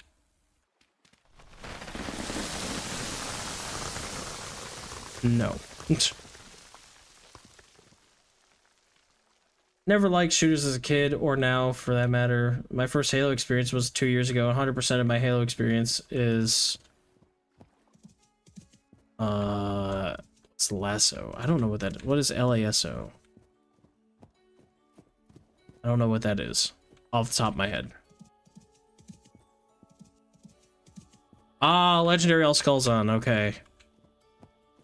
I never really got into Legendary Halo. Like, a lot of people are like, it's the best way to play because it's the hardest and you actually die in a few hits, but like, Halo wasn't that to me. It wasn't this cover shooter, tactical, whatever. You are Master Chief. You should be a god. For me, it was a power trip. I want my character to be ultra strong and not die. Because he's Master freaking Chief. That's what he's there for.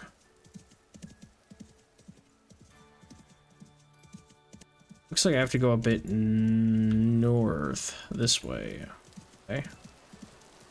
We'll go on this general kind of direction.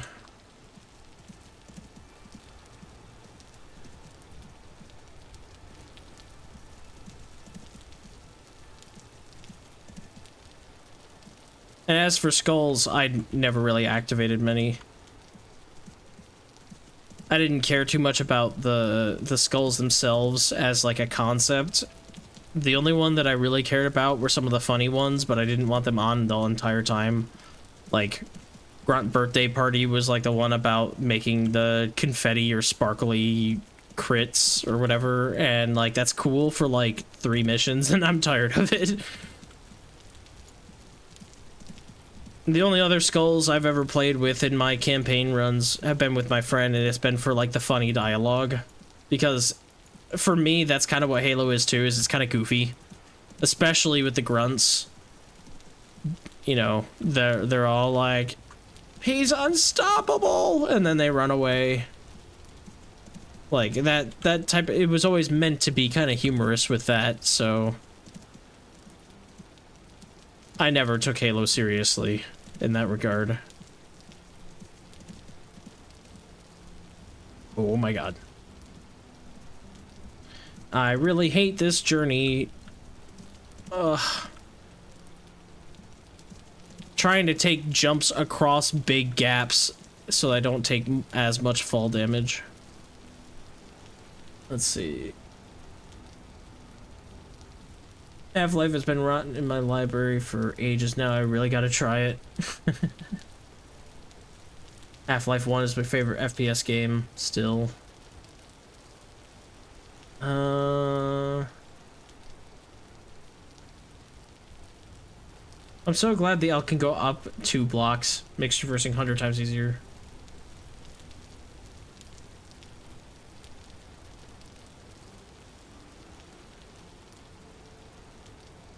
Halo 1. Oh, okay. Not Half-Life. Okay. Halo 1. Gotcha. Yeah, Combat Evolved. Halo 1 is very fun. That I honestly am nostalgic for Halo 1 because I actually played it growing up. We never bought Halo 2 or 3 when they came out. My dad was like, hey, new Halo, you want to get it? And like, he was kind of asking me, but we both like were like, I don't know, because my dad's a big Western guy. He likes Red Dead Redemption. Loved that game. He put so many hours in that. He also liked military shooters, so back in the day, instead of Call of Duty, we played Medal of Honor. That was kind of our thing.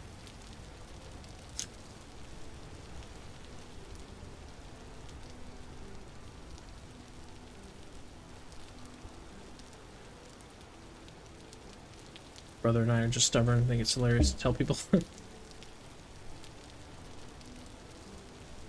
A lot of the old FPS games are pretty silly until Medal of Honor. Honestly, Medal of Honor Frontline is one of the best shooters of all time. That game makes me feel things. It makes me feel like patriotic, and I think it's supposed to, because it's about like the US's involvement in European World War II. But they had Medal of Honor Rising Sun, which was also pretty good. That was the, you know, Japan, the Eastern Front, if you want to call it that. So far west, it's east. Ah.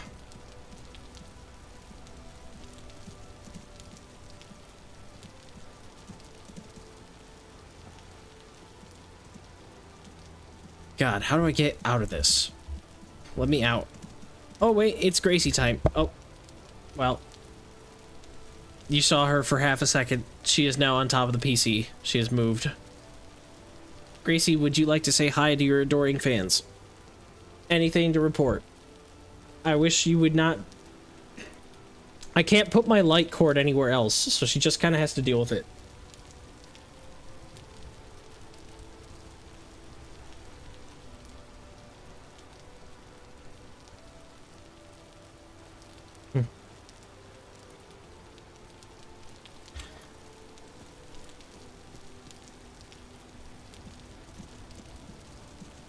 Can I please get out of this mess? Okay, I need to go solidly, I think, north now. Ha ha ha. Souffle is gonna die if I have to go through this rough of terrain too soon. What is this? Like, what terrain am I seeing? What is this mess?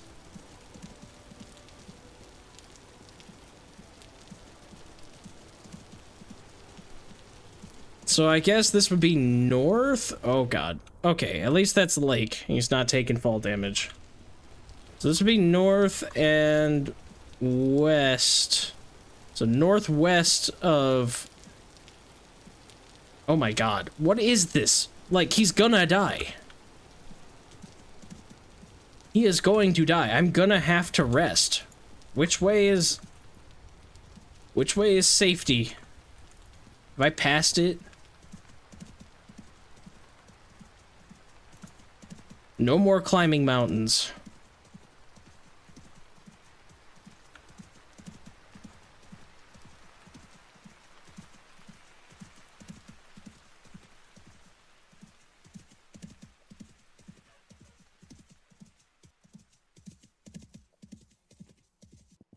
I said no more climbing mountains.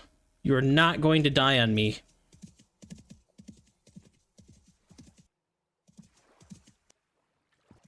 I shouldn't risk this. He's too important to me to risk, so honestly,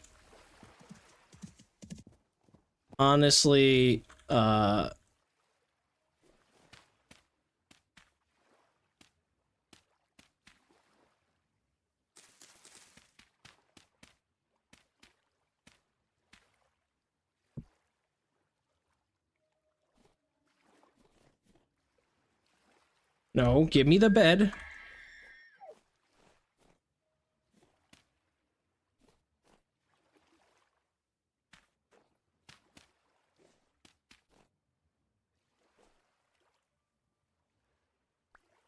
I can't put this...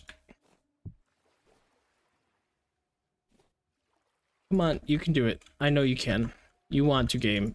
There we go.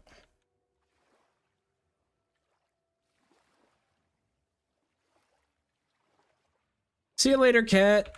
Have fun.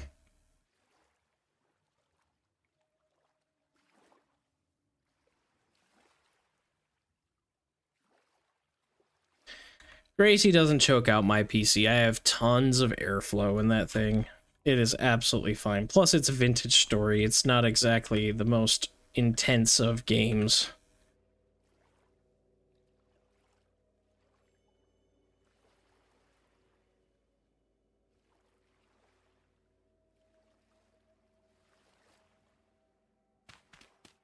Okay, it is daylight. I can get out of this tiny little shack. Now I can see. I must have climbed that thing somehow.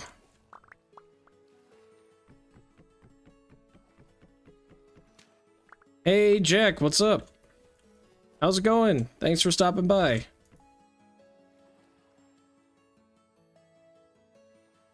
This way. This way.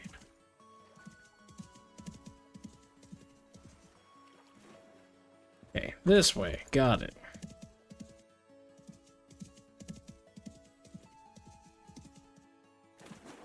And night in this game is more brutal than night in real life. Yeah, it really is. It's just, honestly, it's the fall damage on the elk. And not being able to see that you're, like, you can tell you're climbing a mountain, but you can't tell what the gap is in that mountain or anything. And I didn't want to sleep because I knew it was going to be daytime in a few hours. But it's not worth potentially losing my elk. I might have actually gone south enough that I will run into my road that takes me to the Lazaret, which means I would save a little bit of travel distance. I just have to look for my beacons if that is true.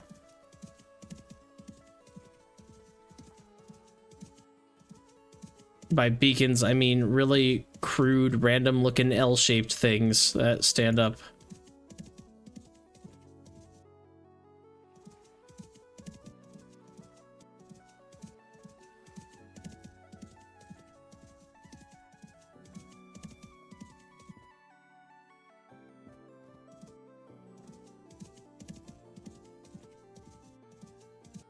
I think I need to go pretty much straight north. I'm pretty sure this is north. If I didn't get my directions mixed up when I was traversing.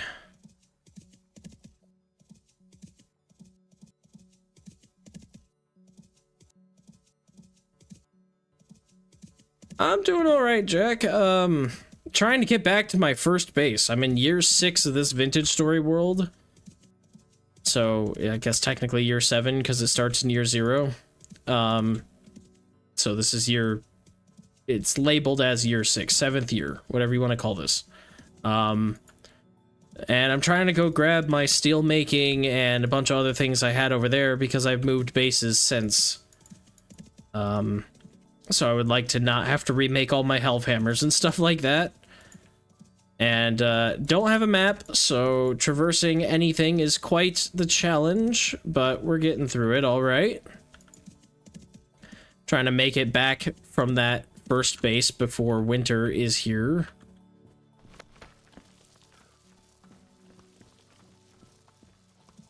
Trying not to absolutely destroy my elk's kneecaps by falling off mountains consistently. I don't think I am south of the Lazarus. I think I am a different direction. None of this is looking familiar. Except for maybe the trees, but like if I move this way it tells me not really. I'm gonna go this way. Try to avoid the mountain. I don't need to go up another mountain. Seraph's night vision is like Pisu fog levels, they have none. Seraph needs more vitamin A. Actually, night mindless. How long have I been playing? A long time. This world, other than it being year 6, it is 400 and probably 30 hours-ish now. I didn't check before I started streaming today, but I know I have passed the 420 mark, so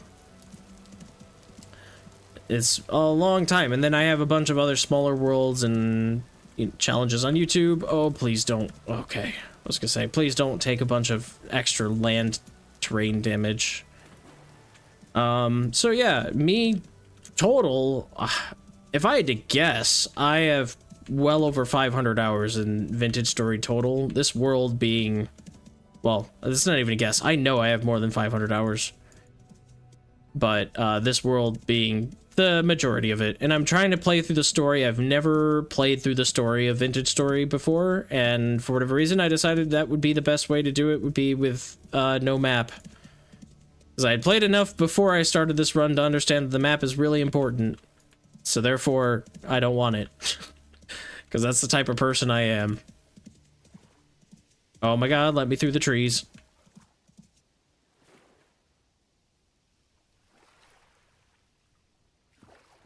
Check where the sun is. Sun is east. The sun changes position a little bit. See, it is more winter, so the sun actually rotates a little bit more, so I believe that is actually, if I did have my directions right, that's actually probably more southeast than east. Because it's fall now, so it's starting to approach that winter time, and the sun does actually slightly change its position, because on a real planet like Earth, or at least on Earth, so if they're trying to simulate Earth in that regard, Earth kind of tilts on its own axis a little bit, so if you pay attention while you play, I think that's one of my markers I just saw. Hang on, maybe on the other side of this. Maybe not. Yeah, excuse me. My nose had something in it, I guess. That was kind of gross. But yeah, if you, like, build a house and it's facing perfectly east, facing the sun, you'll notice that as time goes on, the sun will be in a slightly different spot.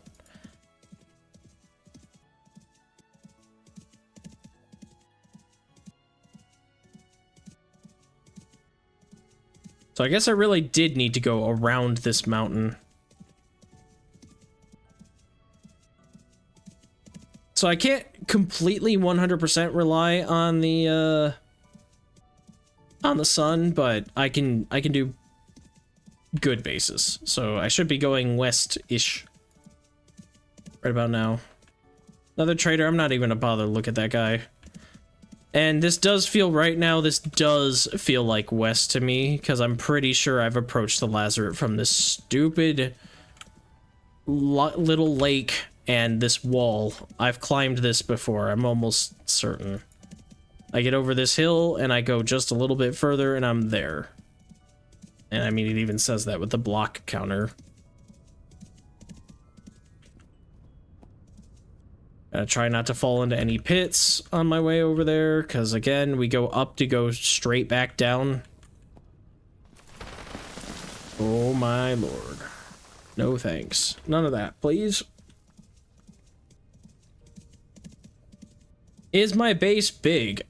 Fairly? I guess it depends on how big is big, but, I have two bases because I had to move. So one is on top of a mountain and is 4 or 5 rooms or so, and like they're fairly big rooms. The other one is on top of a mountain but built into the mountain and has like 2-floor system, an upstairs and like a basement of sorts.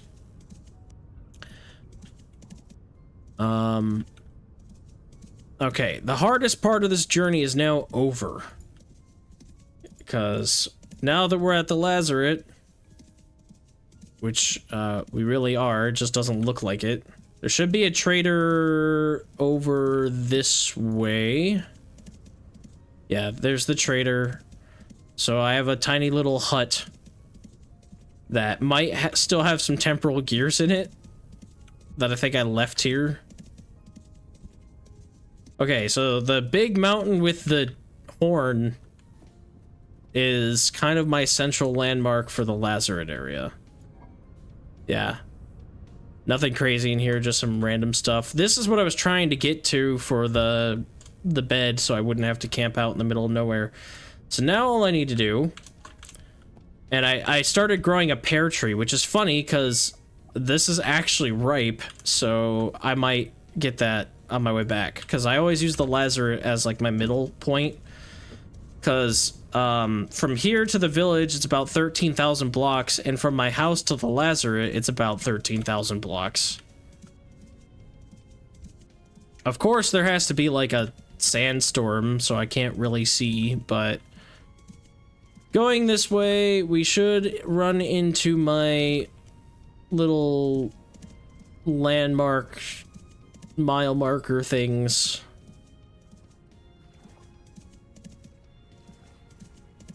They're pretty clear to see, so I make them usually pretty tall. Yep, there's one. I can already see it way in the distance there, and I'm sure there's a closer one that I haven't seen yet. But having a long render distance and a PC that can handle that is definitely, I think, required for a no map run. You got to be able to see that stuff.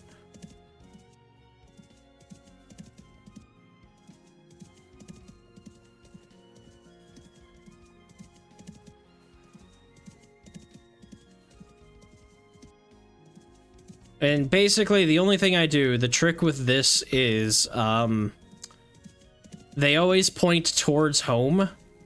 So I guess if I wanted to make a new set of these on my way back, it would actually probably be on the way over here. But if I wanted to make a new set of these, then I would make it so that when you get to the Lazarette, you're now pointing either towards base number 1 or base number 2, depending on which direction you go. But as long as we take that little pointer, which tells us to go this direction, we should run into another one of those little pointers. Actually, here's a road. I did build some of a road before I stopped because I got really close and I had been building this road for a long time. Now that I'm on the road, smooth sailing. This took me like a month in real time, playing 3 times a week for streaming to make this road that's like 13,000 blocks long. So this is when it's going to get easier. Some of it is actually paved too, with actual like path blocks so that you can travel faster. So now I can actually read chat.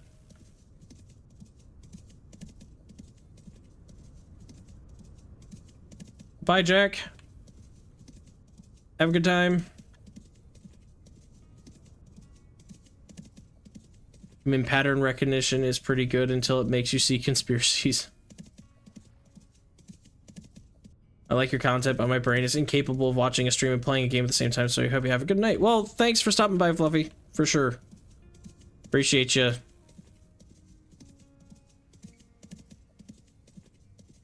I kind of get the same thing. I also don't do that, so... Take care. I'll be ending my stream fairly soon once I make it back to my base and grab a bunch of stuff, probably. Either that or I'll just end when I get there, but... The 13,000 block road is a good... It's probably going to be nighttime by the time I make it to my base.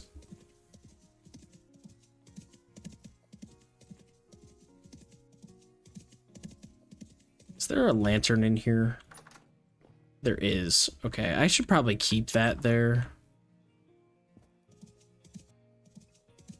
Just so that I have a lantern should I get lost somehow.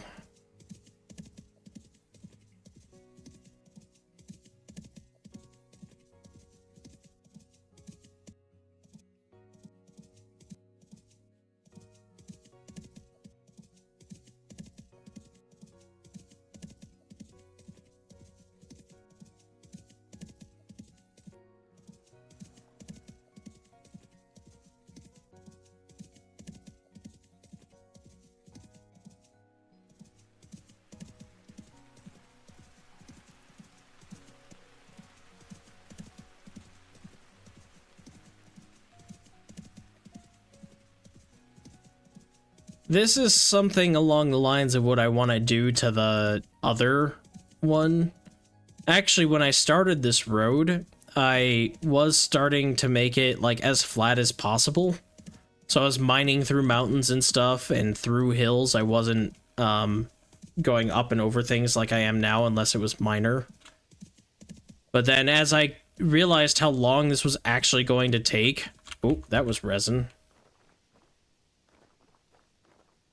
Right there.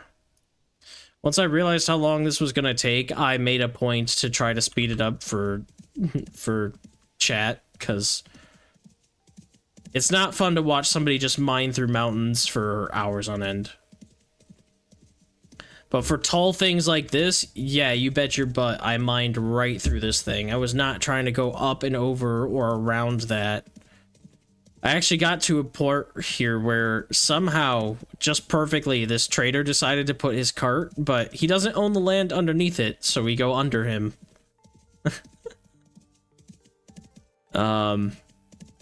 This is a very interesting build, and I would love to do something like this again to make it to the Lazarus, so that I can go back and forth between my bases without having to actually struggle.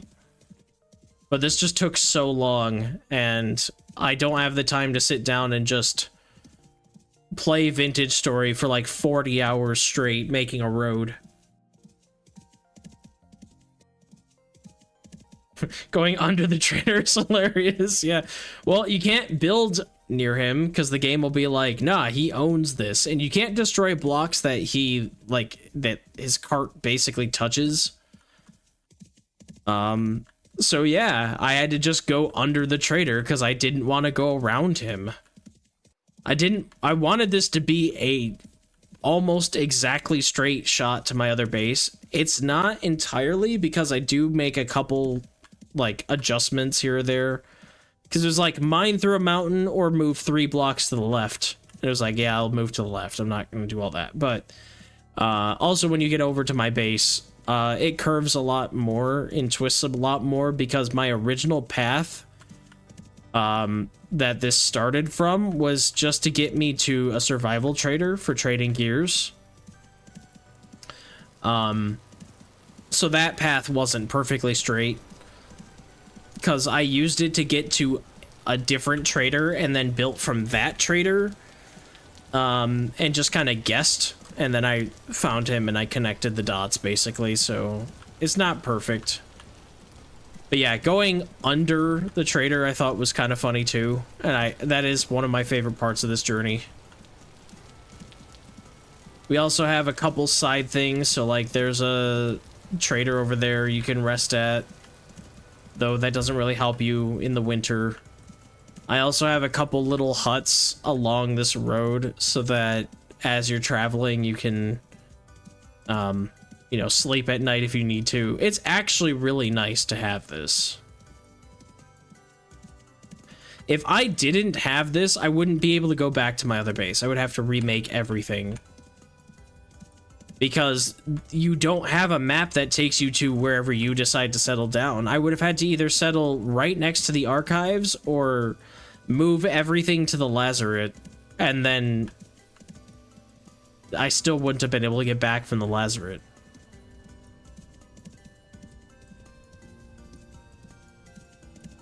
And usually when I was working on this, I even worked on this outside of stream. So it wasn't like I only streamed and worked on this. I worked outside of stream, and I would watch like some YouTubers. I'd watch, there's a guy who did Diablo 2 content that I was watching for a while. I should watch him again. I kind of stopped because I watched so much of it, but I would like just throw on his videos and they'd be like an hour long, and I went through like most of his entire playlist of stuff he had. I even started watching some of his streaming VODs because I ran out of YouTube content to watch. Like, he has like a VOD section of his channel that I didn't touch, and those were like 4 hours long, and I started eating through those too. So yeah, this was a project. I would say after traveling as far as I have now, we are maybe 1/3 of the way there. Again, I can't really use the map to tell me where I am. I am about 4,000 blocks away from the Lazaret, so approximately, I'd say 1/3.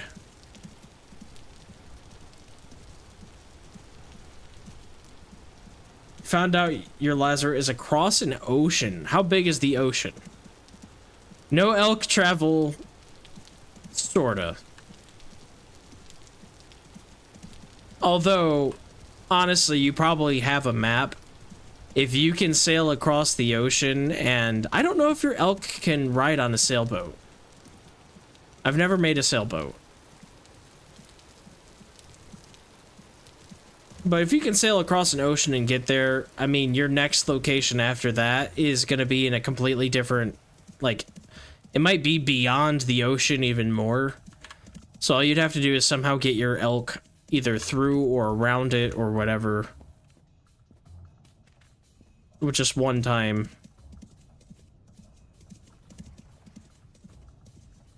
Oh, you haven't tried to get to the other side of it yet. I gotcha. Because, like, it would be a lot of work, but if your ocean was, like, I don't know, 1,000 blocks or maybe even 2,000 blocks, you could probably build a single block bridge across the thing. Just don't fall. Here we are going under a hill that I mined through.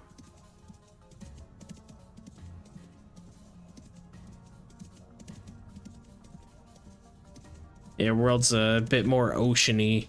Yeah, I started this world in version 1.20, and I didn't adjust any of the default world generation settings, other than making it wilderness survival and changing the spawn radius and enabling things like node search prospecting. But other than that, it's pretty much been this the entire time. And so I don't really have oceans. Like, I've traversed now 25,000 blocks, and I'm not saying there are no oceans, but like, I have not stumbled across an ocean. I have some big lakes.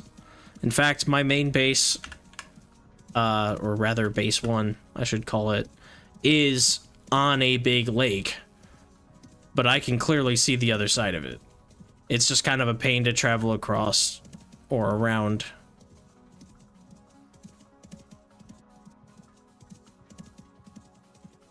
A little bit of a face plant on that rock. Mined through this entire mountain. And this is the shorter one.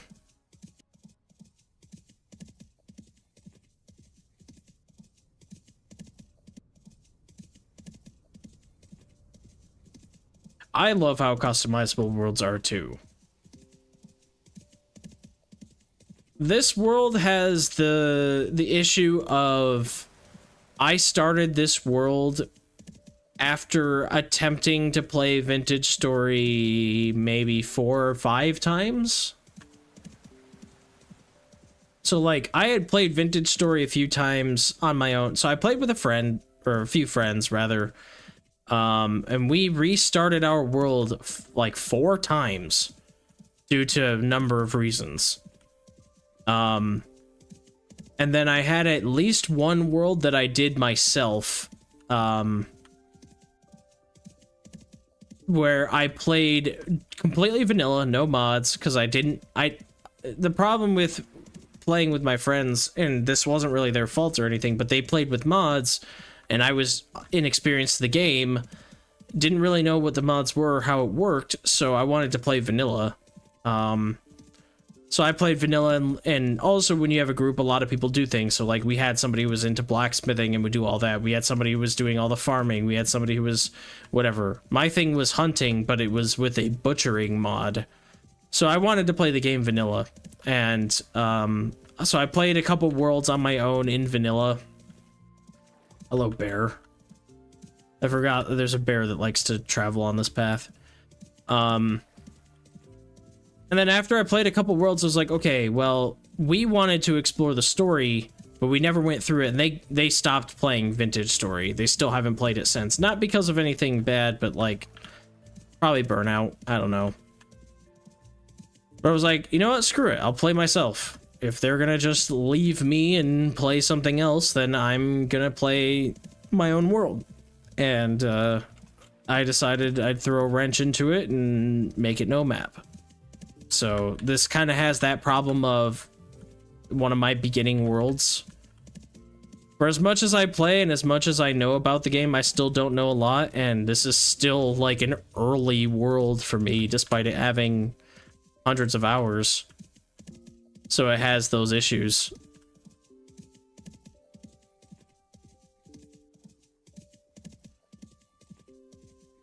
In the future, what I would probably do,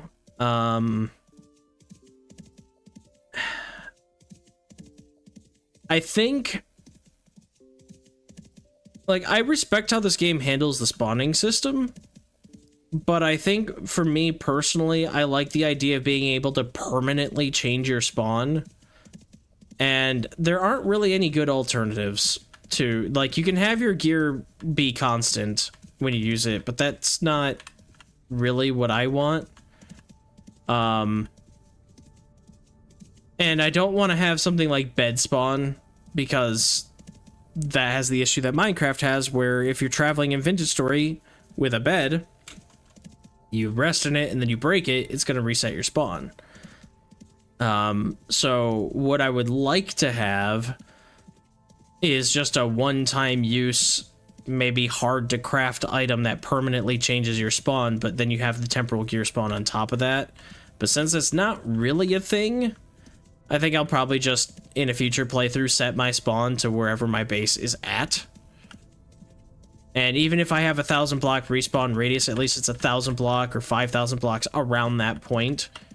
And so when I move to, like, let's say the village, if I have that type of thing, at least it'll be around that area, and I never have to worry about respawning on this side of the world. Because I really don't like the fact that, like, if I die... Ooh, hello. Yeah, this always had a problem. I really don't like the fact that if I die one more time, I don't have a spawn on the other side where my base is at. I only have this location. Stop. Stop, all of you, stop. Stop doing this falling thing.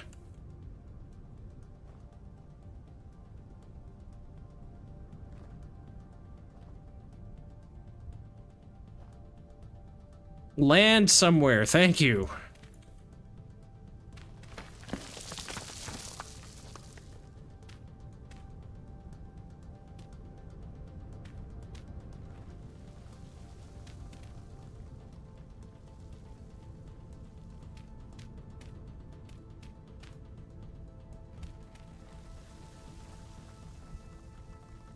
Note to self, if you ever do anything like this and have to make a road and you have terrain stability, do not make path blocks before making sure the terrain is going to be actually stable. Otherwise, you're going to have constantly falling blocks like this, which is really annoying because they never really settle on where they want to go, because they eventually just stop after a period of time, but like, I don't know why this is happening.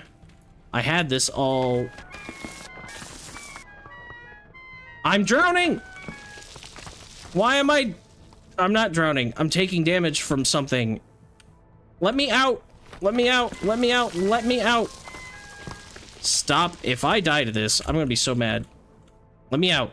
Let me out. Let me out. Okay. Good lord. Souffle, you better not drown.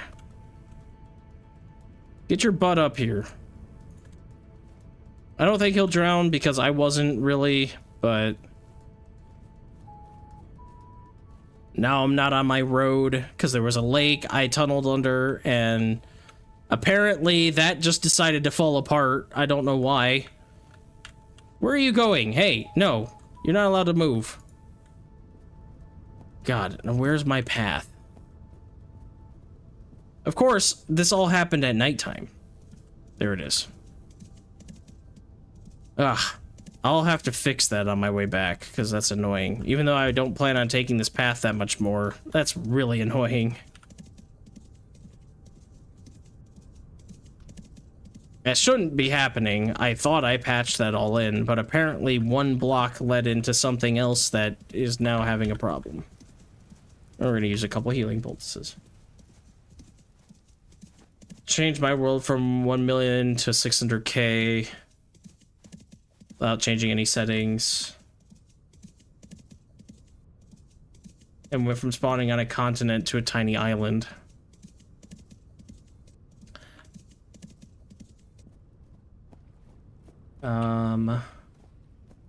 Made a new one with everything else identical. The game honestly stays fun whether you're playing alone or with friends. That one dirt block really rubbed it in. It did.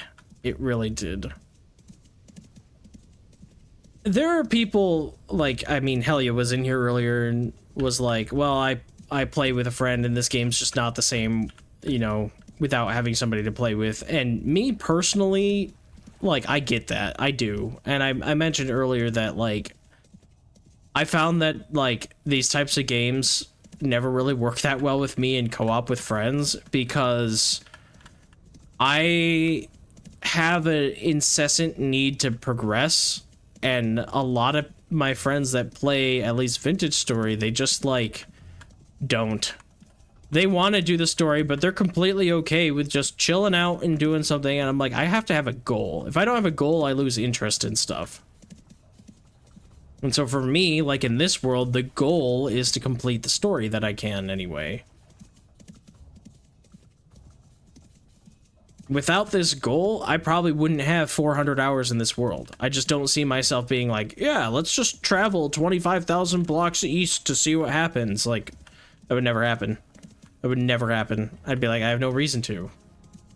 And I would probably just stay where I'm at. And now where base number 1 is at, I have steel making. So I've hit the cap on the metal tiers. There would be nothing else for me to do other than to try to find like random Jonas parts or something to make this fancy gear. Now I'm really close to my house.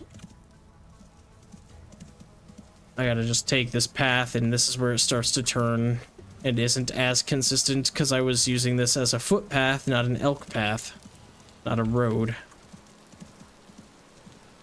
But for as much as I've played, I haven't even been into this region for like a year. I still know this so well. Turn, and then it's gonna do another turn, so I think I usually just cut this corner. Yup.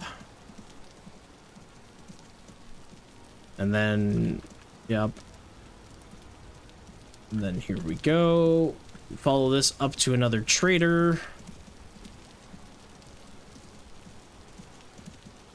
It's so hard to see at night, but at least I'm on my path.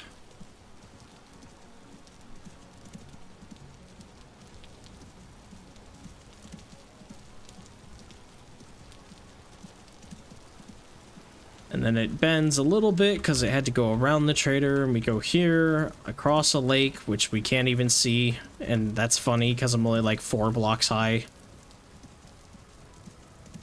And then over to here. Gonna turn again, and I need to go up, and I can't because I fell. That's happened a number of times. I can see my windmill. I can see my house.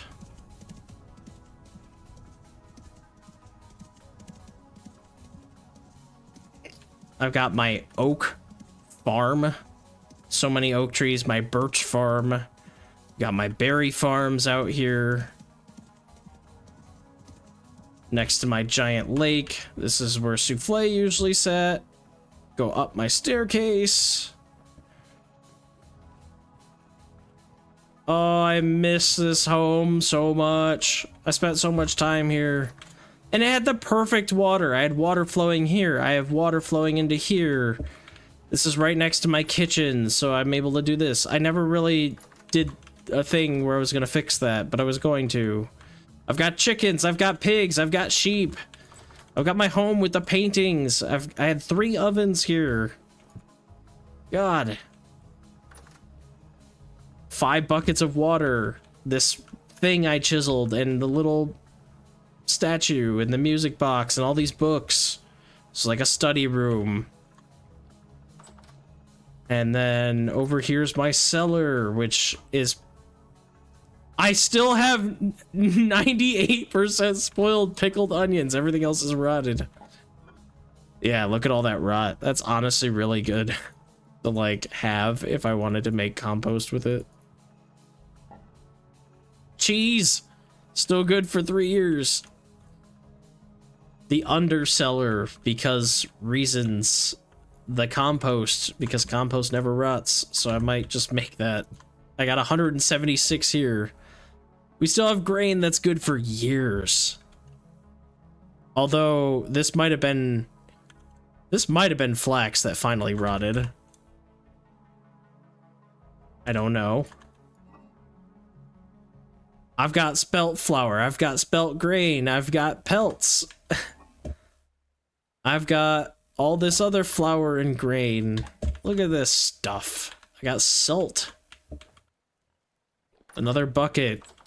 My whole fruit press system and my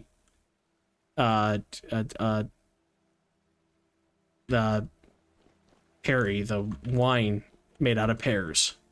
Lasts for 3 years. My cementation furnace, which I'm gonna grab. My boiler, I'm definitely gonna grab that. My pulverizer, probably gonna grab that. More flour that I didn't ever store. I forgot that I had that going. I put work into this. I had arches, I had support columns. This used to be better. This was gonna get patched, and I was gonna fix the ceiling so it was all cobblestone, but didn't get that far. My pit kilns with grates that I chiseled by hand too. So all this was stoned in. All my materials, all the scrap metal, everything, all my metal. Look at how much copper I have. Like, I know that's not as impressive as some people, but dang, I had a lot. All these maps and gliders and tuning cylinders I should take with me. Elk medallion, sulfur chunks, chain armor. God, it's so nice being back home. All the clothes from all the adventures.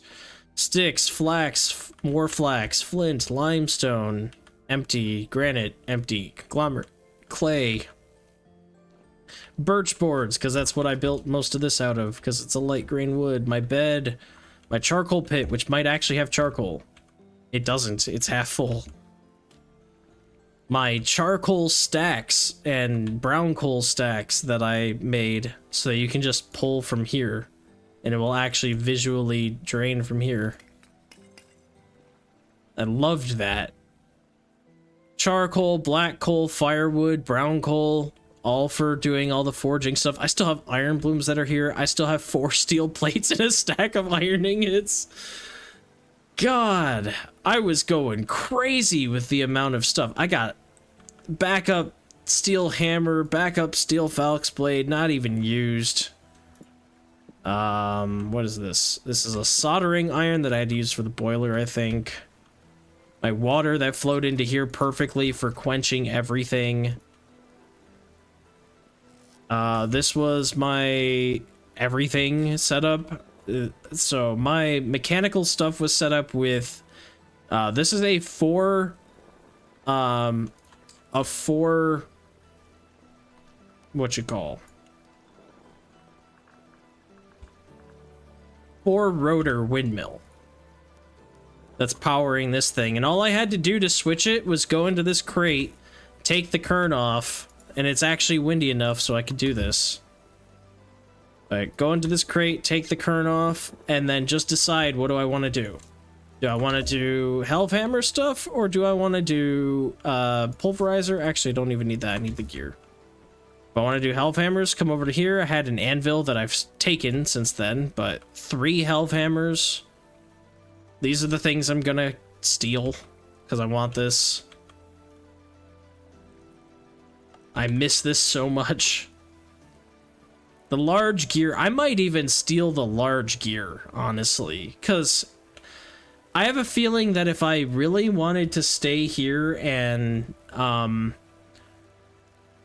like, if I somehow died and needed to be at this base, I could have a, because there's already a large gear up top, but I could have another, just a straight axle down. And I could power a kern that way. I don't need to make a kern or take a kern because I got one at my other base and I can make them pretty easily, so not worried about that. It's still nighttime. Come on. Sleep better, sleep faster. I want to see daylight. My window, even though it's foggy, I could see my entire land. I loved building into the side of this mountain. This was one of my favorite things. Being able to see down there my farms with the ice greenhouse. Because that's a thing that you can do still in this version. I knew where all my traders were. I had roads everywhere. All my bear conquests. Another quick access back up to the kitchen. I thought I had another cheese. Maybe I only had the one cheese. What's in here? Wood, bomb, rot. My chickens are still somehow alive.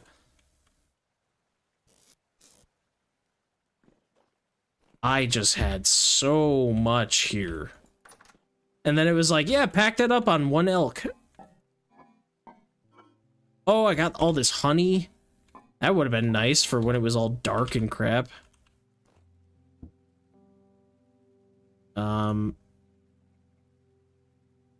Here, rot seal. Rot seal. Rot seal. Cool. That'll be compost for whenever. I can't believe all this grain. I mean, it's good for years, so whatever. I could make a cheese pie if I wanted to. My chicken farm with all my Gen 10 chickens. I will come back for them if I ever need a chicken farm because it's a pain to raise chickens. with my Gen 11 rooster and this other one that they no longer infight, but whatever. Yeah, weight low because they haven't eaten in a year. I got some eggs in here that are probably not good. This whole outer fence, why there's a fence around a building, is because version 1.20 had an issue with things being able to clip through walls, so my chickens would get out. So I had to fence this in. Pig farm. Hey, out of the way, guys. Get out of here. Pig farm with a little thing so that the piglets could fall down and the boars couldn't get down there. So honestly, there should be more, but there's so many pigs here. And then I've got my sheep, which are Gen 3 or 4-ish. I actually have some Gen 5s too.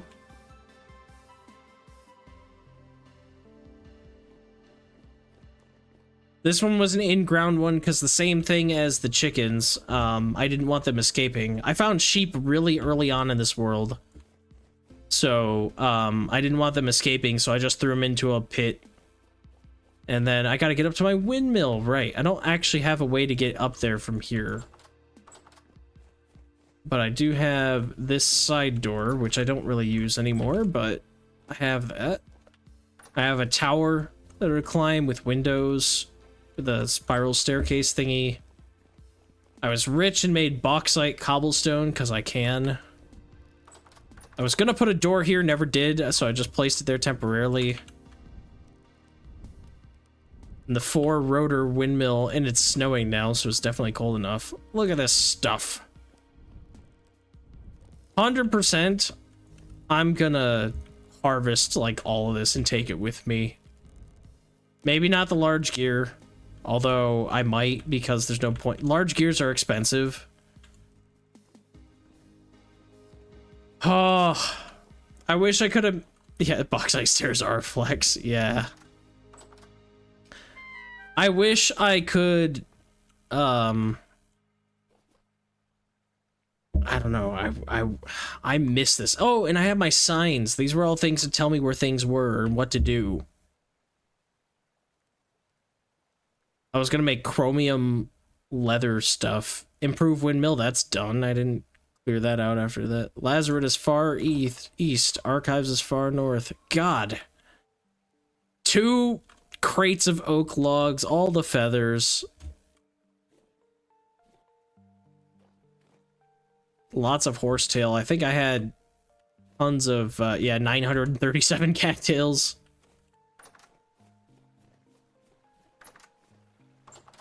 Yeah.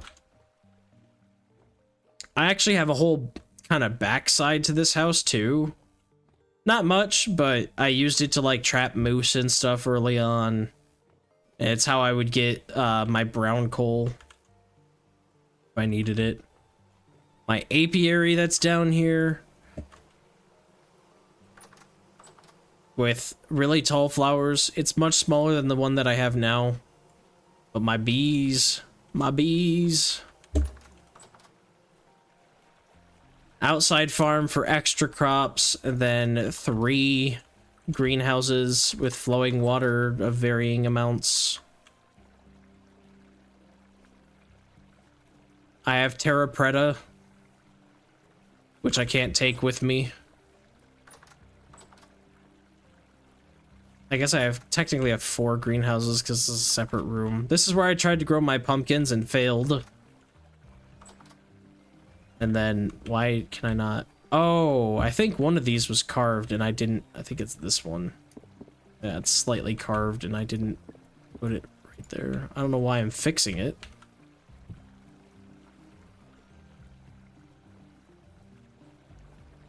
But yeah, my farms, and then all of my seeds were in here. Tons of parsnips, tons of spelt and rye. I mostly grew rye. Turnips, carrots, onions.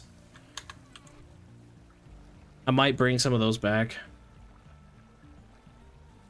Yeah, see, that's what I said earlier, is like, I didn't know I was planting pumpkins until I went in there and started seeing vines and went, oh no. I'm growing pumpkins. I, for whatever reason, thought they were like tomatoes, and they're not. So, yeah. Pine farm that I never really used. Birch farm. I got pears and apple trees. If I have any apples, they probably fell off. Yeah, empty. Apples ripened earlier. Blueberries, cranberries, currant. And then I had a path that took me up to my first iron mine. I have...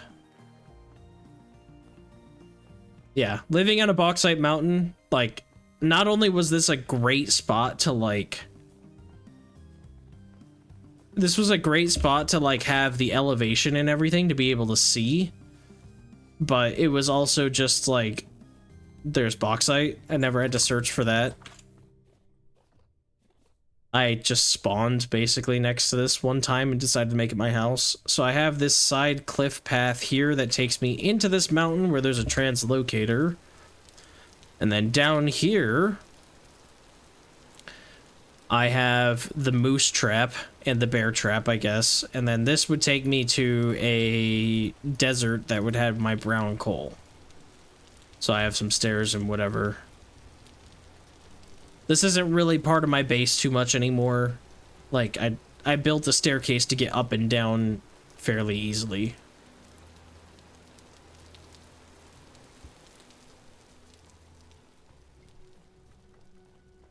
And over here, it is just generally colder than my other house. So I'm not surprised it's snowing.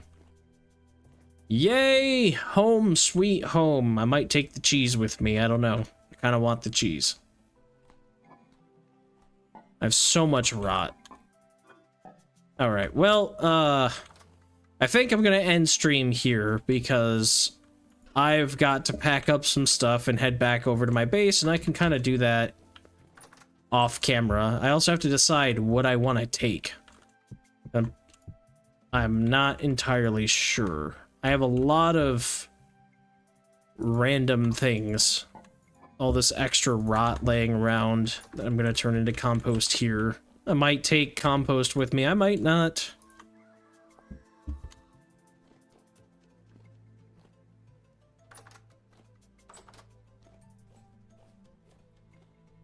But yeah, I finally am here.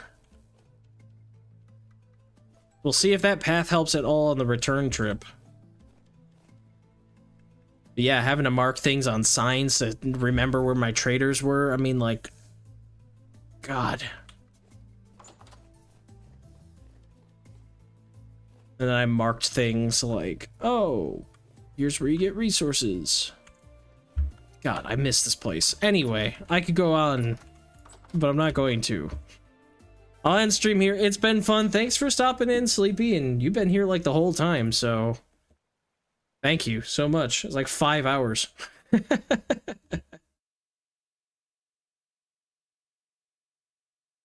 And take care. Have a great weekend. Hopefully I'll see you next week.